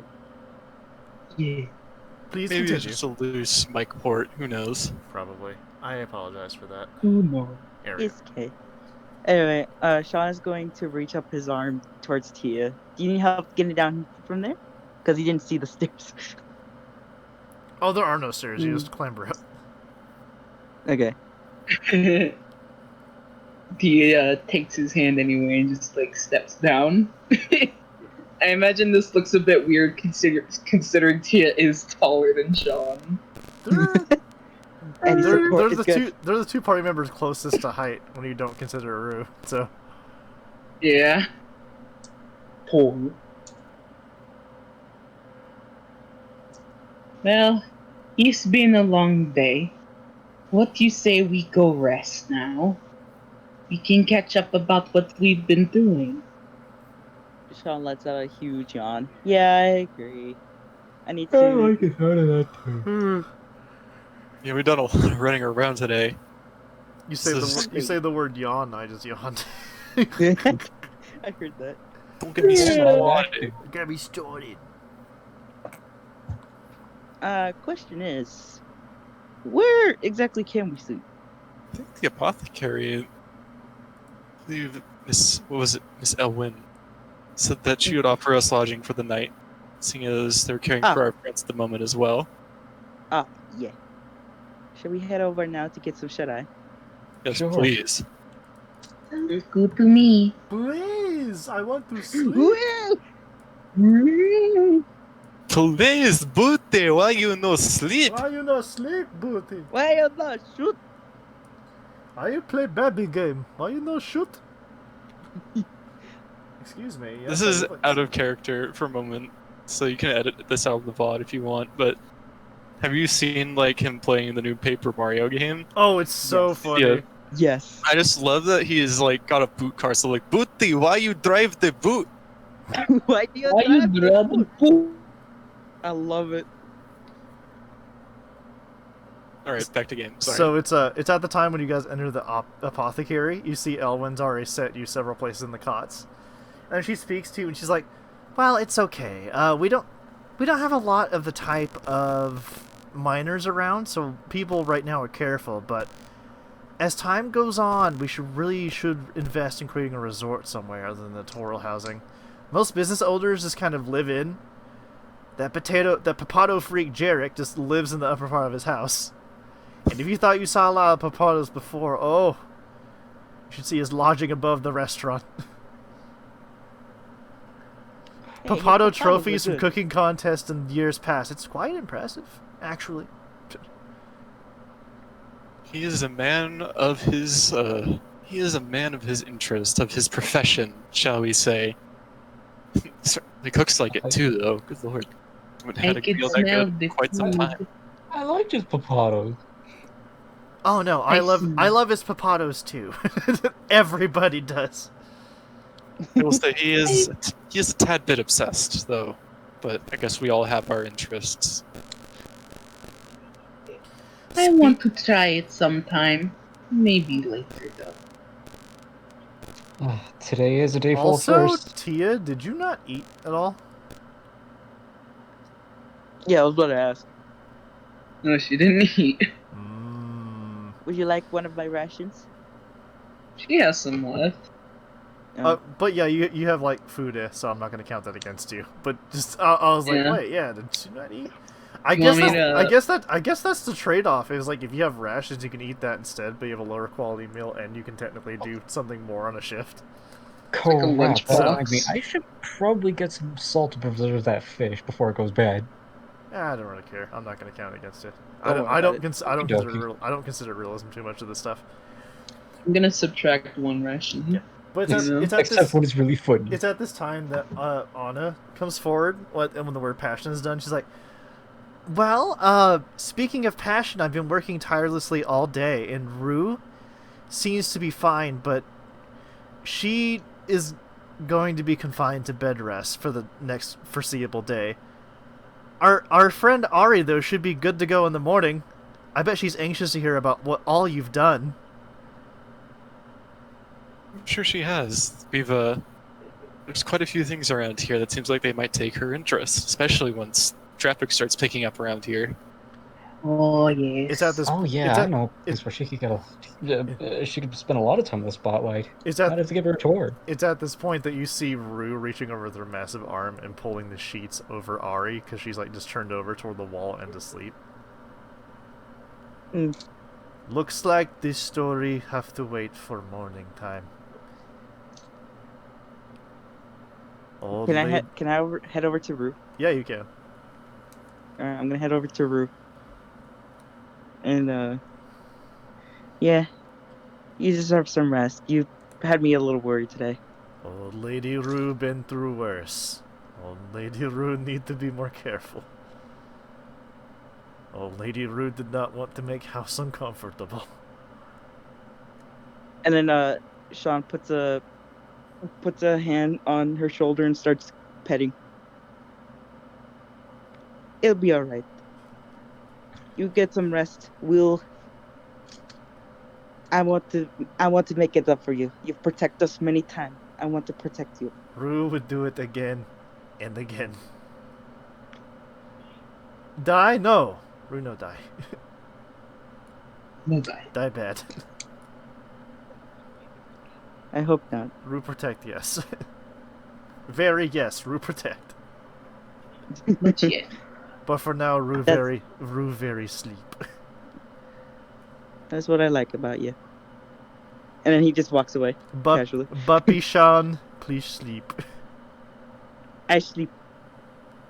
Also, you realize this is the first time she's called you by your name. It makes Sean notably blush. He is just looking over a bit, like solemnly, like, oh. Okay. His tail wags a little bit, but he just goes to bed, or goes to his bed. And this has been such a gooey session, and honestly, I'm here for it. Yeah. Yeah, We're getting into the nitty gritty of D&D. this The goo. this is some good shit. Dungeons So- and Dragons hit different. So is that all we got? I think so. All right. Well, congratulations, everybody. Due to your hard work and delicious lasagna, the lot of y'all. One moment, let me find it.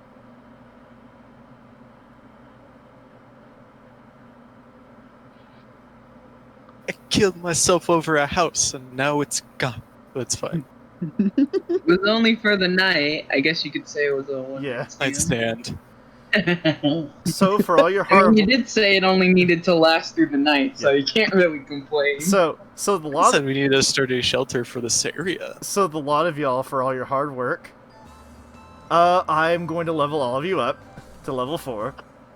Yay! Yay! Ari is going to spend the next level at level 3. The next session at level 3.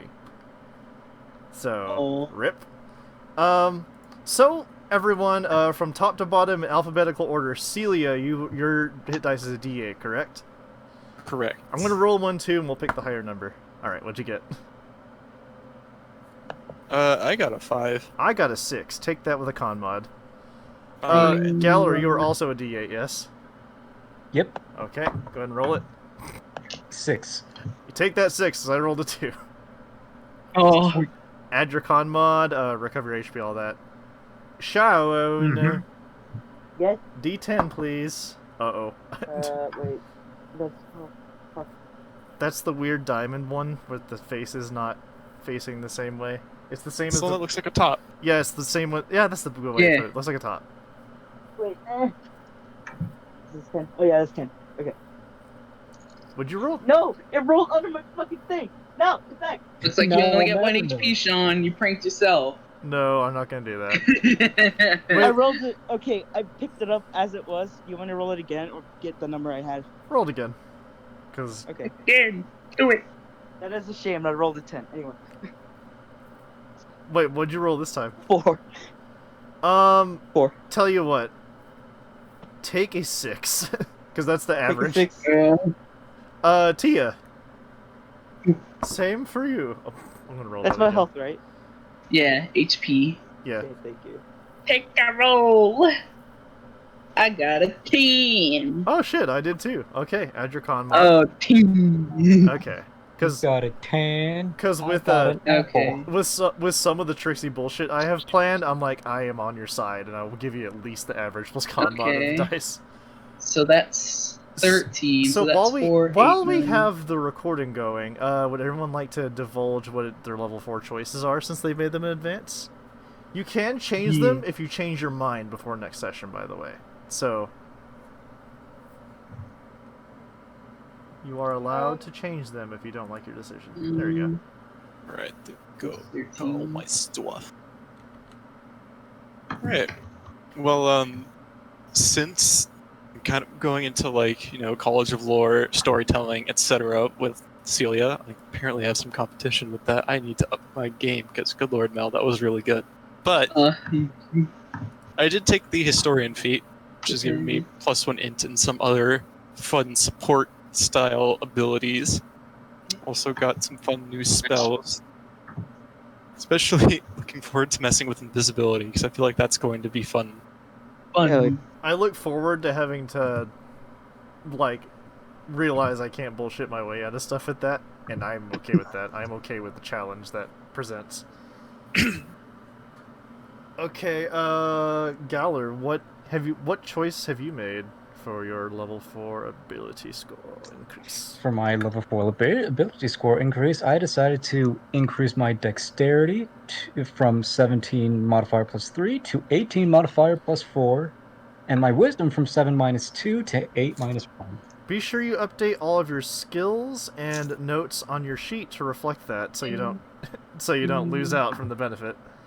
Roger, roger. Okay, Shuririn, Hello. what are you doing? I'm just gonna put it all on Intel to move it from a -2 to a -1. You don't want to just do +1/+1? Because if it's if it's an even number, it moves the negative modifier up by 1 every time it's an even number. Wait, really? Yeah, Because it's at a Yeah. 7 right now, right? Oh, then who told me that I needed? Oh, wait, no, I'm fucking myself up. I'm sorry. Okay, never mind. Then I'm gonna put 1 in Intel and 1 in Dexterity. So that would be my Dex will be a 10 and my Intel will be an 8. Oh, your dex is a 10? Yes. So you're So short. Sure. I'm gonna make it a 10. You're shoring Damn. up. You're shoring up weaknesses instead of enhancing strengths. I see. Yes.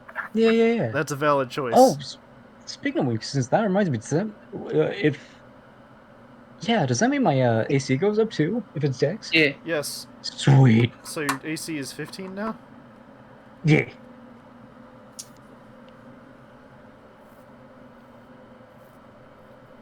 Also, I do realize I could have destroyed your armor, but like with me not having shops open, that would have been irresponsible. So I didn't do it. Ooh. I realized that just now, and I'm glad I didn't do that. And Tia, what choice have you made? Going to put my points into strength and dex. So my dex has a modifier of +4 now, and my strength to +3, and his AC is now a 17. Oh, Jesus.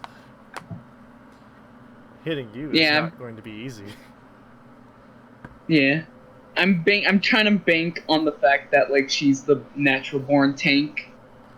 Also, I did say I wasn't going to give you guys levels until you solved a problem, but I'm like, I really want to accelerate to y'all to level 5 and get the fighters the extra attacks before I start doing the real shit.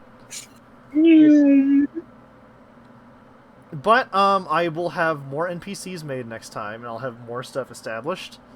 I think for the now, I'm not going to put normal characters that you shouldn't be interacting with on the map anymore, because that got kind of confusing last time.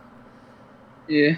So, don't worry, I'm going to be rounding things out. I'm not sure if I'm going to splash the map with color or not. Probably not. I should probably work on other things instead of doing that. But everyone, thank you for playing. When yeah. I close off the recording, we'll go ahead and take feedback, because there are some things I handled okay, there are things I can handle better that I already have in my mind, but I would like to know what you think. I've got like 2 questions on my mind right now, actually. Okay, cool. You want to say that for off VOD or on VOD? I'm gonna say it for off VOD. It's just like dumb meta stuff that can be resolved in like 2 seconds. Okay, cool. Anyone else? No. Nah. Okay. I'm good. Alrighty. Everybody, thanks for playing, and if someone's watching the VOD back, thanks for watching. I was glad to try the music bit. I'm not sure how well it worked. I enjoyed it. I enjoyed I it. really liked it. Yeah, me too. So It's so good. and it's so easy. It's so easy. I just have to right click something and just change it. It's the easiest thing in the world. Well, I will see y'all later, audience, and I will see all of you in like 2 seconds. Hell yeah. Heck yeah. 3, 2, 1. Shoe nice.